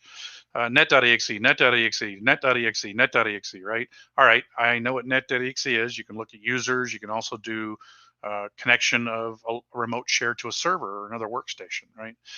So again, from the host you're investigating, let's say it's patient 0, and it's being pushed out everywhere, you'll see these net.exes executing across the environment. But without the parameters, I don't know if the guy's doing recon, looking up users or what groups are on the box or in the Active Directory or whatever server they're on, or are they actually connecting to a share? These details are critical to incident response and threat hunting, and we really need these, right? So again, you'll see net.exe and net1.exes. This is just one example. Lateral movement. We'll look at a couple others, and so you see 20 of these in the log. So what did they actually do? Net.exe, just like you see in the picture here. I don't know. I really don't. So now I got to dig more. It's going to take more time. So something that should take me literally minutes is now going to take me hours to days, right? No process command line being logged. This is a bummer. Here's where EDR excels. And yet I want it turned on all the endpoints so that we can collect it no matter what they're doing. If EDR didn't trigger on something, it may not actually see some of the activity, which I have found with our clients. So let's look at the details of what we want, right? I'm here about the details. Net.exe's devil is in the details. What server or workstation did it connect to? What share did it connect to? What user or groups did it query, right? If process command line was being collected, then I can see something like net.exe, whack whack secret server, and the share being credit cards and super domain users, Jimmy the James Jr., right? I now have information. I now know what creds have been compromised. I now know what server they've touched or servers. Remember those 20 entries I talked about? If they hit 20 different boxes, I now know which boxes I need to go investigate from just simply turning on process execution details. So we have a question from the crowd here if you got a sec. Yeah, shoot. Great presentation on incident response. How to strike a good balance between logging / data collection and system performance degradation? So in the Microsoft case, Microsoft's done a lot of research on this subject, and their most voluminous logging is DNS. So if you have a Windows DNS server and look at their logs, you'll see they're massive. And they claim that their DNS, their most voluminous event, only takes up 0.05% of CPU of a box. So the reality is, in today's CPU and hardware, users just don't notice. And I have not seen a performance degradation in 10 years. So Windows has done a very good job of building it into the system to where it's not noticed too much. Now I'm going to leave Sysmon out of that. Sysmon's another duck. But basic built-in Windows logging, if done well, no one will notice. The quantity of events generated potentially being sent to a SIM, obviously a challenge there. It all depends on your licensing model. But there are ways, and that's a different talk, of what the right things to collect are. Some of that is in this talk here. And so you do have to collect the right things and send those to the SIM and trigger on that. But that's a more refined talk. And the cheat sheets will help you out with some of that as well. But good question. Pretty much you will not notice until you get into VMs running heavy duty audit D daemon stuff on NIC systems on VMs. It's the place you'll start noticing that. So of the 20 event logs, if we saw just a bunch of 20 net.exes, don't know anything. But then if we see what I showed you a minute ago, we would know exactly what systems are connected to, what shares, thus what data was exposed and possibly taken, and what users' accounts got pwned or utilized here, right? As an incident responder, I now have more targets to investigate because I know they logged into these systems. It may have been just to touch them all, push a payload out, and then eventually maybe set up a stable task job, whatever, and then eventually they will trigger and infect the company or ransom the company all at once. A lot of times these ransom events will push all their payloads out, not execute a darn thing to avoid EDR, and then pull the trigger all at once. And by the time anything takes an indication, too late. The ransomware's already wiped a bunch of stuff, right? But again, I need the targets to have the details because that's what I want to investigate, and I know they logged into these systems. That's real important. So save your sanity, time, and job, right? If you collected the details, we can investigate minutes, hours versus days. And this is a big win for organizations if they just go through it, right? This equates to real money saved, since time is money. People time is money. Paying an IR firm less time is a savings of money. In the Nix and Mac OS, it's, process command line is the history. You want to be able to collect this stuff and see what did the bad actor actually execute in your Unix, Linux, or Mac OS stuff, right? So it's these details that I'm after. This is a command I'll type on every time I look at a Linux system or a Unix system or a Mac OS. History. Show me what it is the person actually did while they were on the box. More lateral movement. Well, WMI, Windows Management Interface, heck, well, whatever WMI stands for, is also used and does not log very well, meaning when you're in the WMI console, there is no logging. If you're at the command prompt log console and you're sending your commands like you see here below, wmic/user foreign domain, admin password, blah, blah, blah, blah, that will show up in your process execution logs. And that's the data I'm after, right? And so definitely trigger on the /user : for WMI type attacks. Also, same thing goes with the net.exe. It's a /u:. So look for those, definitely alert on those. If you want to look for more, bad actor type, red team, threat actor type WMI connections. They do with Windows 10, if assuming everybody's rolled out Windows 10 or 2016, 2019 server. They do have this dual authentication that occurs on the endpoint that it's connected to. So if Jimmy Jar connects to say Chris's workstation with WMI, there will be 2 auths against Chris's box that Jimmy the James triggered in the course of doing that remote WMI authentication. You can see my DerbyCon 2018 talk on this where I give some examples of it. But WMI is definitely heavily used. So your recent slide has dropped off a bunch of questions here for you. So Sure. Going back, how does XDR compare against EDR? Different talk subject, but terms are marketing material. Yeah. Honestly, again, another DerbyCon talk where I talked about the evaluation of EDR.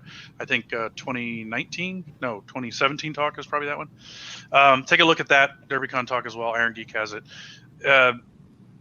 The terms are interesting in regards to EDR, meaning there are probably 5-6 different terms. We have threat hunting, we have endpoint detection response, we have the blocking, right? Actually taking an action. It all depends on what you're using, how you're using it, and then what features you're using it. And so comparison of these things are difficult because a lot of people say they're an EDR solution, but I can tell you if you look at Cylance and try to compare it to say Carbon Black, they're not the same. And you can't really compare them. So I'm going to stay away from the answer of that one only because it depends on how you apply it in your organization, and how you use it is really going to help the difference of what the two are. For sure. So then we have also, what is the optimal retention period considered on average bad actors stay in victim systems for over 260 days undetected? It depends how good you are, and if you do everything in the Prezo, you probably wouldn't need to collect it that long. I'm gonna say shoot for 90 days. Your local logs are gonna last a week or two maybe, so you're gonna have to have some ability for us to get on site or investigate. But I would say shoot for 90 days, and then shoot for getting it offline or stored longer if you can, based on budget availability. But shoot for 90 days is a goal. If you can get to 30, start at 30, then shoot for 90. If you can get to 90, then go to 120. Just keep upping it. Right. Do you recommend turning off WMI if it doesn't log well? No. Unfortunately, Windows uses it extensively in the server environment, and Windows 10 uses it extensively now too. The logs tell you enough about that it's being used that you should be able to detect a malicious use of it. So no. Gotcha. It's too heavily used amongst the server hardware and whatnot, network gear. And then the last one for this section here. What's the best strategy to avoid alert fatigue / false alarm on triggering an incident response that turned out to be a non-issue? Tuning, and more tuning. You have to baseline your environment. I'll talk about that here in a couple slides. That is, unfortunately, a goal. It is a challenge for a lot of organizations, but you do have to baseline what's considered normal, and I'll touch on that in a couple slides here. Windows Remote Management is another tool that can be used. I recently investigated one where WinRM was used. The bad actors actually remotely connected to a box, enabled WinRM, and used that to connect to several boxes. Again, a different log. Here's the Windows Remote Management operational log where this stuff is. But again, once you get into PowerShell remoting, PowerShell is powerful, right? So you can do almost anything, and now your outside process executions, you're now in the PowerShell world. And depending on how you execute your PowerShell stuff, you could be just executing a bunch of, oddball script blocks that don't necessarily trigger anything. You could tweak the way you do the script blocks and all the tricks of the trade that people do with the red teams that I've seen. So now they have a way to execute a whole lot of power, do the whole .NET stuff, and compile stuff on the fly all within PowerShell, right? So a pretty powerful way to do it. But again, a different log's involved here. You're not going to get this out of process execution. This is under application services logs, similar to WMI has a log here as well for piping things to the event consumer. But again, Microsoft Windows Remote Management Operational. So there are other logs that need to be collected here. And again, if you're not using WinRM very often, then this thing won't trigger a lot of noise. Thus, you won't get a lot of alerts. If you are using WinRM, then you have to determine what that baseline, what that normal behavior is. Meaning, if Jimmy Jar Jar is going to a bunch of boxes normally as a part of his duty, then maybe you say, we're not going to watch Jimmy Jar Jar doing WinRM, but we'll watch other aspects of WinRM. Who else is logging into 1, 3, 5, 6, 10 machines? You do need to configure the endpoint. Bad actors will just use WMI to remotely execute WinRM QC quick config. Right now, PowerShell is being heavily used here. Little on process command line because now it's within PowerShell. Right, you'll see this initial execution on the process command line or within EDR if it's capturing it.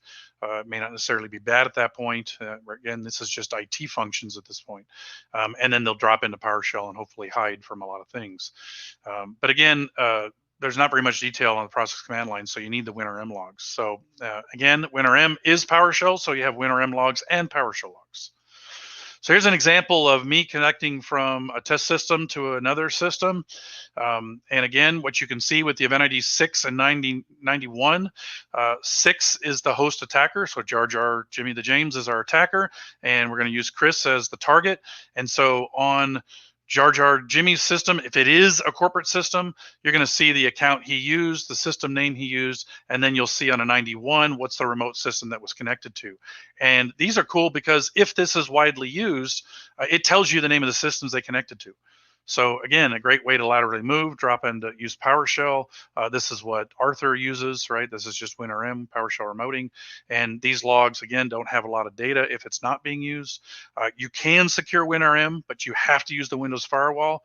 Again, number one recommendation to red teams, if you want to block them, is use the Windows firewall. You can lock down WinRM to say, Jar Jar Jimmy the James is not allowed to use WinRM, but Chris is. And so that means this IP address can use the ports for WinRM and go that route. And now Jar Jar Jimmy the James would fail a bunch of connections attempts because he doesn't have the rights per the Windows firewall policy. But this is a different log that you can definitely collect. Again, baseline what's normal and then figure out what's bad here. And usually you'll see bad actors generally operate at a bulk rate much more than IT, meaning how many connections per hour? 5, 6, 7, 8. I see bad actors do 10, 15 at a time. So they're hitting 5, 10, 15 net.exes or 20 WinRMs or 20 WMIs because they're spraying the environment in which they've learned about it. And so that's what we're looking for. So alert fatigue comes that I see one event. Yeah, but do you see any other associations? This is where run books and playbooks come into play. Okay, if I see a WinRM, then I must also see these other 2 items before I create a ticket that says it's bad. Or I see 20 of these attempts. Why is Jimmy the Jar Jar the James going across 20 systems? That's abnormal, right? So alert fatigue is something that has to be tuned and understand the baselining of your environment. PowerShell logs have a 4104. This will show you the PowerShell commands used to connect. You can see here in this log, I'm using NRPS session, the host name, just to remotely connect to the test boxes. The 4103 on the target system will show you what I'm executing on the box. And so these two event IDs in the PowerShell logs, again, are very useful in collecting all kinds of bad PowerShell behavior. And there's the Windows PowerShell operational log, not to be confused with the Windows PowerShell log, which is older V2 stuff, which also does have event IDs worth looking at, an ID 500, for example, but they are completely formatted differently. And again, the PowerShell operational logs are PowerShell V4 and 5 and on, and the Windows PowerShell logs are V2 through V4, but still record things with any version of PowerShell. So what about the network? Network fails. Outbound traffic from servers. Yeah, I know most infamous any rules outbound is pretty typical for server environments, and that's fine. But again, no basic detection or alerts for odd ports. So I've investigated internal servers that if you kind of just take the IP addresses and say, who are you talking to outside the organization, and you do who is on these ports, are these IP addresses, and you figure out who the owners are, and you say, no, not Google, no, not this, not that, all the services you normally do, then suddenly you've got these owners of server hosting companies. That's something you don't know or haven't seen before. Or worse, Tor. Tor does use 80 and 443, as I found in a recent engagement, but in this particular case, they also used 4443, and it's also known to use 9001 as well as 9030, and not so much 9040, 50, 51, and 9150. But in the case I worked at, they used the first four. They used 80, 443, but also 4443 and 9001. So if I was just to say, all right, let's create an alert on my internal servers, talking to the internet. So these are public addresses, and I'm saying, all right, of those public addresses, what are the ports and who are the owners of those? I can whittle this down pretty quickly and have a pretty good rule to detect that somebody dropped Tor. And again, EDR did not detect this Tor infection. I found it after our investigation. And so where EDR failed, this kind of alert might have worked. Yes, sir. All right, so we have some more questions from the last section. I'm a little slow on catching this one here. How long do you recommend for a baseline? A week? It depends on your environment. Baselining, in regards to the traffic that's generating, give it 30 days, because every company is going to have an end-of-month routine where they might be uploading a database to another place that normally you don't see within that week. So I would say over the course of a month, look at it. That does make it hard or time consuming to look over 30 days. So you can break that out into week 1, 2, 3, and 4. So you can process those at a week at a time. And then basically dump all those IP addresses, sort through them, figure out who all the known people are, put those CIDRs in the thing and say, not these, not these, not these. And do it by CIDR. Don't do it by IP address. Whack the entire CIDR.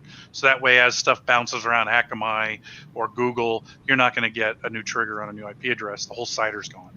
I also like doing it at the end of the quarter because they also have new random stuff that pops up there too. Very good point. Quarters are also important, right? Even year end sometimes, accountants right now, April 15th, right, with the taxes. So yeah, you do have to take those things into account. But again, this is kind of an evolving process. You start it in week 1, 2, 3, 4 kind of thing, then do it again at the second month or third month and the end of the quarter, and you kind of watch for these oddities. And eventually you'll filter these down. In Splunk, they call it lookup lists. You just build a big list of CIDRs that you trust, and what you're doing is looking for the odd and have a playbook that says, take that IP address, do who is on it, figure out who the network owner is. Do you recognize it? Is it in this list of trusted sources that we've already documented? Yes, go ahead and add it to the exclusion. If not, send it to the IR guys. And then it was a follow-up to that. Do you recommend building a new baseline if you add in new default company-made applications? Company-made applications. So company-made applications, internal to internal, I'm not going to tell you to do a whole lot of effort there until you get really, really good. You're looking at external comms only, right? Internet facing. So if you build an internal app that goes out to an email server on the internet that's doing your marketing or whatever, obviously you'll need to know that, right? So it's something that you should, as part of investigation and deployment, be involved in that security deployment. That's that whole software development life cycle. You should be looking at what those internet comms are from that box that's being deployed, or boxes or solution that's being deployed, and try to say, what's their normal traffic? You can get around to eventually locking down the firewall, but the first thing is to say, I can see the traffic, I can collect the traffic, let's try to baseline it and alert on anything that's new. So when you see the guys open up port, 4443, because 443 is used for normal traffic and 443 is used for some upload, you would catch that and say, hey, and the guy would say, oh, sorry, my bad, I opened up a new thing. A lot of times you can work with your network guys. If they are locking down stuff, they'll tell you that, yeah, we opened that port for such and such. But yeah, you do have to look at that as part of your software development lifecycle and say, how do I integrate on these new deployments and check this flow of traffic to the internet? Because the bad guys are sending stuff to the internet. They're going to move it all inside your environment to one box that eventually will go out to the internet. And you really need to watch that traffic.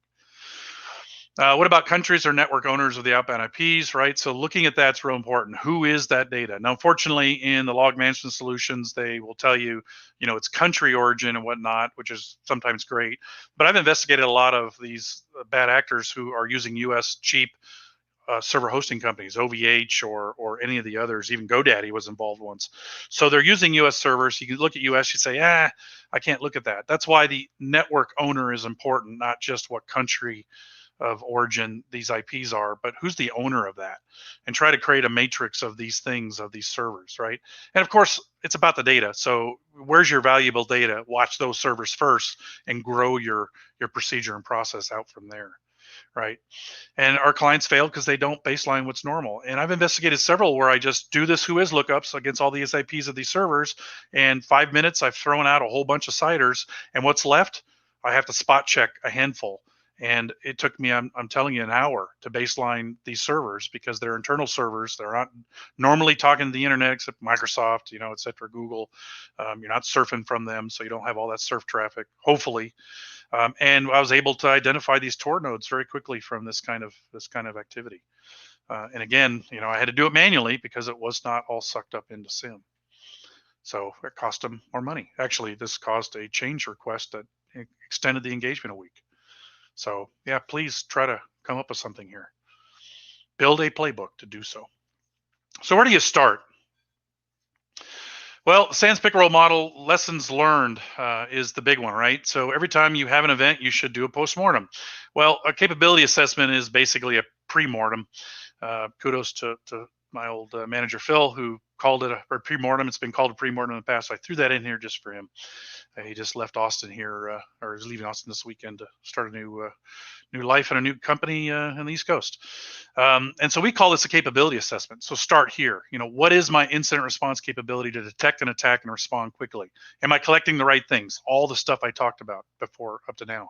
Do I have an idea how long the data is collecting for? If it's collecting for a week, you have a few days to break glass and get me on to suck that data off before it rolls. Or you got to create a process to protect that data or copy that data off to archive it, S3 bucket it, whatever, right? You have to understand what data you have and how long it's collecting for. That's a big part of a capability assessment.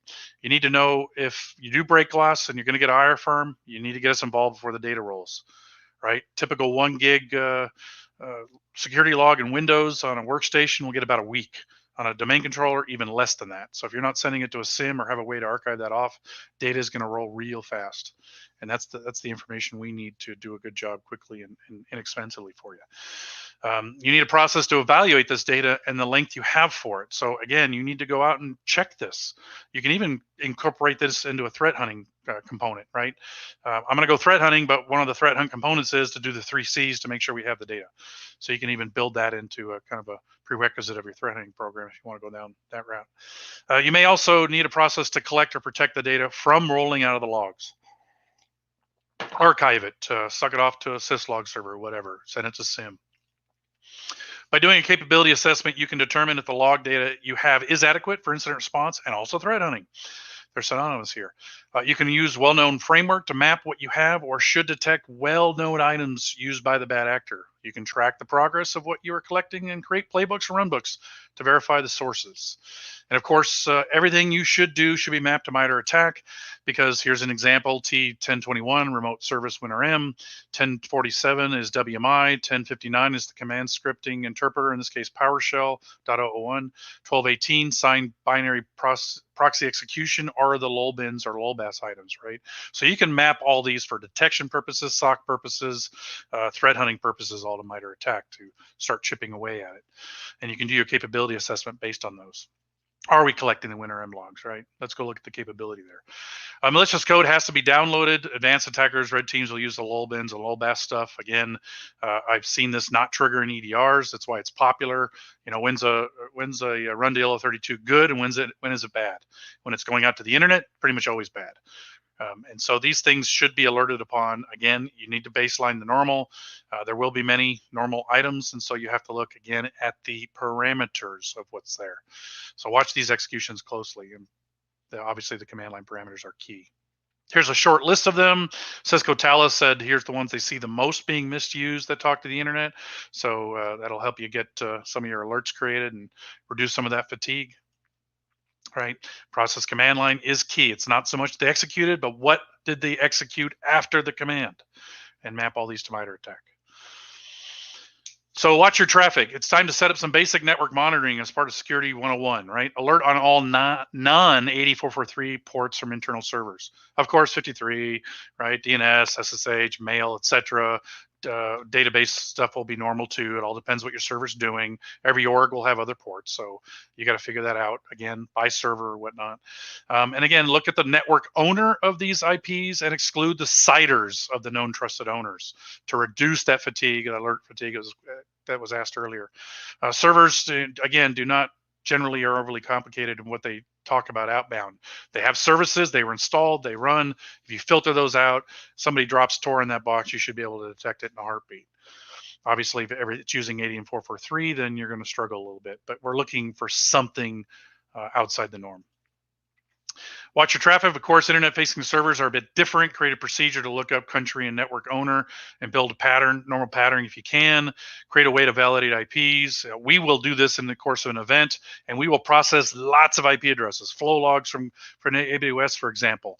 We'll run them through an automated script to LogMD, which gives us all the owner data as well as the country of origin, and we can immediately sort those and say, boom, and away they go, right? So that's a good item.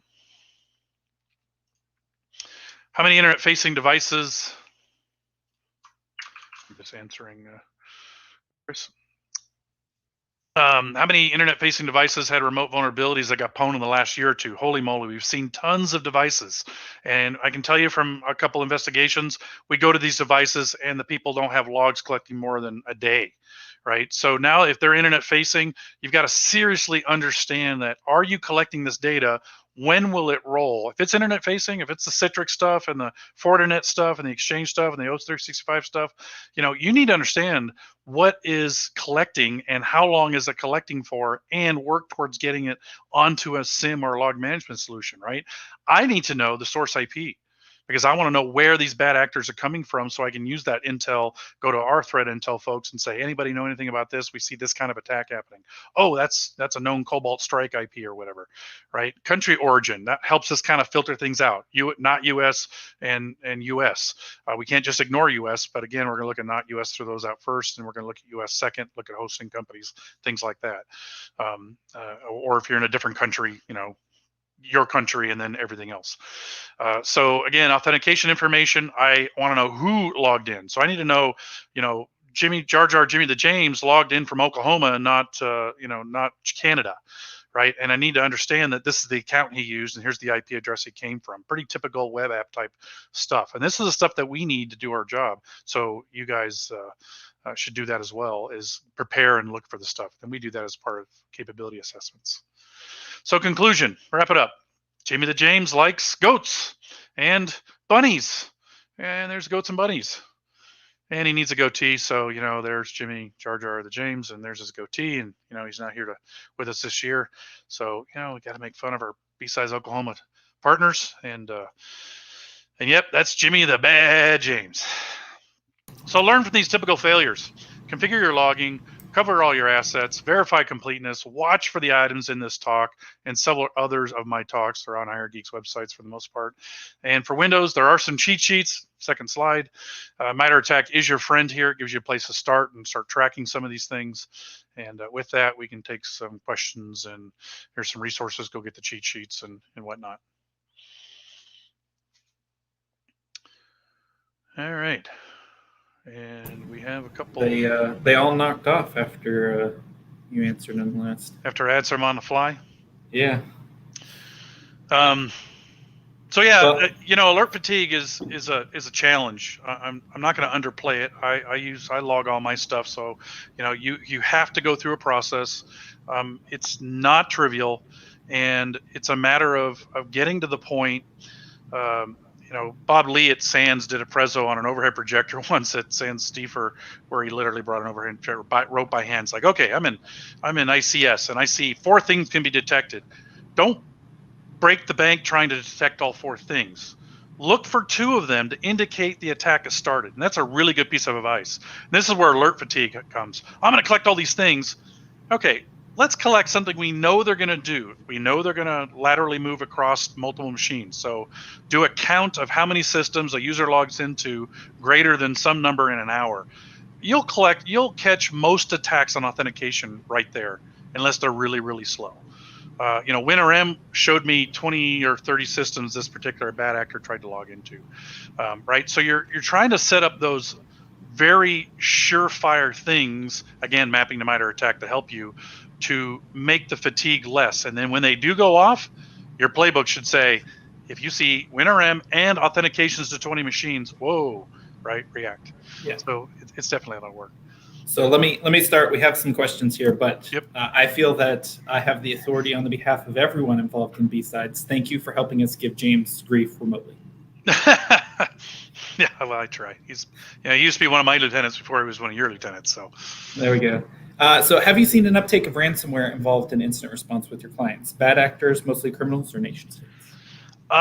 Both, right? So I think nation states, for the most part, from ransomware, nation states are going after intellectual property.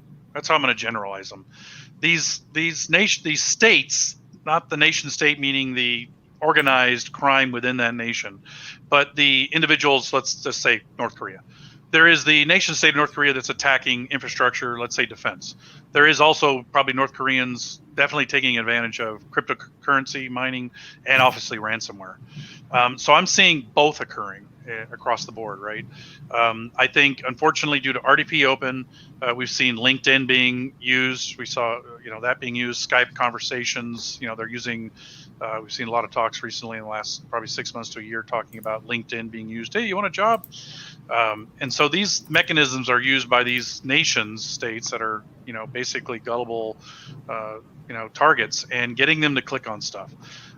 They're sloppy. They create a lot of noise. Everything in this prezzo that I talked about today is all the sloppy noise these guys created. One of which, in 2 cases, they were bad actors, threat actors, advanced attackers, and also in several cases they were just commodity type, got somebody to click on something, a program was actually backdoored and got a remote control tool in there. So it's a combination. I don't know that it's a bunch more. I think it's just they're finding new ways to take advantage, social engineer individuals that are more successful than email, like LinkedIn jobs and things like that. Are most of your clients in specific verticals? No, they're across the board. We have clients across the board, everywhere. Startups to big defense firms to financials to everything. So we're not seeing any kind of unique slant here. They're going after financials, they're going after defense contractors, going after lawyers, they're going after, just about everybody. Does training help preventing an incident? No.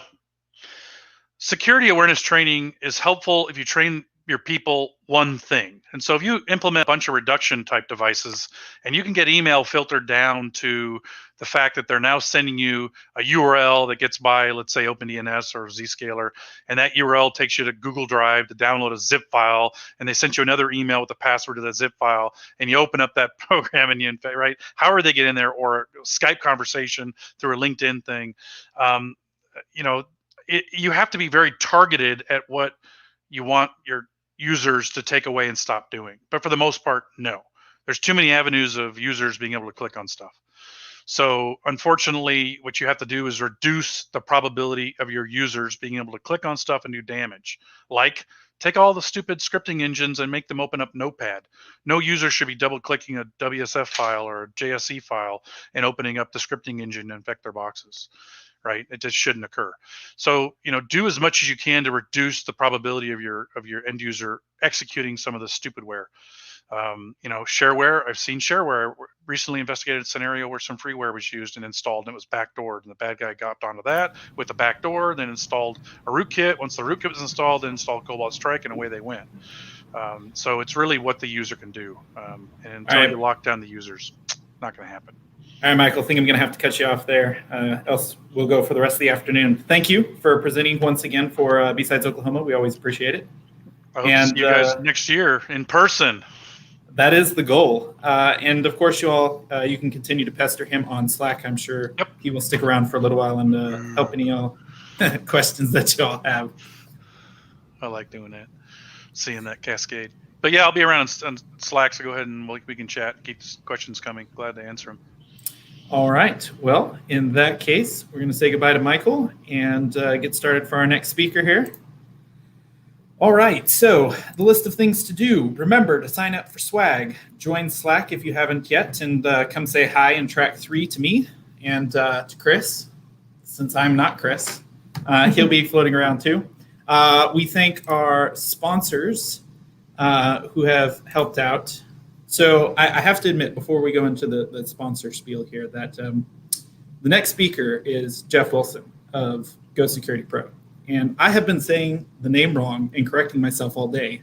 And I keep telling him he needs to change it to GoPro Security because it just rolls off the tongue so much better. And I keep getting told that they'll get sued. But come on, it's just so much catchier. But I want you all to know that the kickbacks for saying his name twice all day, I'll let you know how the meal goes later. So the rest of our sponsors, we have Okta Optiv Secure Ideas, Pinnacle, Arctic, Fortinet, True Digital Security, Stackhawk, Alias Forensics, and Go Security Pro. All right, so rolling into the next speaker is Jeff Wilson, as we said, so we'll go ahead and pull him in here. Hey, Jeff. Hey, not Chris. How are you? I'm doing well, enjoying myself today. If you're going to change my name, I'm going to change your name. I mean, I changed your name, but you're just using the name that I gave you, so. That's true. It's good to All see right. you. It's good to see you, too. Thank you for joining us again. See, I didn't kill the Chris. I just not Chris took over. So Jeff has presented for us before and will present for us again, and hopefully will continue to do so. And I will hand it off to him. Cool. Go forth. Thank you, Austin. I'm going to share my screen, possibly.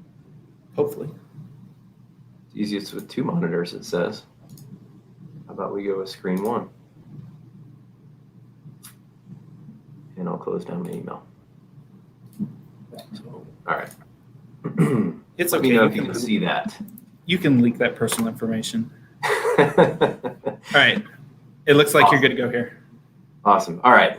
Well, thank you. I'm glad to be back. I was just thinking, man, I can't believe it's been a year since I talked to B-Sides last. And I just remembered it was like July. And so it actually hasn't been a year, but man, time has flown. Can't wait to be back in person, of course. So this talk is about protecting your business by adopting a security framework. And this is stuff that I geek out over. I really enjoy this stuff. And I do a lot of the pen testing, data breach analysis stuff, but I also do a lot in the GRC realm, risk management, and certainly adopting a security framework is part of that. Just a little bit about our company, Go Security Pro. We're an Oklahoma-based cybersecurity firm. Many of you may know Chris Wall. You may have seen him on the B-Sides back scenes and coordinating. My wife Susan and I, of course, founded the company back in 2019, and this is our leadership team. And so what we do, it's a little bit different, is that we specialize in creating cybersecurity plans, not just report delivery, but actually helping organizations move forward and move the needle on cybersecurity. We do data breach analytics, which is kind of a different take on things. At the last BSides, I did a talk about how the data breach analytics that we saw post-COVID, like after people transitioned to work remotely, and how that changed the threat landscape and what we were seeing on the data breach side of that. A little bit about me. I've been, in InfoSec for 17 years, consultant for about half of that. I've been a lot of different roles in cybersecurity, and what I like to do is put out high-value content, or at least what I think is high-value content. The audience is really the judge of that. So some of the more recent pieces that we've put out, in early 2020, we put out the Healthcare Data Breach Intelligence Report. Haven't yet done that for 2021, but mid 2020 we revised it. In fact, post COVID, and so healthcare is unique in that data breaches are made public. They have to disclose that to Health and Human Services, and then they post the list of folks who've been impacted by a data breach on their website. So you can get a lot of interesting information out of that in the healthcare space. There's a lot of transparency there, not so much in other industries. We did a big write-up on Zoom once everybody started working remotely. Like, is it secure enough for our company to adopt?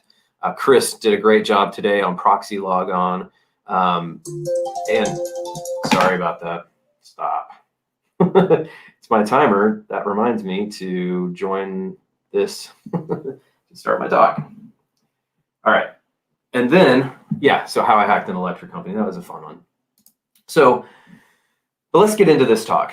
Cybersecurity is a hard problem, right? And what I have found is that mental models are critical. And I consider frameworks as a mental model. And many of you may know, like, oh, there's pen testing frameworks. There's somebody's commenting a phishing framework. There's all sorts of frameworks out there. What I'm specifically discussing today are frameworks in the IT/GRC realm, governance, risk, and compliance. So these are frameworks that we use to structure our risk management and our governance and our cybersecurity posture. So mental models, I'm a big fan of mental models. Really, there are three types of frameworks that you might come across. And folks, if you ask somebody, hey, have you adopted a framework? They may say, oh yeah, we're on NIST 853. Well, that's one type of framework. There are really three different types in the GRC realm, and they're not the same thing. There's a program framework, there's a control framework, and then there's risk framework. And let's specify the difference between those so we know what we're talking about. The program framework is how we holistically describe an organization's cybersecurity risk. So it's like the umbrella thing, how you chop up cybersecurity, how you visualize and communicate and report your progress, whether it's maturity, risk levels. So it's really making sure you're addressing the whole of cybersecurity risk to your organization. Control frameworks is, okay, we've got some requirements. Maybe we got to be compliant with, PCI. Maybe we've got to be compliant with CMMC or whatever. So yeah, we're adopting NIST 853 as our control framework. Well, that's how we mitigate risks. That is telling you, okay, what are the specific steps you're taking to mitigate risks? And then there's also a risk framework which is like how you identify, assess, and manage risk. So really three different types of things here. And so on the program level, you'll see like NIST Cybersecurity Framework as an example. You'll see ISO 27001, 27002 as an example of a program. And then the control frameworks, examples here are NIST 853 and the CIS critical security controls. Risk framework, you'd be looking at like NIST 800-30, the NIST risk management framework, and ISO 27005. So, it doesn't make sense, like, if, let's say, Well, and we'll get to CIS critical security controls. But if somebody says, yeah, we've adopted the CIS critical security controls as our framework, and they are meaning like their program framework, then I have some serious concerns there, because CIS critical security controls doesn't address all areas of risk. We'll get to that. So maybe one of the earliest, I guess you could call it a security framework, that probably all of us were introduced to was the triad, right? The CIA triad. And is this a framework? I mean, it's a mental model, right? It's a way to think about cybersecurity, and it's certainly not a control framework. It doesn't specify what you're going to be doing. It's not a risk management framework.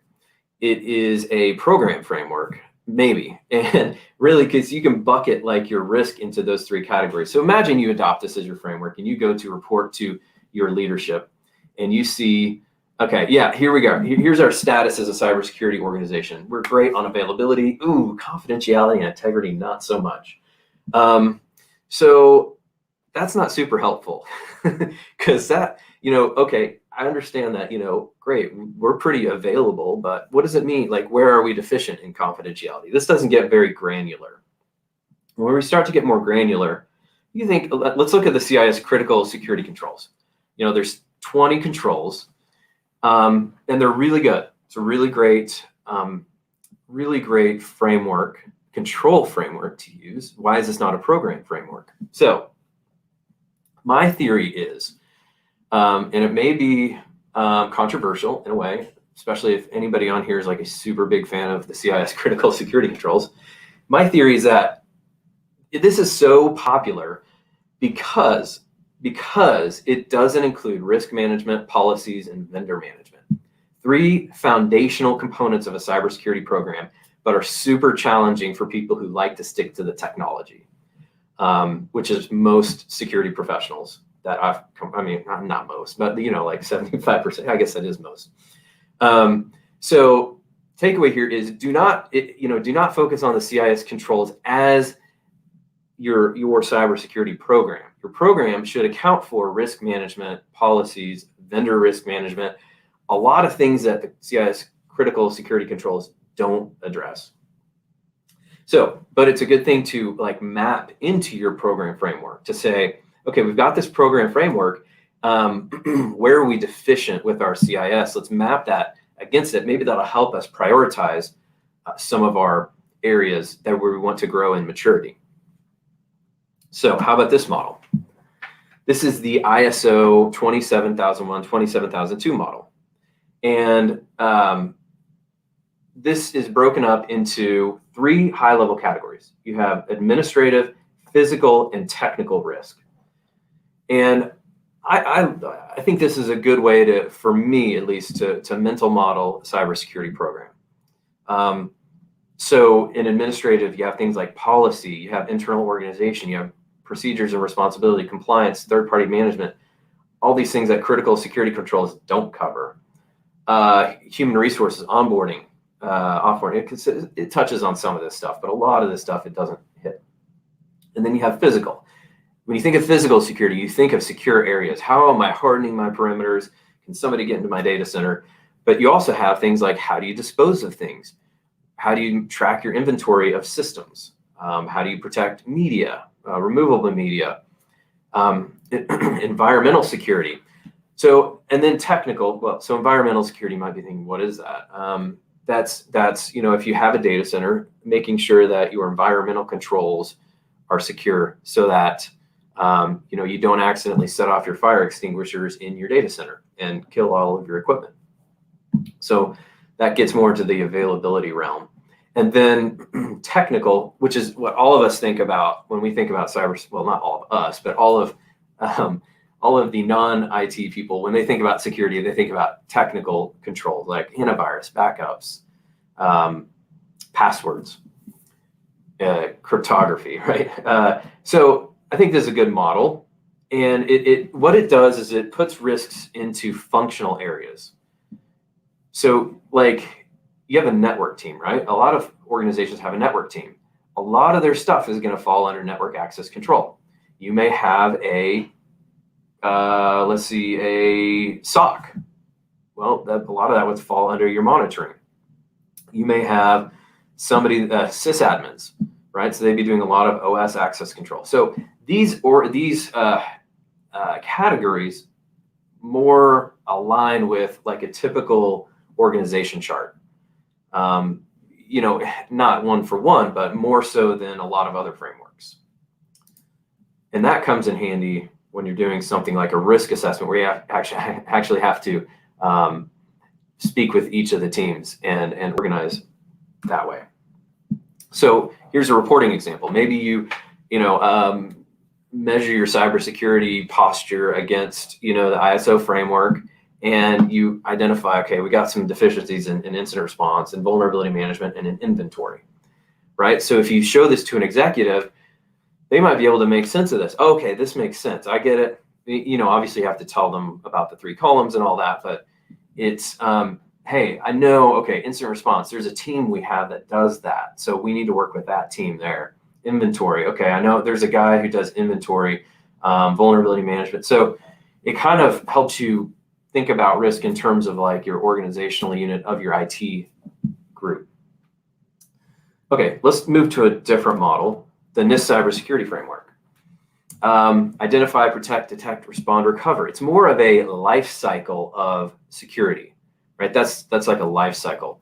Whereas ISO is more of a, or business organizational hierarchy.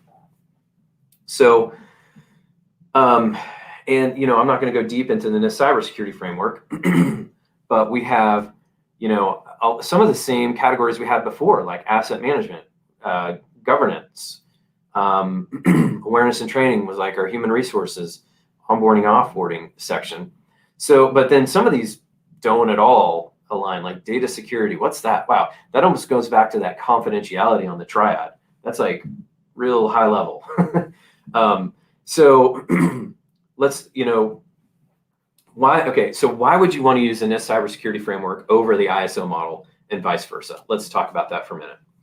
Let's say you want to really highlight respond and recover, incident response, disaster recovery. Maybe those are crucial areas for your organization. And this cybersecurity framework elevates them as high-level categories, where if you've got deficiencies there, that'll become abundantly clear. Whereas in the ISO model, you have incident response here and you have business continuity management here. They're not high-level categories. They are one of like 25 or so categories. And so it could get lost in the mix if you, so the importance of those two are escalated in the NIST cybersecurity framework. Okay, why else would you want to use the NIST cybersecurity framework? Well, if you are in the, if maybe it's prescribed that you have to use it, if you're in critical infrastructure, if you deal with the federal government and you have to be reporting on your maturity and your cybersecurity posture, it might have to come in the form of the cybersecurity framework. When would you want to use the ISO model? Well, like I said, when you want to think of it in terms of like your teams and your functions.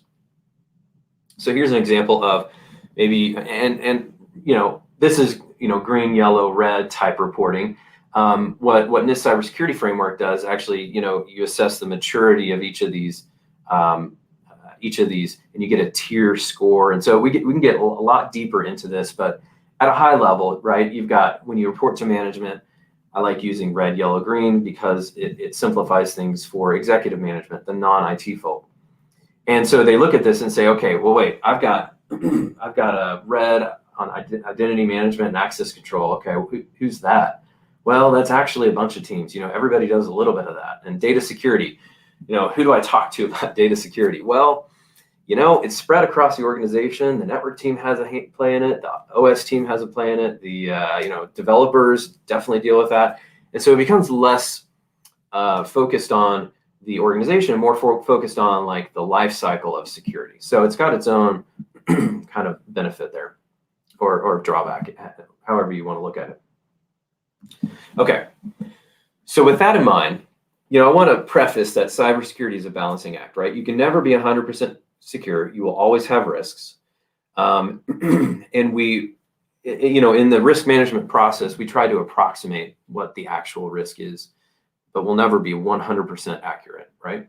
And a lot of this is qualitative, right? And not quantitative risk. And so we're not identifying like dollars lost based on the fact that you don't have a patch on that system, right? We're looking at it like more like high, medium, low. What's our risk level relative to other risks?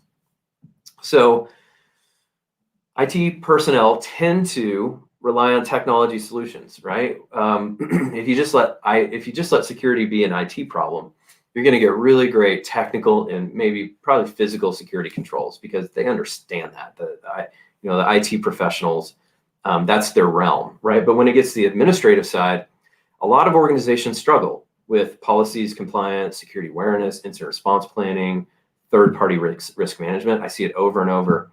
This administrative side tends to suffer. That's why I like the ISO framework. Not saying it has to be the one you focus on, but it really pulls all of those administrative controls and makes that a high-level category. So if you've got a bunch of reds over here, that's going to indicate your balance is off.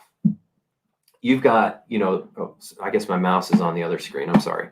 Right. If you have a lot of red in the administrative column, that's going to indicate at a high level, hey, maybe our roles and responsibilities are off. Maybe we are focusing too much on the physical and technical and not enough on the administrative. Or maybe not too much, but we're just totally neglecting the administrative side of things. And as I'm going, if you have any questions, just put them in the chat. I'm watching that. So what we're going to do is walk through some data breaches that I have been involved in, that our company's been involved in. Not necessarily, so we get brought in after the breach happens and we're not, let me preface, we're not an incident response company. What we do is we help folks get back on their feet and we help them avoid a bad audit. So like, we help get a cybersecurity plan. How can we prevent this bad incident from happening again? What are the lessons learned? What are the proactive steps we need to be doing? The issues that led to this incident. So, and we get brought in. So we have a relationship with a law firm who does a lot of healthcare data breaches, and once that happens, right, they bring in an incident response company. They identify, maybe or maybe not identify what happens. Actually, more often than not, they have no idea what happened. Even a full forensic investigation, based on what I've seen. Of course, the companies don't have great logging and monitoring and all that stuff because they had the incident in the first place.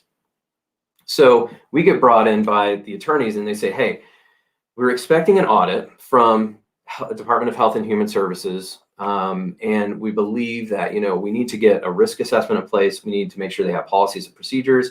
We need to make sure they have security awareness. We need to just do the basic proactive stuff that they should have been doing a long time ago. But now that we know an audit's coming, we really just need to get our act in place. And so oftentimes that's when we got brought in. So I'm going to walk through some incidents and we're going to talk about some specific cases here. So incident number one, case of the vulnerable remote access. So there's a healthcare provider and, granted we're an Oklahoma-based company, most, if not all of these incident examples are outside of Oklahoma. So you probably wouldn't know these entities. Healthcare provider with 3 offices, and they use a managed IT provider. And the head doctor's spouse does like the billing and stuff, works from home to access the EHR to do billing from home. So the IT provider stands up a Windows server and opens a port on the firewall to allow remote desktop from the internet. And you and I probably know that that's a really bad idea. But the doctor said, great, we've now got remote access, and he trusts the managed IT provider to set it up securely. And, why shouldn't they? They're in the IT business, they do security, right? So, of course, that IT provider doesn't patch the system, doesn't maintain it. And we all know what happened with remote desktop in like 2020. Tons of critical vulnerabilities come out, and all of a sudden they get encrypted. Their server gets encrypted with ransomware.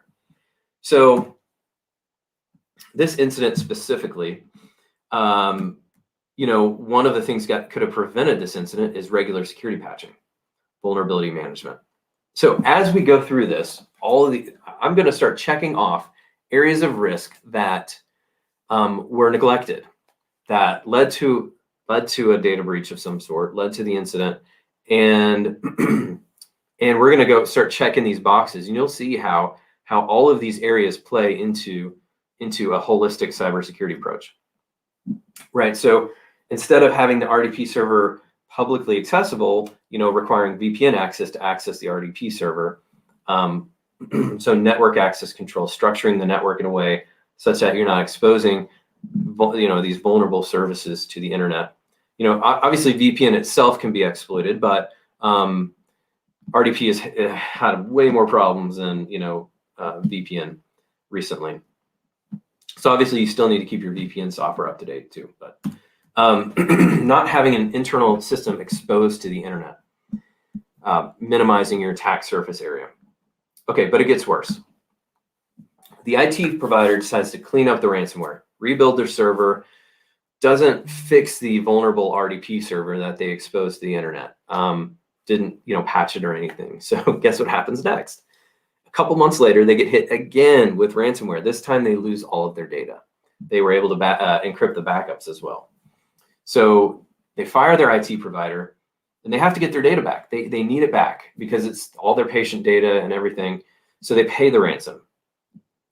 And for this small business, it was a big deal to pay that.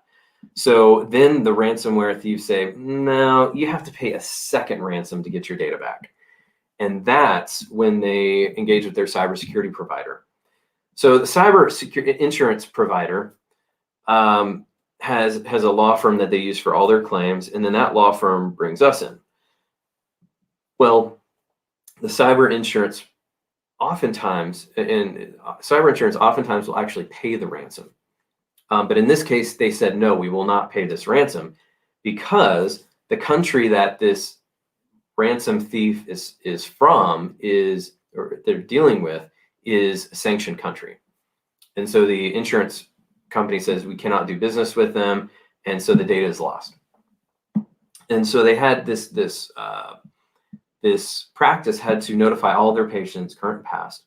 There is an OCR investigation ongoing as I speak. And so then we get brought in to do that risk assessment and help them get their proactive security controls in place.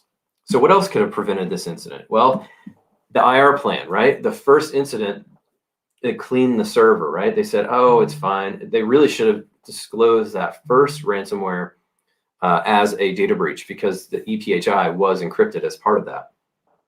So properly investigating the first ransomware incident, identifying that it came from the vulnerable RDP server, getting that off your network, understanding reporting obligations. So we've checked the incident response box. And then data backups, right? Not having your data backups accessible to the ransomware, getting them off out of band so that ransomware can't also encrypt the backups. And then having a business associate agreement with the IT provider. So third-party management. It turns out their IT provider isn't set up to do business with healthcare. And obviously, if the IT provider was set up to do business with healthcare, they probably would have known about how to handle these types of incidents, reporting obligations, and that maybe I'm being too generous there. So yeah, it's so we checked third-party management on that. Okay. So incident number 2, the case of the double whammy. So I had some questions here. Did the MSP get in a lot of trouble? Well, we will see. We will see. Oh, the MSP. Sorry, I was thinking the practice. The MSP, the first one was fired. So yeah, I mean they lost business, but they are not going to get in trouble because they didn't sign the business associate agreement. It was up to the practice to flow down their requirements to the IT provider, but they failed to do that. So that was actually the practice's fault there. Okay, the incident number 2, case of the double whammy. I mean, that first one kind of sounded like a double whammy too, but this one's interesting. So there's another healthcare provider who opened up remote access for a billing company. Billing company needed to get into the network, so they again put up RDP. Obviously, people don't patch RDP like they should. That computer gets ransomware 5 weeks later. Backups were encrypted as well. They encrypted a lot of stuff. They had to recreate the data and declare a breach. So what they ended up doing was moving all their data to a cloud-hosted electronic medical record system, which is I think a really smart decision to get that out of your network, assuming that the electronic medical record system is HIPAA compliant. They will sign a business associate agreement. They'll do all of that. And obviously you have to review their security practices. But based on it's clear that this practice is not very good at managing their systems.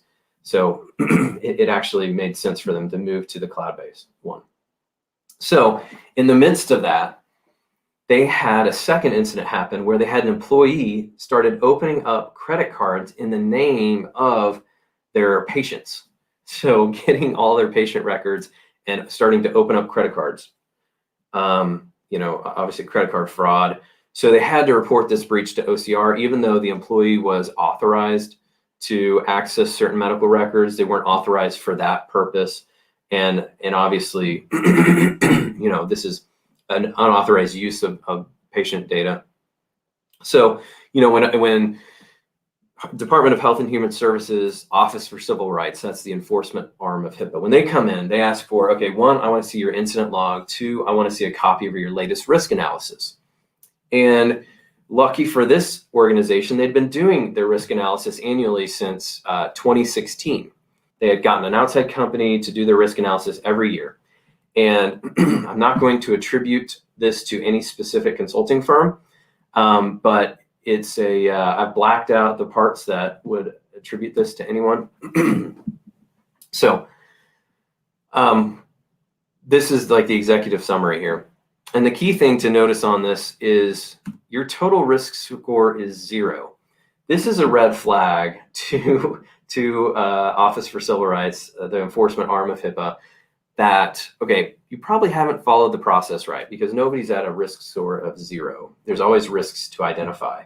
And, if you dig in deeper into what they actually did, they actually, basically went control by control through the HIPAA security rule requirements and developed one question for each requirement. Yes or no, do you do this? And then identify a risk score based on that. That, my friends, is not a risk assessment. That is a compliance gap assessment. 2 totally different things. So my 4-year-old son is a huge fan of Wildcrats. So if any of you out there are Wildcrats fans, comment. And one of the things that I learned through watching Wildcrats that I never would have learned otherwise is that crocodiles and alligators are very different. And one of these is a crocodile, one of these is an alligator. Do you know which one is which? That's my question to you. So many people, the risk assessment and compliance gap assessment are essentially the same thing, but very different. The compliance gap assessment, only accounts for the required security controls. So you can think of the compliance gap assessment as a utilization of a controls framework. This is a controls framework thing. This utilizes a program framework. The risk assessment utilizes a program framework. So the compliance gap assessment is just looking at specific controls. Are you compliant? Are you not? It's an audit process. So audit firms love to do this type of work. And organizations often struggle to interpret those compliance requirements. How does this apply to our specific environment? Whereas the risk assessment says, okay, regardless of what your obligations are, let's look at risk as a whole across your environment using a model like NIST cybersecurity framework or the ISO 27001, 27002 framework. And you don't get a compliant, not compliant. We identify risks and you develop a risk score, which is impact times likelihood. And then what this does is it actually checks one box on the HIPAA compliance requirements that you've done your risk assessment. Whereas this is attempting to identify if you've checked all your boxes. Very different. but oftentimes you do you do both of these at the same time because there's a lot of overlap. I'm not saying compliance gap assessments are bad. I'm just saying that they're different, and they have different uses. So yes, other people like wildcrats too. So the alligator's on the left, the crocodile's on the right. So alligator likes the fresh water, and the crocodile is saltwater and can grow to be longer. And there's one place in the world where they coexist, and I learned this on wildcrats, is in the Florida Everglades, because it's where freshwater and saltwater meet. And so what I think is, we should be doing these compliance gap assessments and risk assessments together, like the Florida Everglades. It's a really bad analogy, but that's what I think about. So do them both together, because you need to do them both, and it saves you some time if you just tackle them both at the same time. So to go back to our breach, OCR dinged them they said, no, this is not a risk analysis. You've done a compliance gap assessment. We need you to go back and update all of your past quote unquote risk analyses and make them compliant. And so we said, well, they're crap, so why not just start over? And OCR is like, yeah, you should probably just start over. So we got brought in to actually do the real risk analysis, the one that OCR reviewed and said, yep, this is great work. So this is not breaking risks down to its components. Yes, there's a risk score here, but there's no impact and likelihood. Obviously both were 0, but I don't know if they had a risk calculation like that, but you're not identifying vulnerability. You're not identifying the threat. These are things that OCR is going to be looking at. So you got to know how to do the risk analysis up front to meet the audit standards. Okay. So OCR rejects that, and they bring us in to redo it. So what could have prevented these incidents? Well, again, not having that exposed RDP server backups, but then also risk management got checked there. Having a bona fide risk assessment. I think we just checked on compliance because they weren't technically compliant with the risk analysis requirement. Insider threat covered in your security awareness training, right? They had that insider that was opening up credit cards. So could somebody in the inside have identified, hey, this is a strange kind of pattern of activity? I noticed that Bob over here is going into all the patient records and exporting a specific, all their details. So insider threat's really hard to tackle, but making your employees aware of what it looks like and what are the key things to look out for is really what every cybersecurity program should be doing. So, okay. Incident number 3, case of the escalating protest. So I did some work for a retail company located in a major metropolitan area where last year there was protesting that then escalated into looting. And excuse me. And their specific establishment was ransacked twice in 2020, a couple months apart. And they had to declare a breach because they had some sensitive data inside of their establishment. So for them, the thing was, the secure areas, making sure we have those physical security enhancements, like the things that they implemented were they put steel drop-down cages over their exterior doors that are dropped down after hours. They put in shatterproof glass between the back office and the where the customers are. And then video footage. They had video footage, but it wasn't stored in the cloud, so it got destroyed. And so having a cloud backup of the video footage so that next time it is available for passing along to the authorities. Okay, case number 4, the case of the compromised email account. So there was a social work organization where they had an email account compromised by phishing. And if you were at my last BSides talk, you know that email compromise is the number one factor or element in a breach that we're seeing.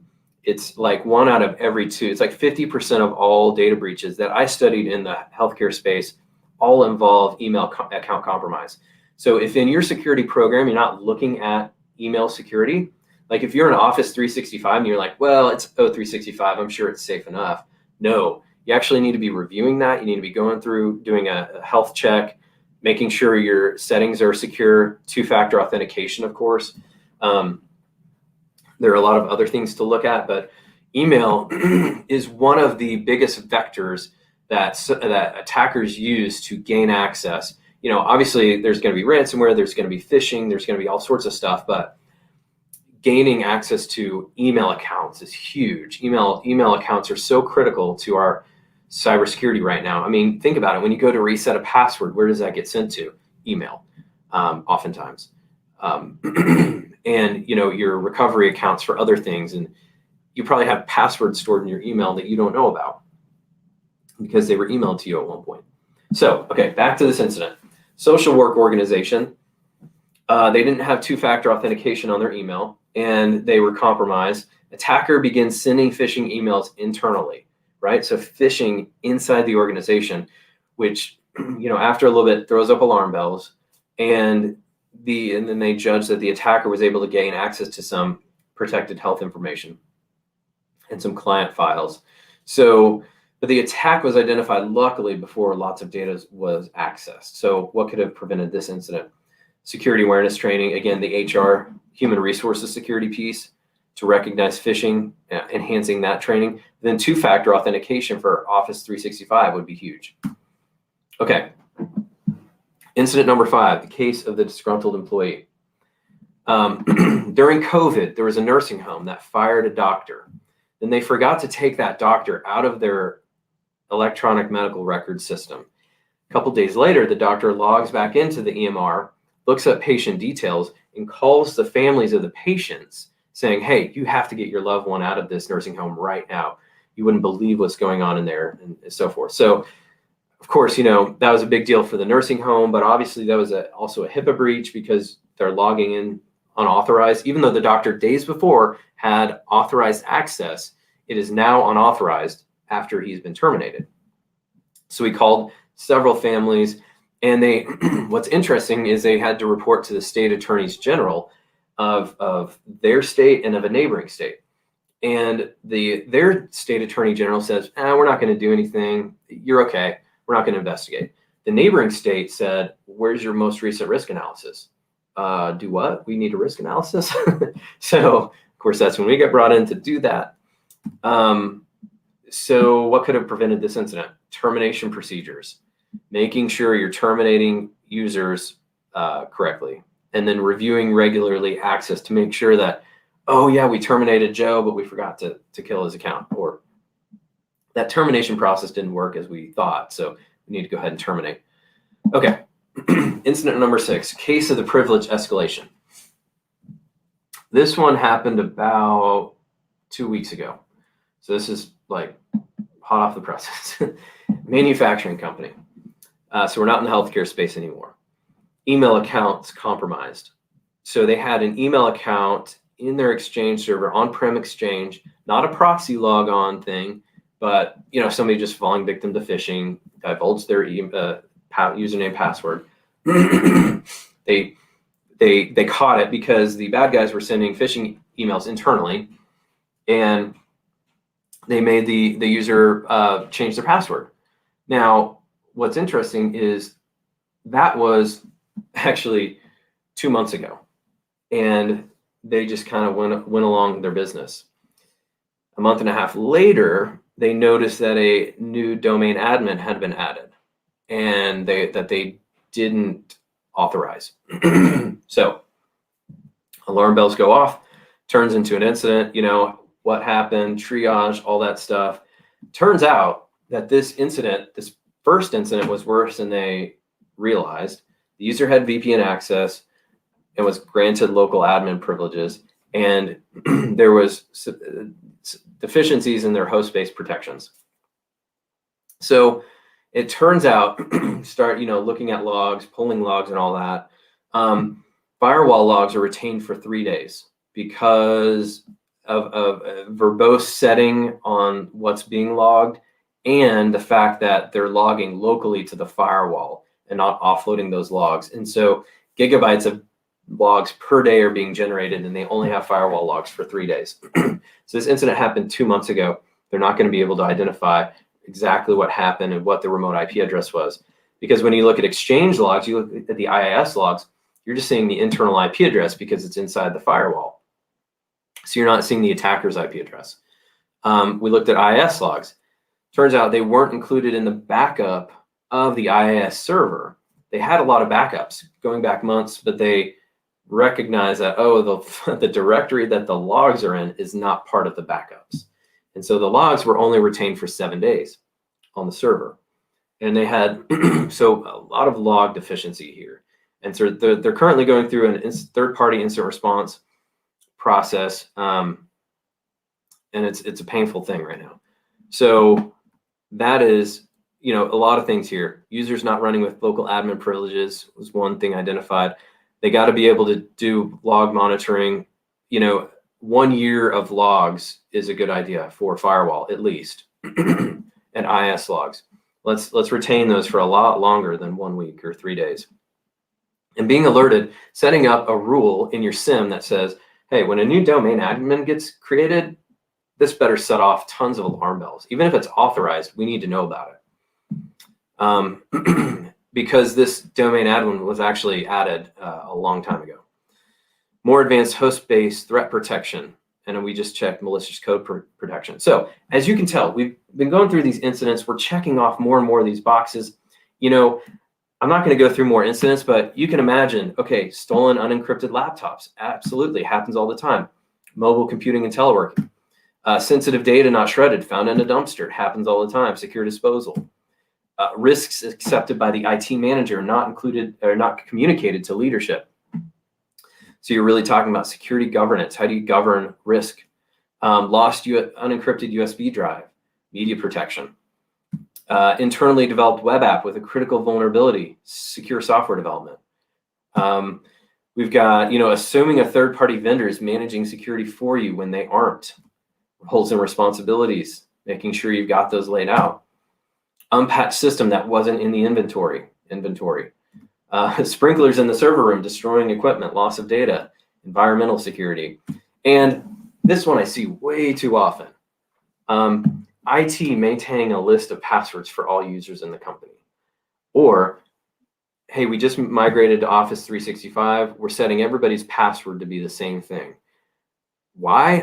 It's still not clear as to why this is happening, but I've seen it multiple times. Policies. You got to have reasonable policies. So what I'm proposing in this talk is that we need a holistic approach to cybersecurity. You need to be able to check off. You need to be able to manage risk in all of these areas. I use the ISO model. You could have used NIST cybersecurity framework and gotten the same thing. But this kind of gives you a sense for, wow, we've got a lot to account for here. So we need to adopt a cybersecurity framework at the program level. And the two that I see the most are NIST cybersecurity framework or ISO 27001, 27002. Any one of these areas can lead to a data breach, as we've seen. People tend to gravitate towards what's familiar. I used to work with a former law enforcement officer that really, really liked to do incident response. And so incident response maturity was off the charts, but we didn't patch systems. So, you've got to approach your risk and manage it across the different areas of risk. Your unknown risk can be the greatest risk of all. If you're neglecting an entire category of risk, you're just asking for problems. And your periodic risk assessments should follow a cybersecurity framework so that you make sure you're doing a holistic assessment.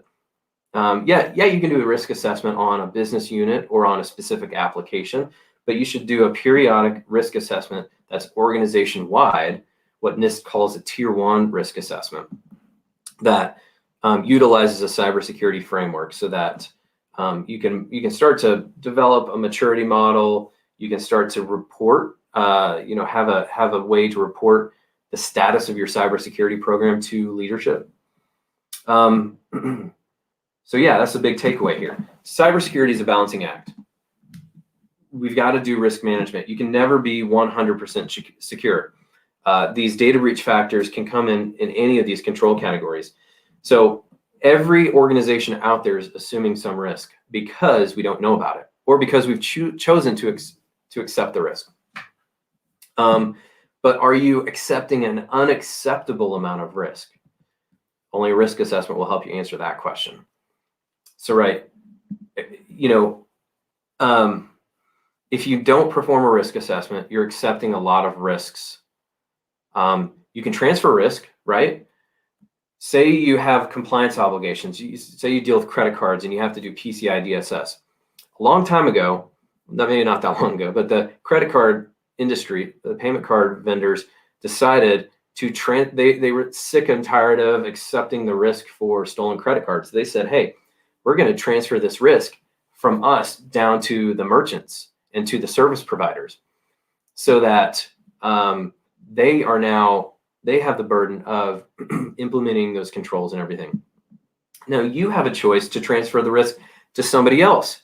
You can get a provider that you can transfer a portion of the risk. You can't ever transfer all of the risk. You can buy cybersecurity insurance to transfer a portion of that risk to an insurance provider. You can never transfer all the risk. I've seen it. I've seen cybersecurity insurance help, and then I've seen it not help. You know how insurance companies work. They don't like to pay things if they don't have to. And so if they find a loophole or whatever, or it may just not be covered by your policy, or it could be a sanctioned country that you're dealing with, and it wouldn't kick in. You can mitigate risks, right? And this is, putting compensating controls in place like that lower the to lower risks that cannot be eliminated. So, so mitigation, sometimes you can just entirely mitigate, or you can also lower risks. Like if I have let's say I have a critical piece of equipment that is operated by a Windows NT system. That equipment, it was manufactured by a company that no longer exists, and no developer has access to the code base to upgrade it, but it's critical that you have it in operation. I've seen this many times. So what you do is you isolate that system. You start to say, how can I protect the network from it? How can I make sure that I've reduced this attack surface area to this one system, and I've isolated it from the rest of the network? And so that's mitigating the risk through compensating controls. Yes, we're not going to patch, because we can't patch. If we put in a new Windows server, that software wouldn't run anymore. So instead, we're going to do compensating controls. Anyway, but then there's the cybersecurity posture. Are you more reactive or are you more preventative? How do you get that healthy balance? A strong cybersecurity program will incorporate both aspects, and will incorporate those 3 risk management aspects as well. Without a healthy preventative approach, you are going to be reacting all the time. You're going to have, you're going to have data breaches, right? If you're solely reactive, then you're not addressing the preventative side, right? If you're just doing preventative and not reacting at all, don't have an IR capability, then eventually something's going to get through and it's going to cause an incident. Then you're going to be inventing the process as you go, which is never a place you want to be in. So you got to have a healthy balance in all of these. And I think that having a framework in place really helps emphasize, okay, we can't neglect an area of risk. We have to think about risk holistically, and who's addressing that. Okay. So a little bit about our company, just in case you hadn't heard of Go Security Pro before. Our 2 focuses are pen testing and IT GRC. We do a lot of risk assessments, a lot of compliance, a lot of virtual ISO, and a lot of pen testing. So I love it. If you have questions about this specifically, you can reach out. Also available for consultation at any time. I'm going to check the questions now to see if there's any questions out there, but really appreciate y'all tuning in. And thank you for BSides for organizing this and having me. Really appreciate it. Hey, Jeff, it wouldn't be a BSides without you. Hey, it's good to hear from you, man. Hey, I'm in the back. I'm the guy behind the camera today. Gotcha. Okay. So hey, yeah, there's quite a bit going on in the chat. Okay. That's always good. It means people are listening. People are listening, and I think they kind of, for great chat questions, we're giving away a copy of Tanya's book. So Awesome. So I see Rob asks, have you seen any companies abandoning digital record backups for paper record archiving? No. I'm seeing a lot of folks going from paper-based to digital on as much as they can. But of course, that introduces a lot of risks. And I'm sure there are some who are going to paper-based archiving. I just haven't seen it. Let's see. Oh, Jennifer Brooks says, do you know the difference between elephants in Africa and elephants in Asia? Absolutely. The African elephants have ears that are shaped like Africa, and Indian elephants have smaller ears. And then there's one of them has two, on the end of their tusk, they have like 2 fingers, and the other one has 1. I forget which one's which. Jennifer Brooks, great question. Thank you for that Wildcats reference.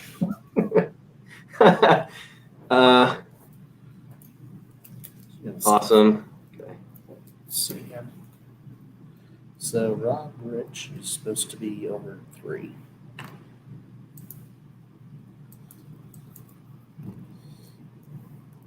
Have any of my clients adopted quantitative versus qualitative risk assessment? The math can get really complicated. Yeah, no, I haven't. Most of them are using quantitative. I mean, you can translate things to dollar figures, but I haven't seen it work well. We don't do quantitative risk analysis. I mean, you could, but not the approach we take. Any advice on how to avoid analysis paralysis during risk assessment? Yeah, so risk assessment, you can go, obviously it's if it's an org-wide risk assessment, you're going a mile wide. You cannot go a mile deep. No, it's not. You gotta stay high level. But you need to check. You need to, it's not a compliance gap assessment. You're not saying, going down a checklist saying, do you have this in place? Do you have this in place? It's more of I see risk assessment as more of an art form, although you're following a risk assessment process. So having an outside person weigh in on your risk scores, on your likelihood and impact is, if you're getting that analysis paralysis and you're thinking, hey, we're spending way too much time analyzing this, you're probably right. And bring in an outside consultant to kind of give you a fresh perspective. Any other questions out there?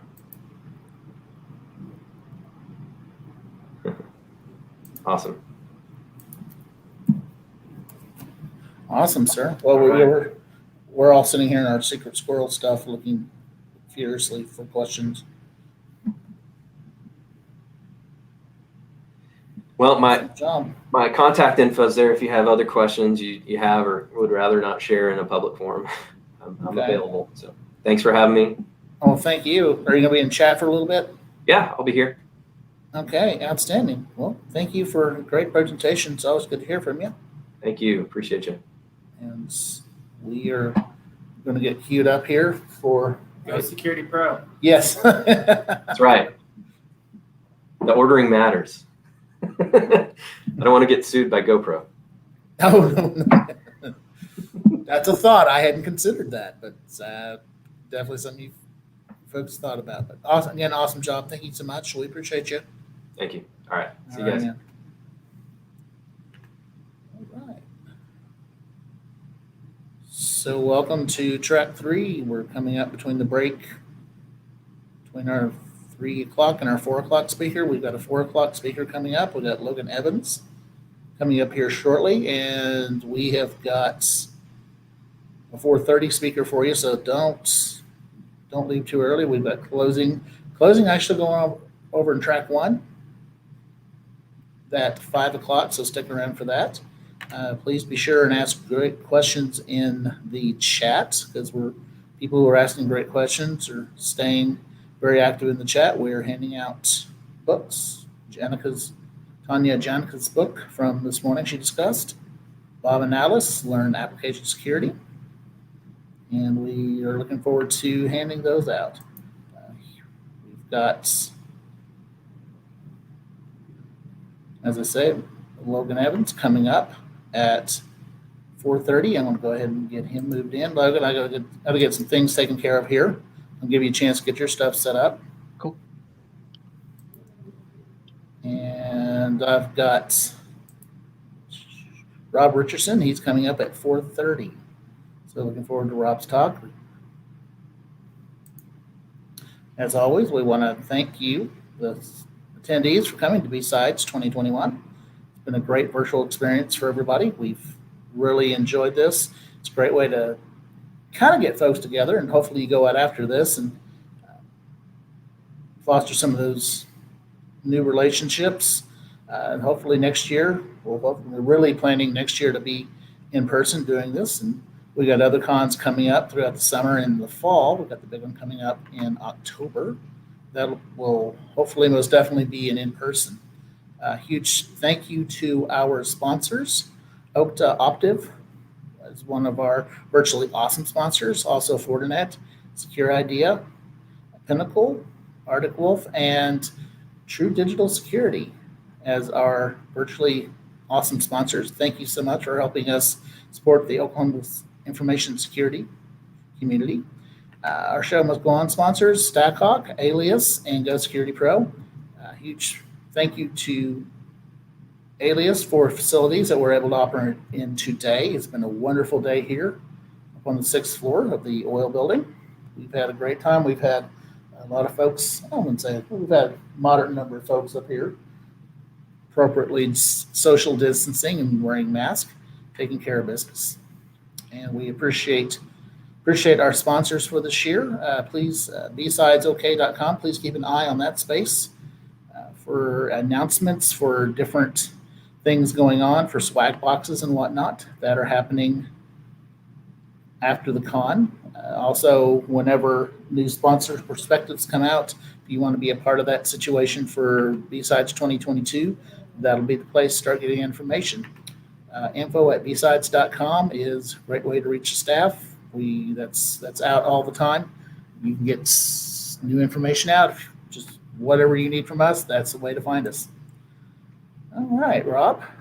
All right, I'm getting ahead of myself. Logan, you want to set up your screen share? Yeah. Let's see. Make sure I'm sitting here talking and you're like, I wish that guy would just hush. No, yeah. I'm just happy to be here. Okay, screen share. We're thrilled to have you here. Share screen. Okay, we're almost good. Of course, it started in the middle of the presentation when I started it.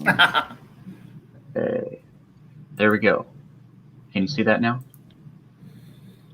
Let's see, I need to get that in there. So I'm seeing pictures. I'm seeing a presentation, and I'm seeing two heads. Awesome. And I need to get my stuff queued up here.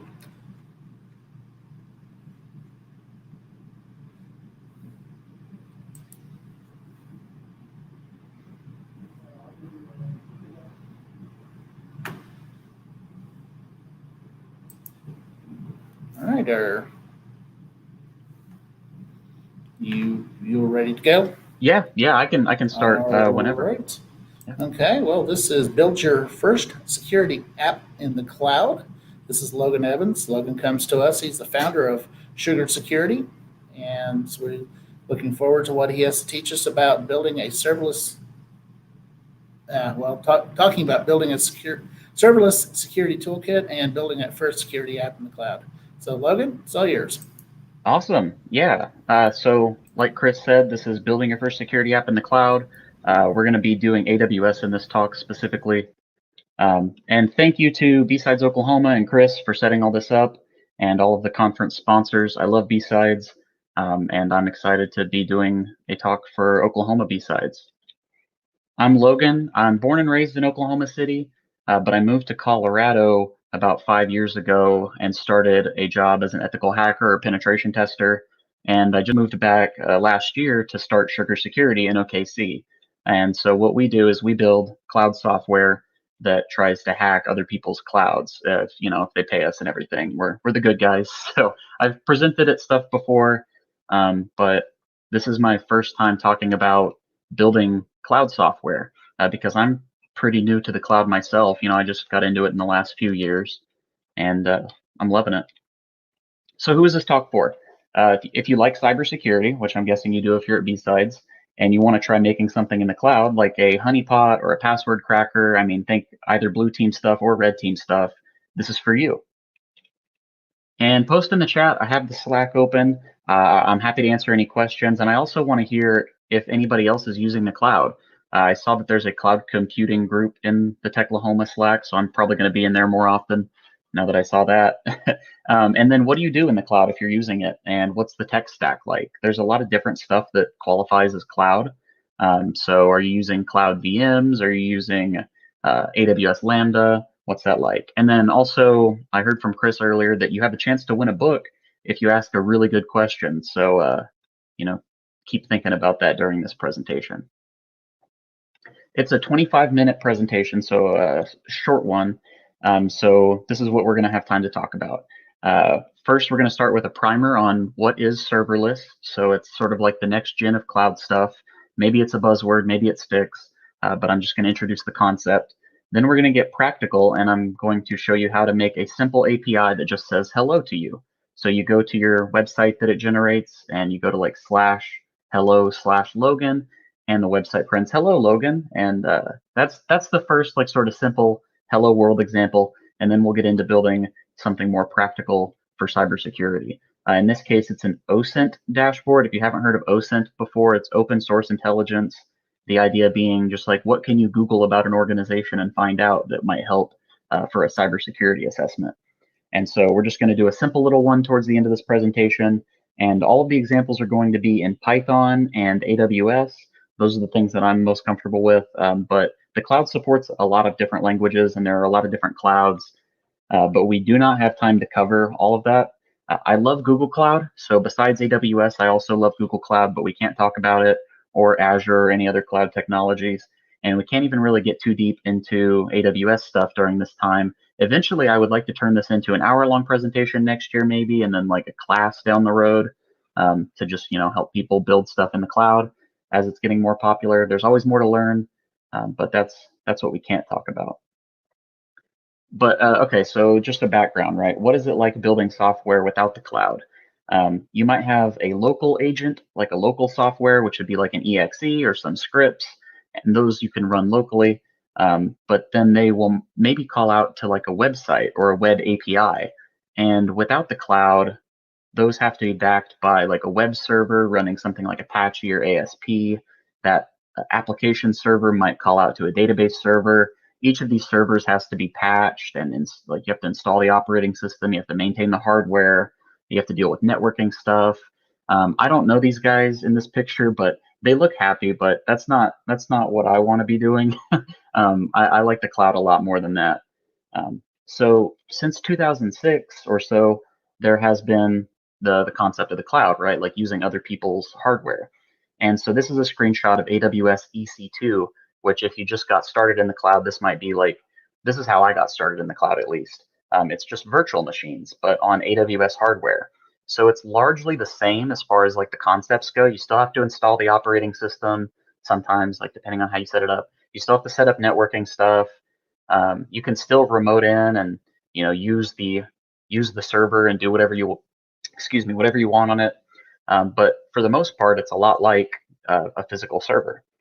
Well, since the 2010s, since about like 2014, there's been this new cloud concept called serverless. And yes, there are still servers in the end, but it's called serverless because the developer of the software doesn't have to worry about the server.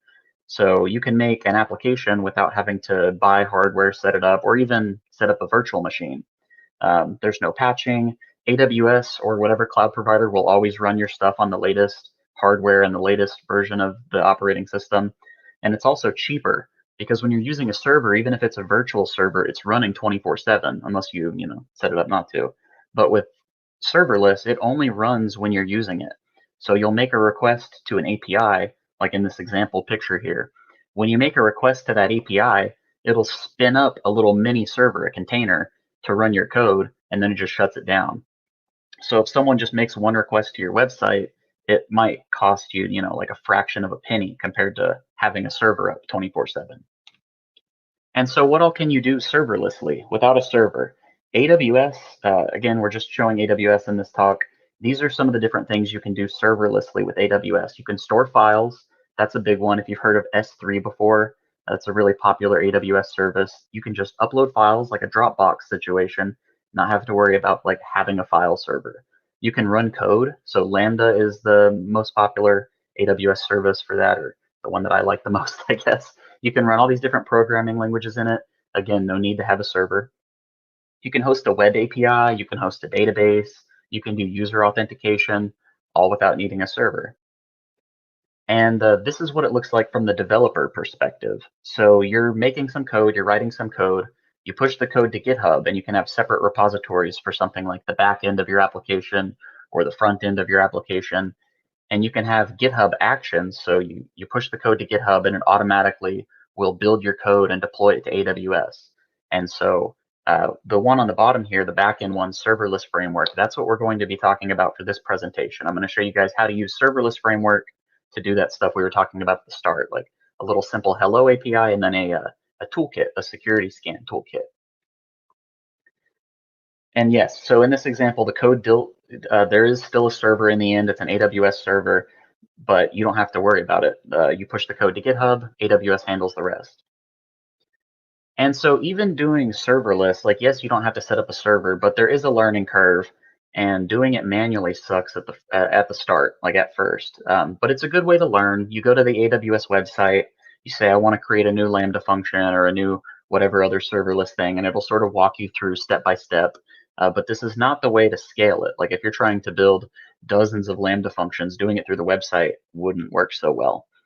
And then the same thing if you're trying to hook that code up to an API. Doing it manually through the AWS website is just kind of sluggish. So that's where frameworks come in. And so the serverless framework is this really nice framework that I found that it's not related to AWS, like AWS doesn't own it, but it does support AWS and all these other cloud providers. And the idea being that you just throw in a few lines of code and the framework will build all the stuff in the cloud for you. So you don't have to go do it on the AWS website. And so I think the serverless framework is probably the best way for someone with minimal AWS and coding knowledge to get started using the cloud. There are only three like core concepts that you need to understand. And so I'm going to cover those. And you really only need for this presentation to know about the first two, functions and events. So a function is some code that does something. So if you're trying, like you have this website that you're creating in the cloud, a function would do something like adding a user or creating a database record. An event is something that triggers that code. So you can have events that trigger functions. An event being like a file was uploaded, and then the file being uploaded would trigger some code to do something else. And that's kind of how the cloud serverless, how it works. Like you patch these different functions and events together. And so these are all the different types of AWS events that the serverless framework supports. There's a lot of stuff here. We're going to just be talking about that first top left one, API gateway. But you can see you can trigger stuff with Alexa. You can trigger stuff with Cognito users. So if someone, like a user is created, something will automatically happen. There's like IoT triggers. So you can have something like Amazon has these really cool little buttons that you can order. And you can just press a physical button, like a little key fob button, and you can have that trigger some code in your cloud environment. So, I mean, there's just all sorts of stuff. You can schedule jobs. So these are some examples, right? You could have a database. So if something gets uploaded to the database, it runs a Lambda function. You could have a timer. Every 5 minutes, something will run in a Docker container. And these are just sort of simple examples, but the diagrams can get complicated if you start building like larger websites. So the company that I founded, Sugar Security, we're entirely serverless right now. So we have diagrams that look sort of like that bottom one, just because everything that we do serverlessly.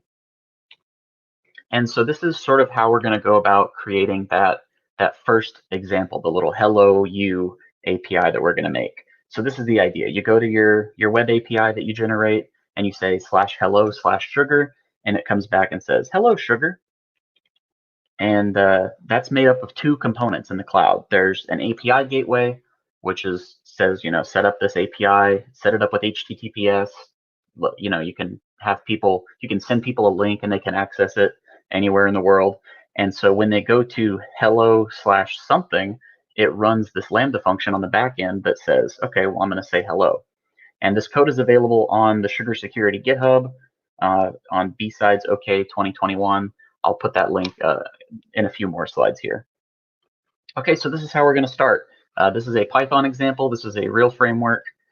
And the way that you use it, you can say serverless create //template or -- template, the language you want to use, and then -- path to create this project in a little folder. And so you say -- path hello you, it creates a little folder called hello you, and it just has 3 files. And these are the only 3 files we need to get started building this API. There's a .gitignore, which if you've used GitHub before, you know is just ignoring files that you don't want to send to GitHub. Handler.py, which is where our core application logic is going to be. And then serverless.yml, which tells AWS what you want to build. And so this is the serverless YML. So it just says the name is hello you. It's in AWS, it uses Python. So this is where the magic happens, this bottom section right here. This is where you start declaring functions. So remember those 3 core concepts I talked about earlier. You have functions that do things, events that trigger those functions, and then there's resources, which we'll talk about later maybe. But this right here just declares a function called hello. And so functions hello, and then the handler is where is that code, right? So you're creating a function called hello. It's going to be in handler.py in a function called hello. That's what that means. So it creates a Lambda function called hello, and it points to that handler.py code. But once you've done that, you just have this Lambda function, and it's kind of by itself. So it's ready to say hello, but there's nothing triggering it. It's just kind of sitting there waiting for someone to say hello. And that's where these events come in, right? So that's where you hook it up to an API, or you hook it up to an IoT device, or whatever. So you add another little line below it in the serverless YML underneath the functions, and you say events, and you can say it's triggered by an HTTP event. And if someone goes to /hello/name, then you trigger the hello code. That's sort of what that outlines. And so these 4 lines of code here, or 5 lines, 6 lines of code, replace that like 10 minutes, 20 minutes of setting it up in the AWS dashboard. And so that was a serverless YML file. This is the handler.py. So this is our entire application that says hello. It takes a name from the event that triggered it, which is the HTTP path parameters. And it says, okay, someone requested a name. I'm going to assign that to a variable in Python. And then I'm going to just return hello with that name. And that's, if you don't know Python, it might look crazy, but if you know Python, this is a pretty small function. And then you just run serverless deploy using the serverless framework, and it outputs and says, okay, here's your API, and here's your Lambda function. And you're good to go. You can start using it and sending it to people. And this is what that looks like. So yeah, /hello/sugar says hello sugar. And again, here's the link to that GitHub code if anybody wants to try to nab it real quick. There's another example, because remember, we're not just going to say hello. We're going to do some hacker stuff with it. So we can expand on this. We can write all sorts of different cybersecurity tools. The examples I use, like honeypot, password cracker. In this case, we're going to do like a little intelligence gathering API, and you don't have to worry about maintaining a server. You don't have to worry about a VM or setting up a Kubernetes cluster or anything like that. You just upload the code, it deploys, you're good to go. And so we're going to make an open source intelligence API using the serverless framework. So you can go to /osint, just like we went to /hello/name. We're going to make one where we can go to /osint/website, and it will run some whois info for that website, and it'll try to get all of the subdomains for that website. And so again, it's just 3 files. In this case, there's a requirements.txt file, which we'll talk about later. But still, that serverless YML tells what you want in the cloud. And then in this case, it's toolkit.py instead of handler.py. But that's going to just be a little Python file that gets all the whois info and all the subdomains for our provided website. And so this is what the serverless YML would look like. It's pretty much the same format. You're declaring a function getOsint. You're saying that the code for that is at toolkit.py under the getOsint function, and it's triggered by a web request at /osint. And so we've created sort of like a little black box here. We take input, we take, for example, sugarsecurity.com or whatever.com. That's the input. And then the output is going to be a list of subdomains and who is data. And so if you've used Python before, you know that you can do a lot just by importing stuff. And that's what this box on the bottom is here. We're going to import stuff like JSON, import whois, which is a third-party library, and then import requests, which you can use to make HTTP requests. And this is the end result, the Python file. We're not going to be able to go through this. This is like a lot. But again, this is also on that GitHub link. The gist, though, is this is the getOSINT function. It gets the domain from the path that you provide when you go to /domain/whatever. And then it says, okay, I'm going to get some whois info for that. I'm going to make a request to hacker target to get all of the subdomains. And then I'm going to mush those together in a response and return it. So not a lot happens there. And again, this is something that before, if you wanted to do this, you might have to set up a VM and then install a web server, and then you configure the web server, and then you have the backend code. Like doing it with the serverless framework is just so much quicker. And so yeah, this is how you do it. If you've ever used Python before, the requests library can make HTTP requests. There's a website called hackertarget.com that's like an open API to get subdomains. So we're just going to use that. We're going to use that of theirs for our example. Thanks, hackertarget.com. And then whois in Python, it's a third-party library. So you pip install Python whois, and you say import whois, and then you can just say whois.whois for the website. Okay, but there's a problem here. So because you have to do pip install Python whois, it's when you have the cloud, when you're developing for the cloud, the developer or you will have a laptop that has Python installed, and when you do something like pip install, it'll install it locally on your laptop. But when you upload it to the cloud, that little cloud container that they give you might not have all those dependencies. So you have to install plugins with the serverless framework. But I mean, it's really not that hard. You just install another plugin with that command there.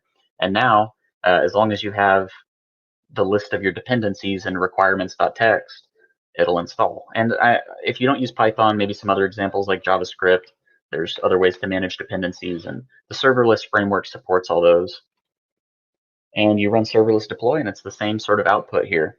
You get your API path, you get a list of functions, and this is what it looks like. So you go to sugarsecurity.com, it returns a little block of whois data, and it'll return a list of subdomains. So it says that sugarsecurity.com uses AWS for its DNS, and it's only got one subdomain that we found, and here's the IP address for it too. And so, yeah, I mean, I think this is super useful. This is the first sort of thing I built in the cloud once I found out about this. You can just go to like /mcdonalds.com, and it'll say, oh, here's the DNS info, and here are all the subdomains. And you can just kind of script through this now and add all sorts of stuff. So yeah, what next? What would you add? Well, remember, there's more events that we could trigger. So we could have stuff like someone makes a request, and it gets logged to a database entry. And then once that database entry is logged, that's another event. And then that would go and trigger some, cron job, or it would give you another container to scale up, or, whatever. It would generate a file. You can send email. That's a really fun one. So you can have stuff like you send something an email, like you send your service an email, and it'll process the email. So all sorts of cool stuff you can kind of stitch together. And so I sort of just copied this slide to show you, because yeah, this is where you start getting into triggering things that trigger other things that trigger other things. And more services will give you more possibilities. So in this example, right, it's kind of a short little thing. It's just getting the subdomains and getting the whois info. That takes like 2 seconds for Python to do. But if you're trying to run like the example that I gave of a honeypot or a password cracker, those things aren't done in 5 seconds. They might take hours and hours. And so that's where you might want something like a Kubernetes cluster or a real server. And there are services in AWS for that you can use from Python or from Lambda or from the serverless framework without even having to hook it up like that. So, and then there's all sorts of futuristic stuff that AWS has that you can throw in your Lambda functions. Like you can have AI and machine learning, you can have blockchain. They give you these little toolkits to just get started with them. You can do like quantum computing from a Lambda function.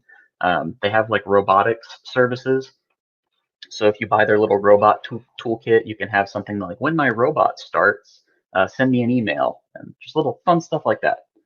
So I highly recommend people check it out and sort of experiment. And then I just want more people to use serverless and use the cloud. So I've created a little serverless CTF here. And so if you go, I know it says app.cloudlogon.com. This is a website I own. It's just a domain that I have. And you can go to that link, app.cloud-logon.com/dev/calculator. And it's just a little calculator app.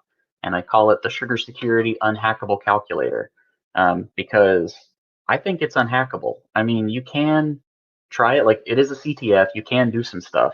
But because of the cloud, I don't think you can do, you'll see. And we can talk about it. Email me. Tell B-Sides you love Sugar Security. You had fun with the CTF. Email me if you have questions about the CTF. It's a ton of fun. And so that's it for the most part. That's the talk. Everybody gets something different out of these talks. If you've never used the cloud before, hopefully you got like some of the concepts. If you have used the cloud a little bit, hopefully you learned like a practical application. And if you're already building stuff in the cloud, especially using the serverless framework or stuff like Terraform, please hit me up. I'm trying to meet more cloud folks. And that's it. Yeah, so any questions in the chat, I'm going to pull that up.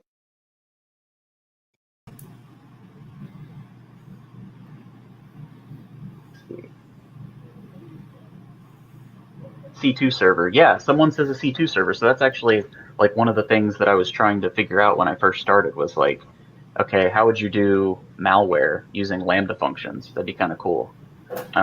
So yeah, you could do that. Serve shells from a Lambda function. Yeah, all sorts of fun stuff.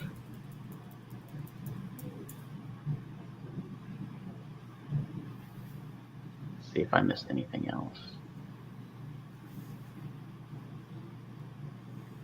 I'm not seeing any other questions, so I will be around. Yeah, please feel free to email me. I'll be in the Slack after this, and yeah, I'm happy to chat. Excellent. Awesome. Excellent. Well, it's a great presentation, sir. I appreciate helping everybody get started in that, and we'll take your goodness and get started. Hopefully, we'll see a whole new crop of cloud-based stuff for next year's B-Sides. I hope so. I love the cloud. It's super cool. Yeah. So thank you. Excellent. Well, thank you. We appreciate you coming in, and you said you'll be in the Slack and for a little bit longer. Yep. Well, appreciate it. And cool. All right. Good job, man. Bye, Thanks. Chris. Have a great one. Thank you. You too. All right.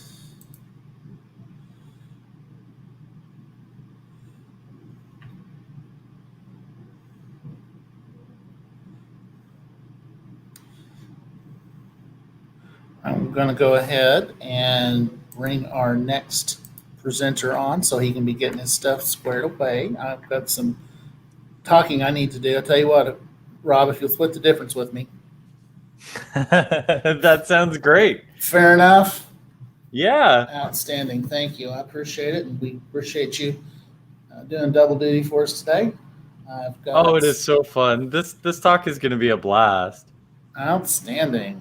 Outstanding. Well, that's how, this is the last group of talks for the day. Been a great day, been a wonderful day here, BSides 2021. Grateful for you being here. We're grateful for all our speakers being here. We're also really grateful for our sponsors this year who stepped up, help us make sure we can put on these events. Okta, Optiv, they've Fortinet, Secure Ideas, Pinnacle, Arctic Wolf, and True Digital. Thank you for your virtually awesome sponsorship. Alias Forensics, Go Security Pro, and Stackhawk. We appreciate your Show Must Go On sponsorship. Alias, we appreciate the facility sponsorship. You're taking care of us. We've been operating out of Alias Forensics facilities today. Wonderful, great place to be if you ever have an opportunity to come on site and talk with the folks here at Alias. If you're wondering if you should be participating in the chat, you really should be participating. We've still got a few books, Alice and Bob Learn Application Security, to give away. So please make yourself noticed in the chat. We've also got a couple other links. We've got the swag if you want to sign up for that. BSides.com. There's a swag link out there. There's pretty much it's kind of like a set of fireworks. We've gone through our box of fireworks. We're getting down to the last little bit. So please, this is going to be your bookmark for all things B-Sides going forward. B-Sides 2022, when the sponsorship becomes available, any scheduling, when swag boxes are going out, things of that nature. So please pay attention to that website because it's got all kinds of good intel on it and gets updated on occasion. And I almost got my 2.5 minutes. Hey, it's all good. So it's all good. So again, we appreciate our audience coming in. We've had a great attendance today. This is the second year for doing a virtual conference. I'm hoping next year, praying, and if you listen to Aaron Moss, definitely doing in-person next year. Those are great. It'll be great to be back. I'll just say that much. So I've got Rob Richardson. This is our last talk here in track 3 for the day. I'm trying to talk and look intelligent and copy a link at the same time.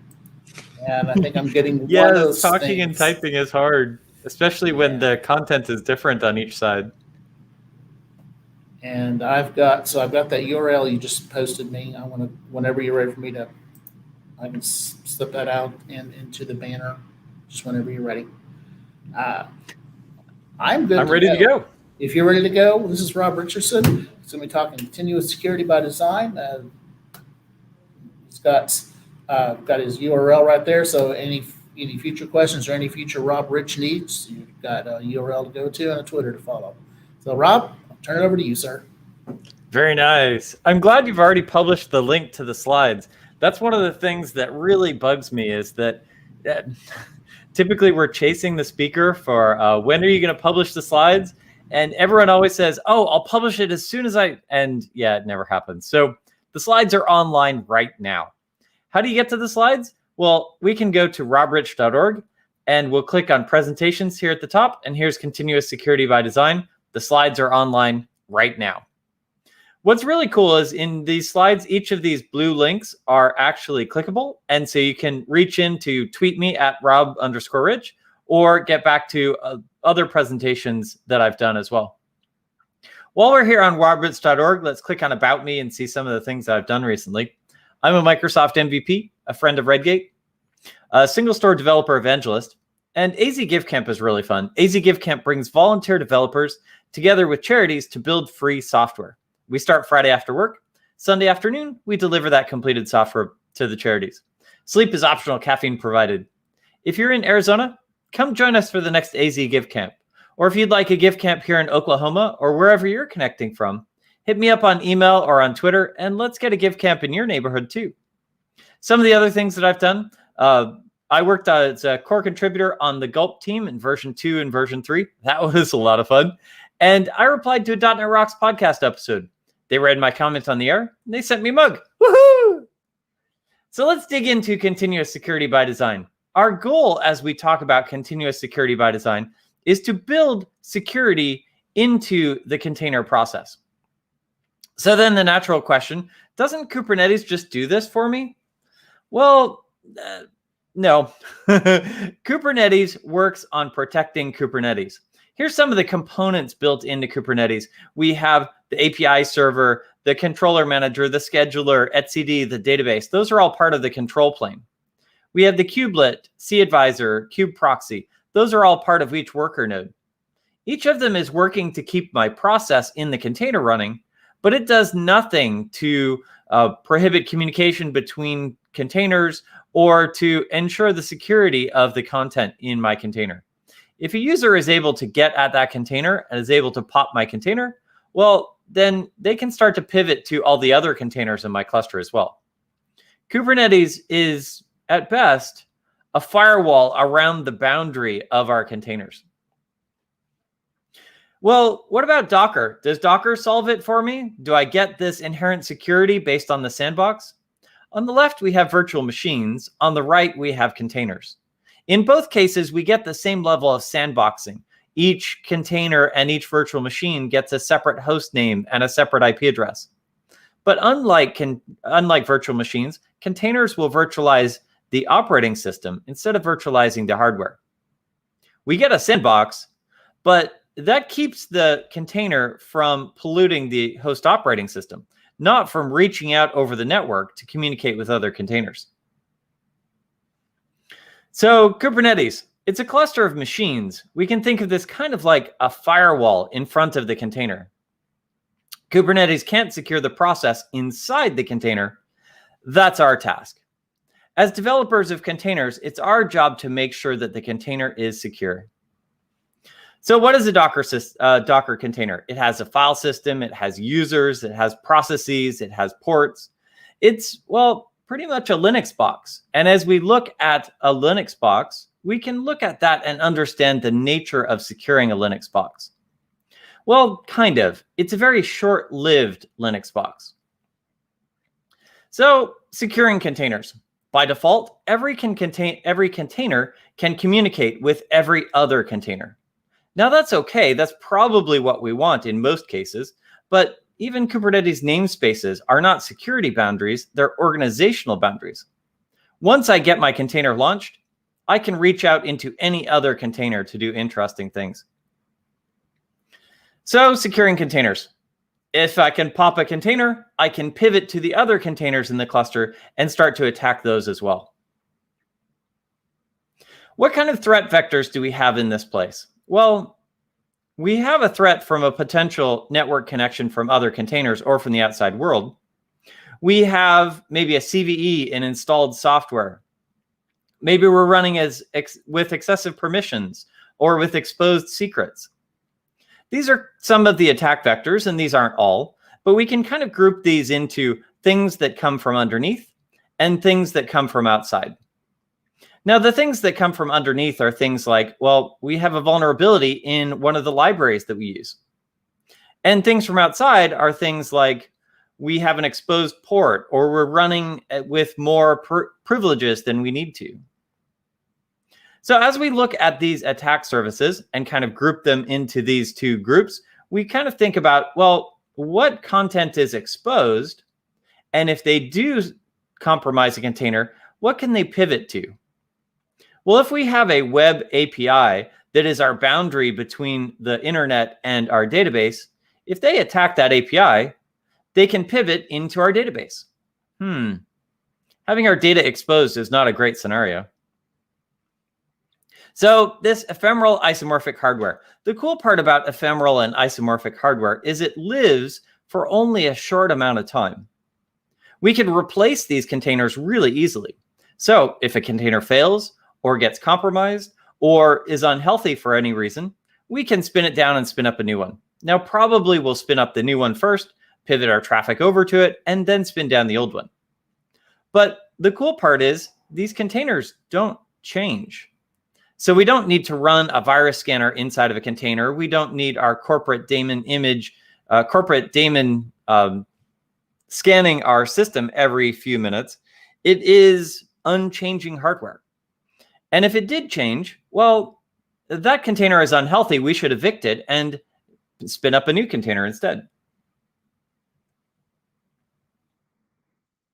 So, well, how do we test the content in our container? The cool thing is because our containers don't change, we can test this early.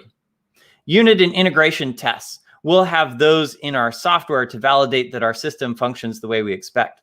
Static analysis of source code. This can help us search for vulnerabilities or for coding mistakes and help us get to the correct spot.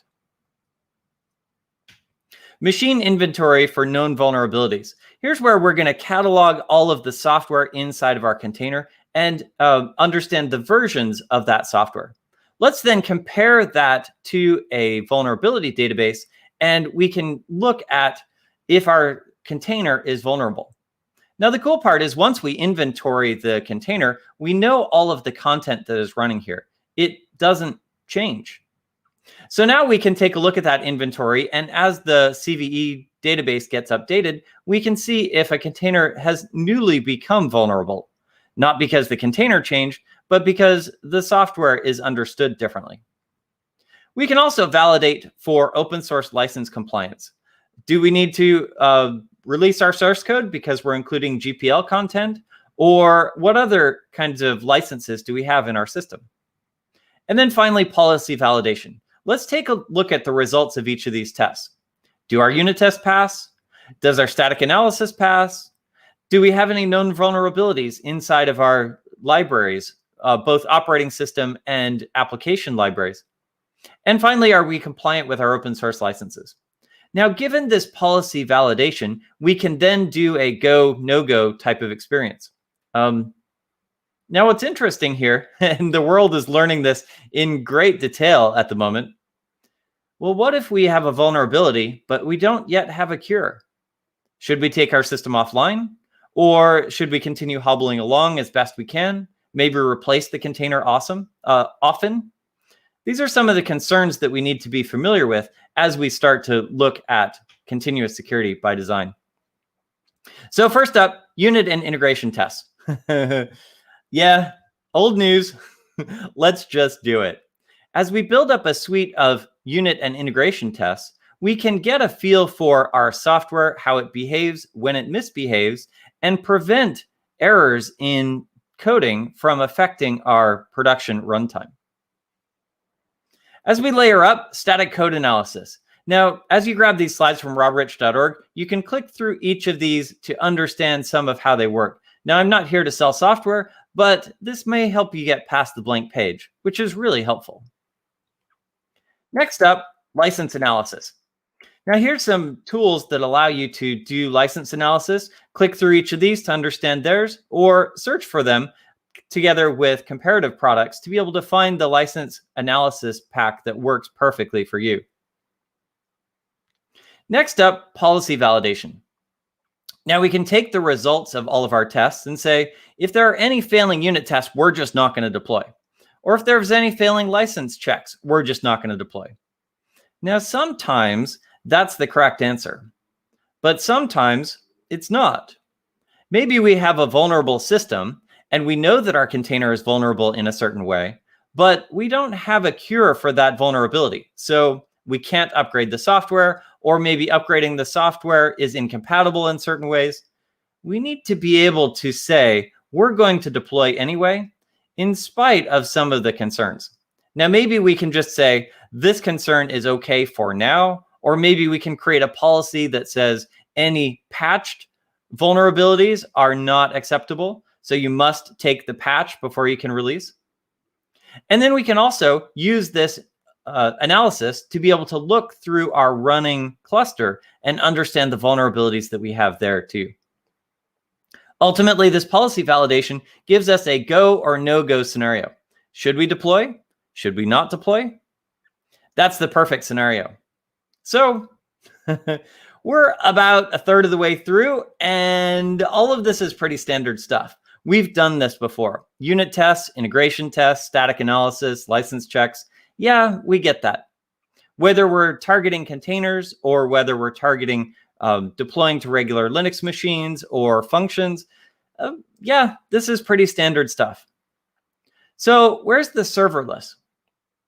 Well, what's interesting here as we move towards containers is that we don't need to rescan our content as often because we know that the container doesn't change. As we scale up our containers, we just have more instances. If our containers are behaving differently, then that's a symptom that probably one of our containers may have a problem. Let's nuke it. Let's create a new instance. And isn't it nice that containers are so easy to spin up and spin down? I love it. So let's introduce container scanning.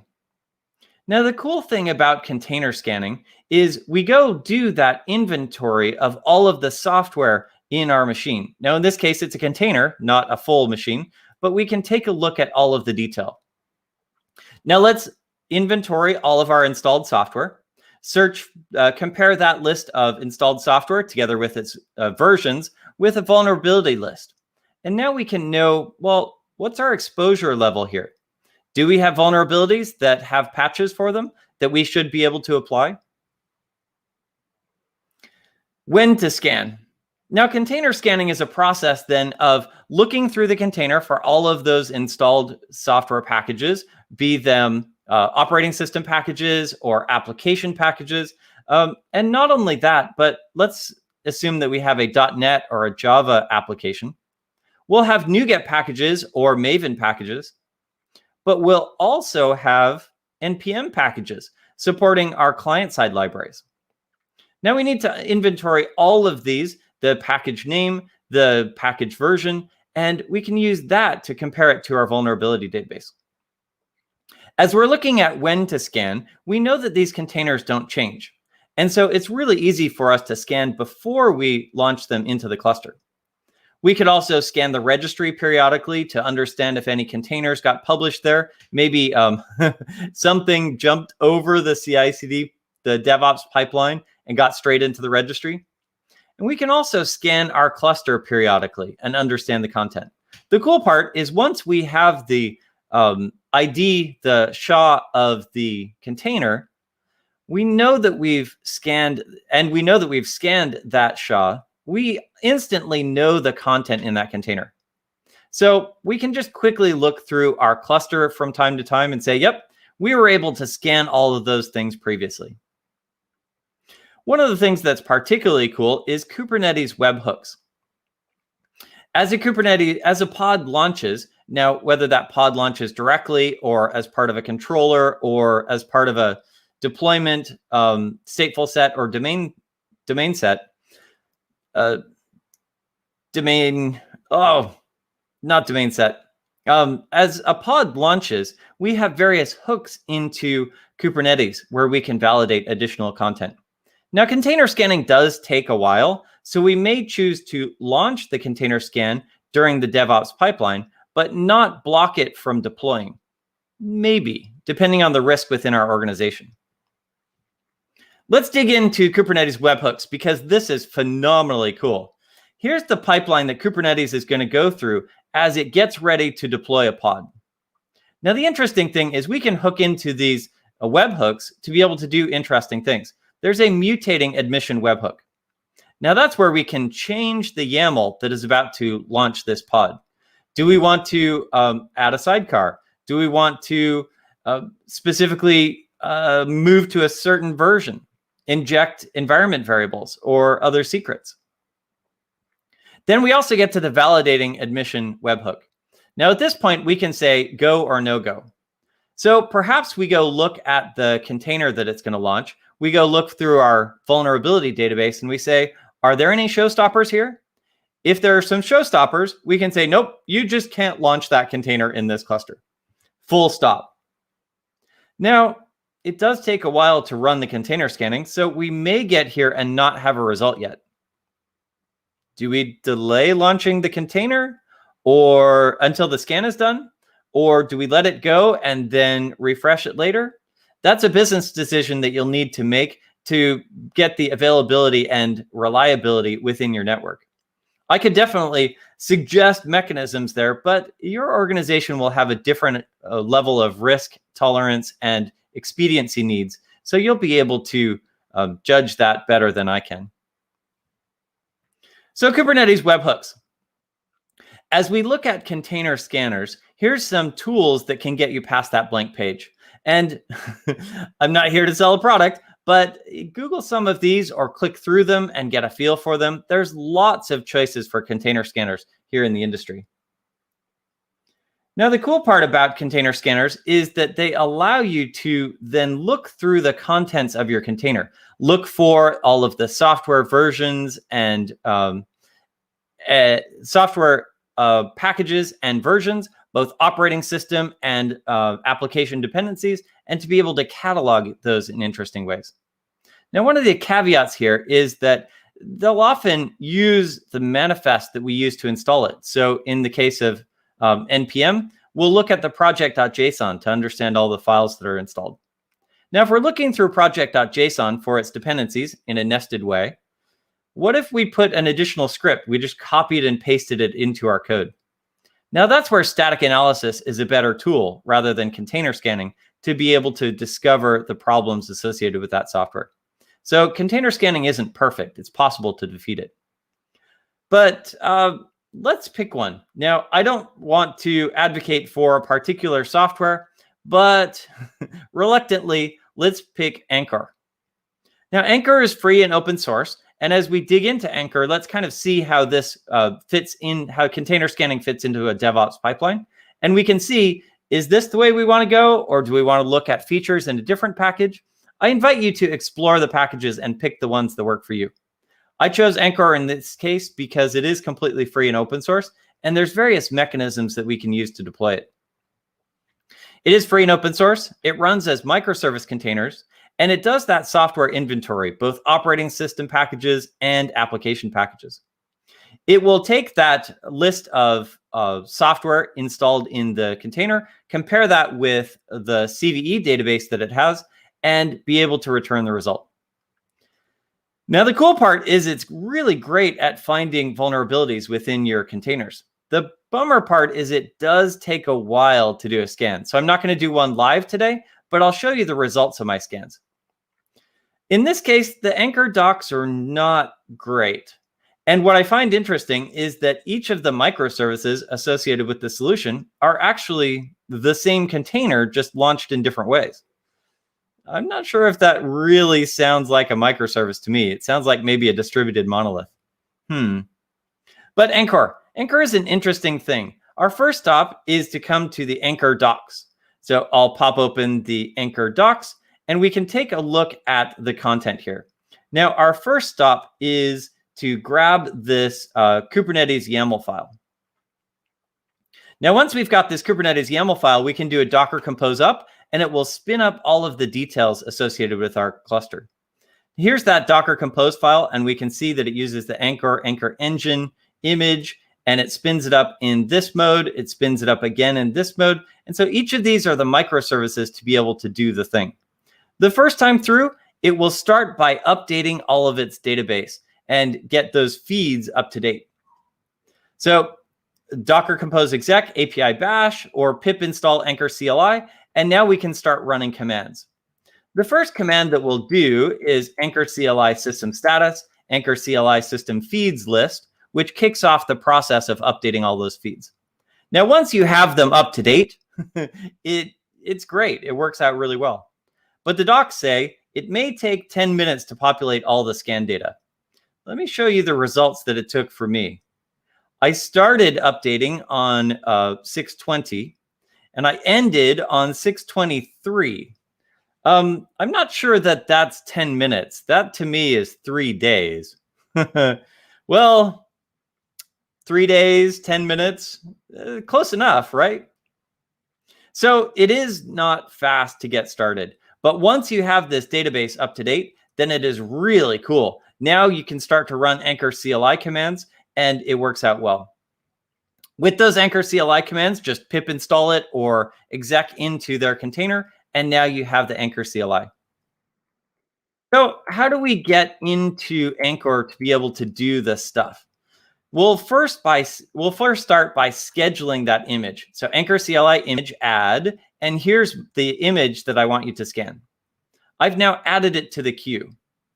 Now this is an asynchronous operation, so it's not going to wait for that scan to finish. It'll return right away. If I want to, I can do an Anchor CLI image wait, and that will wait for the process. Do you want this scan to run in the middle of a DevOps pipeline? Then you can just say Anchor CLI image wait, and it will do the content that it needs to be able to get it to a deterministic result. Once I've got the result, I can say Anchor CLI image get and get the details associated with that. Now, in this case, that's the summary. It'll just kind of say, here's all the things that I found in a very holistic, a very summary way. If I want to dig into the particulars, now I can look at the image vulnerabilities associated with this. And notice that I'm passing in all here.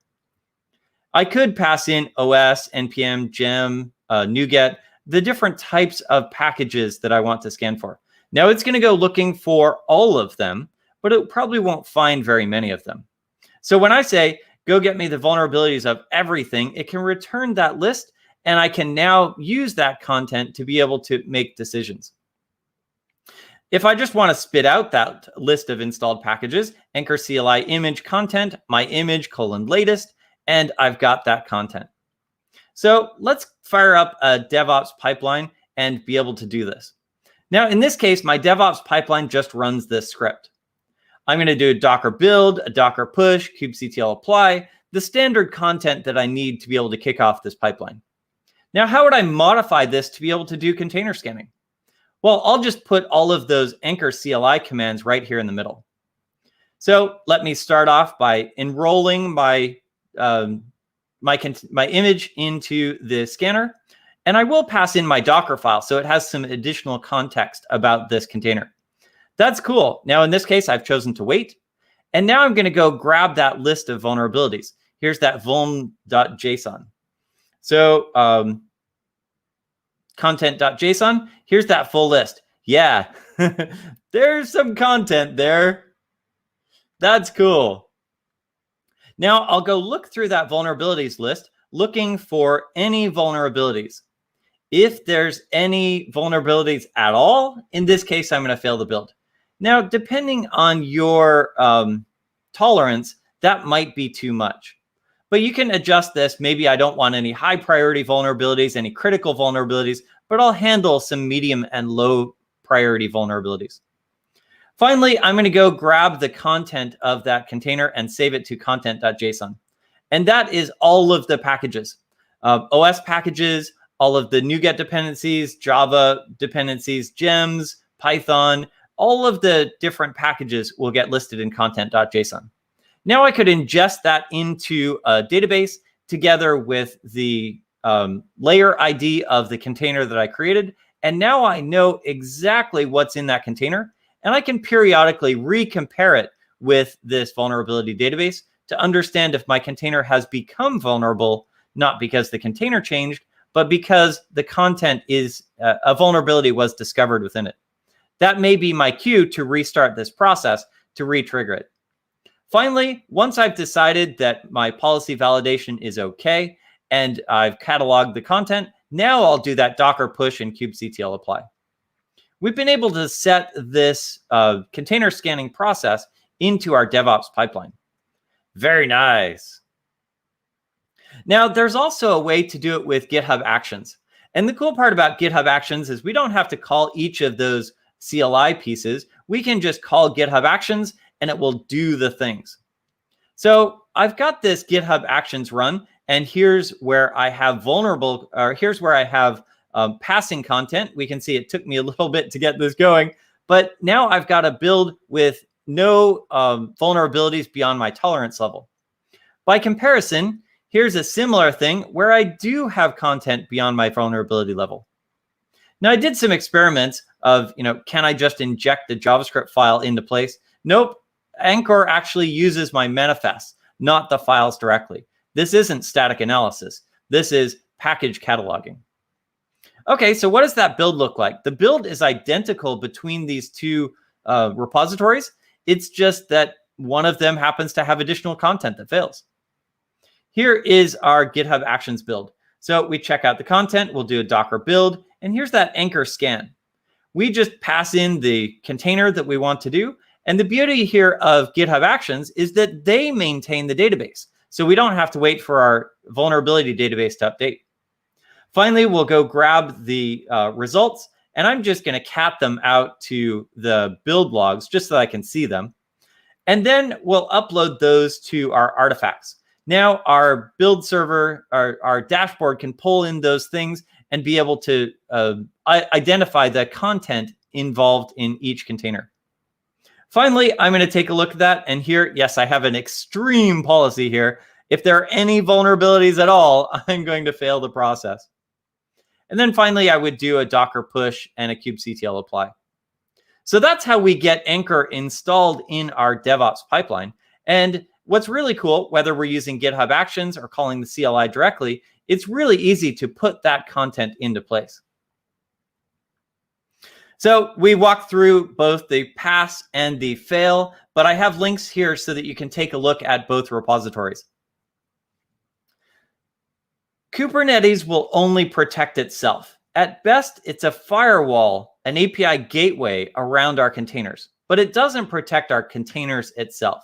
We can use container scanning to be able to understand the content in our containers and to be able to understand our risk level and be able to apply our corporate policy towards that risk level to understand if our containers are vulnerable. This was a lot of fun to get to dig into container scanning and run through all of the pieces. You can grab these slides right now online at robrich.org, and each of these blue links will take you off to the content. Hit me up on Twitter at rob_rich, and let's continue the conversation. If you're watching this later, I look forward to your comments by email or on Twitter. For those of you who are here live at the conference, what are your questions?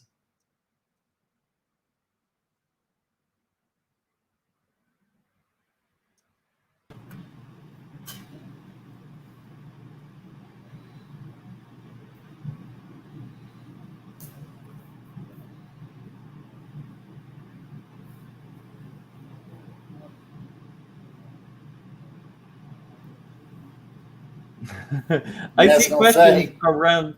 Oh, go ahead. I was going to say, I'm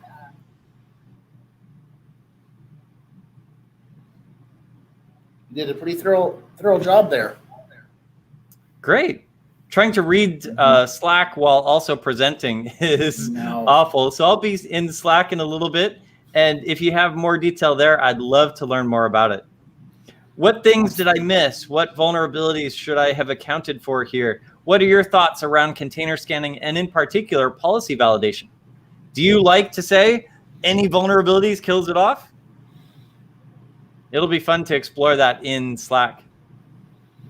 That Slack should be up there for a while so that conversation can go on for well past our 5:30 time frame. But to answer that last question,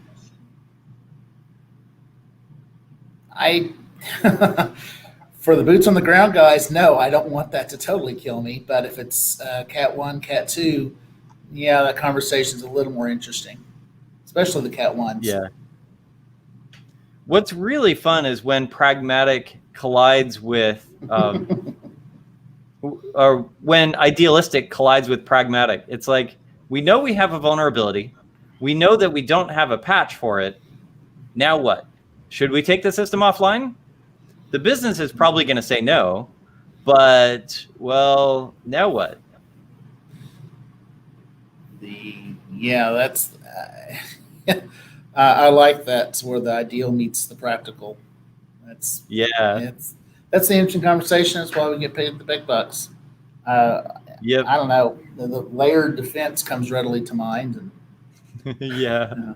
And in theory, wear your mask comes to mind too. Resume generating events. That word keeps buzzing up for some reason. Excellent. Yeah. All right. Well, Michael G had something to say, and I should have locked the door.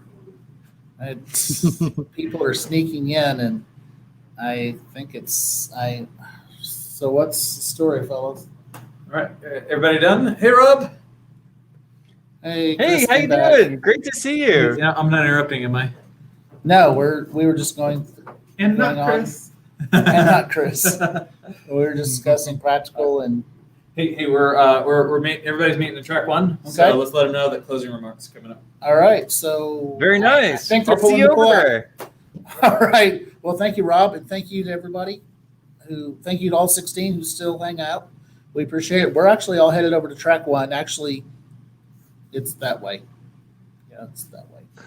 It's that way? It's that way. All right. Anyways, BSidesOK.com. Please check us out. That is where all our stuff is going to be for now and through eternity. Intel will be there, and we'll see you in closing remarks. Have a great one, and thank you for attending.